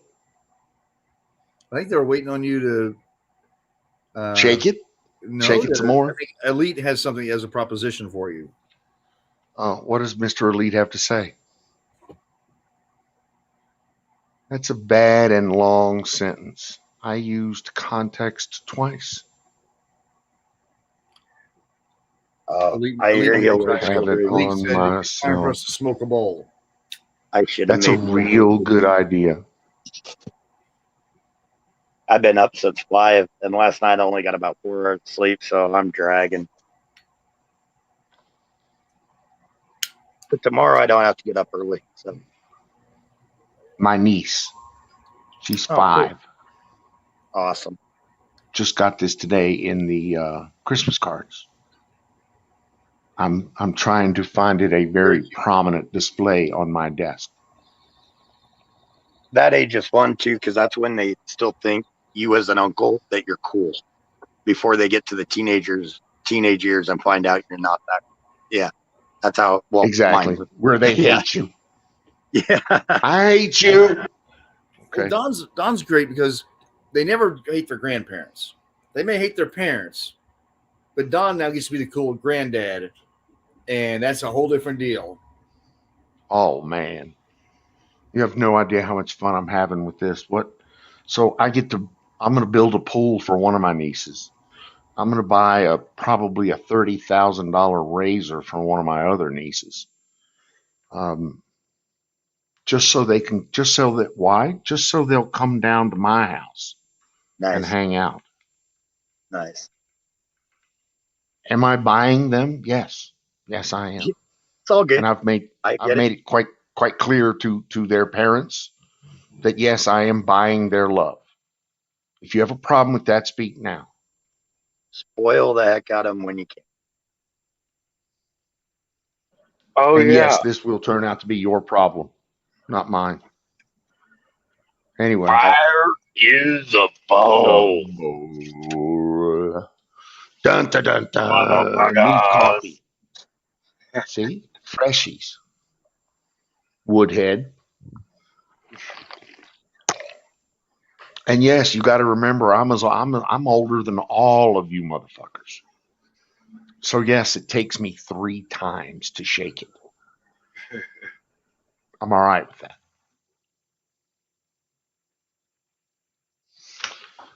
Do you remember the joke about the 2 bulls up on the hill? Do you remember that joke, Woody? Talking to you, Woody. 2 bulls up on the hill, right? 1 old bull, 1 young bull. Do you remember the 2 bulls? Yep. Dallas knows. Dallas knows. I think Woody is now shaking it. He left. Must have. I'll wait till Woodhead returns so that he too can enjoy the wonder that is Woohoo! I'm back. turned out to I'm tried by it love. She turned out to be undercover cop. Yeah. I understand that. Much more than you know. Learned it on the movie Colors. The 2 bulls. Oh, that's cool. Woodhead, are you back? You are back. I am. Thank you. So I'm reminded of the story of the 2 bulls. 1 old bull, 1 new bull, 1 young bull up on the hill. Do you remember that story? I'm not familiar with that story, I don't think. Let me refresh your memory. Please. 2 bulls up on the hill, 1 young bull, 1 older bull. Young bull says to the older bull, he says, let's run down there and fuck one of those cows. Old bull looks at him, gazes down on a whole herd of cows. He says, let's not. Let's walk down there and fuck them all. Do you understand? Yeah. All right.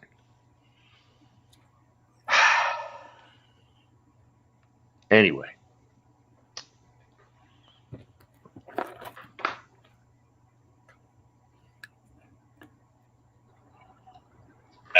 Light all the bulls on fire. That I don't reminds have me Nightingale keeping us in check for Fuego into Bolo under the right time-o.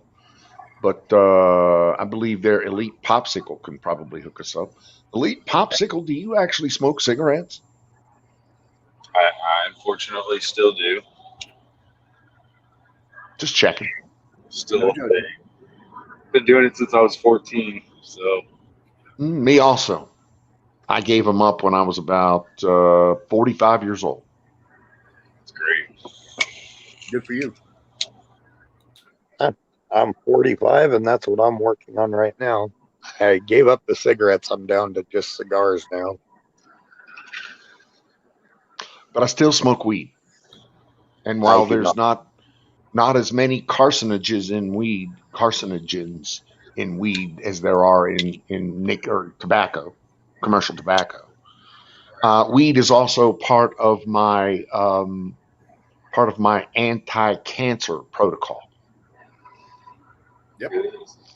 THC is said to have cancer inhibiting properties. Green tea, I think, also a lot of green tea. I mean, there's a lot of things that have cancer inhibiting properties, but the one that I smoke, weed, is one of them. Well, John, and I think it's so easy to disregard, the pharmaceuticals and doctors, those who profit from pharmaceutical sales, to disregard something that's natural, because ultimately it should be free. It's a natural. It's my point. It's a right. It's a God-given right. It should be a natural right of man to grow something and consume it for himself. And I don't give a damn if it's nightshade that'll knock your ass in the dirt.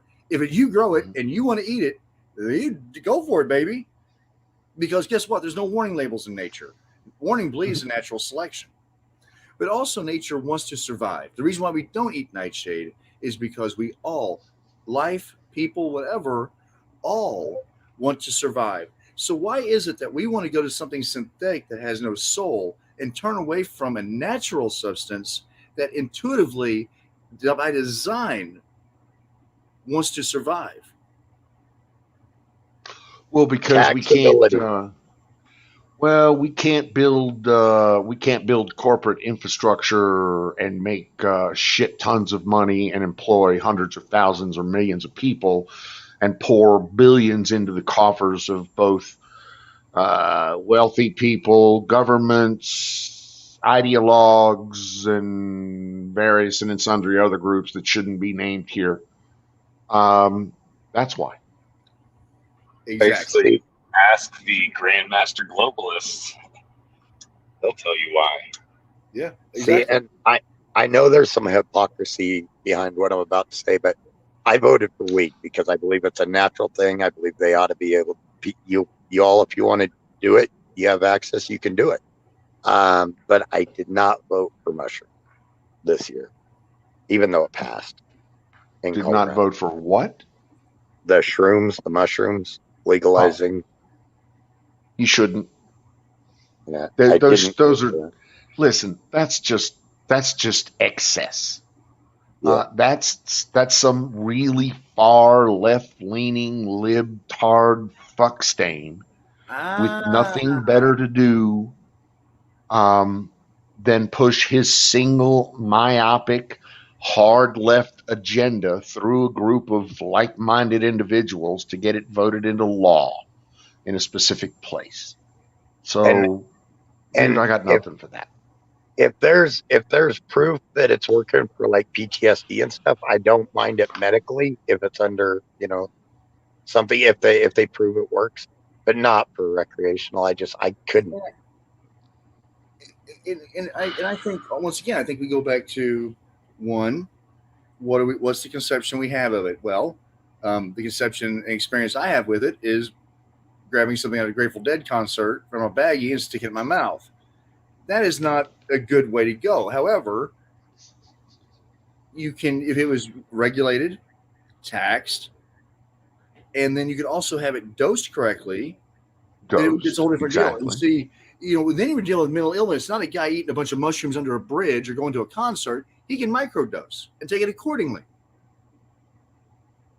Just like a guy who might eat a gummy, a small gummy. You're microdosing. You're not getting whacked. And if that psychological balances your head out because you have three different personalities. Exactly. If that works for you, then yes, absolutely 100%. What he said. If it would have come up 50 grams a day and hear and see sounds, then you're doing too fucking much. Yeah. And I completely agree with you. If it would have come up medically, I would have supported it, but where it was voted on recreationally, I didn't. I'm like Lord, though. Skull says you got to believe in them because they really do exist. And quite frankly, I've probably eaten more mushrooms than all three of you on the dais combined. Unless the professor had some really intense times in college, which I'm guessing there's a possibility of that. I've had some really hard shrooms. I've had them once, and I did not know I was having them because they put them on a pizza, and I didn't know what was going on that night. Dude, I've eaten more shrooms than Carter's got little liver pills. Over various and sundry time frames, spans of time, and actually spans of dimensions that I never even knew existed. But we won't even go into that. Lord Schooldrazer, I had a purple blob chasing me that night, and the next morning I was in my underwear, passed out in the corner, basically in the fetal position, which is where I apparently spent most of the night, according to everybody. That actually sounds like a pretty good trip to me, but not when you're not expecting it. But what do I know, right? I would always lose weight. I mean, it's really hard to get into the fridge whenever there's a dragon guard in it. So yep. Okay, so I'm you not would- the only one that No, saw I'm kidding. something chasing him. What's that? That's good to know. So in Pensacola, Florida, in 1980 period, when you're a young third class in a school getting drug tested every 30 days for marijuana, you can't smoke weed. On the other hand, one of the alternatives, though, becomes outside of the barracks of the of NAS Pensacola, Naval Air Station Pensacola, is nothing but cow farms. These are cow farms with cow patties that grow some of the finest salicylic mushrooms you'll ever fucking eat.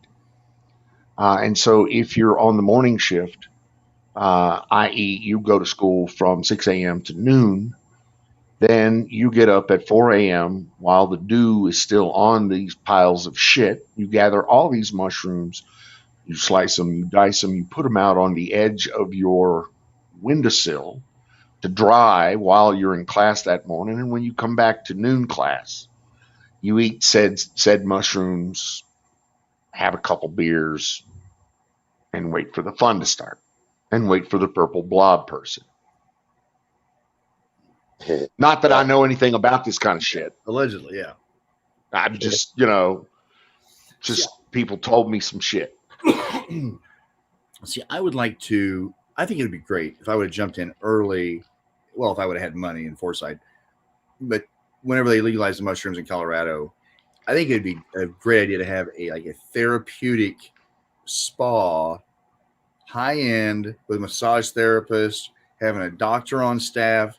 I mean, it'd be premium. It would not just be a hippie hangout, passing a joint type deal. It would be a monitored, safe environment, climate controlled, and I'd let them get really comfortable. And I think it'd be great. I get a bunch of very liberal people together, and I'd get them all deeply massaged and tripped, and then I would immediately just go, I can't believe Donald Trump just took the presidency back, and just walk out.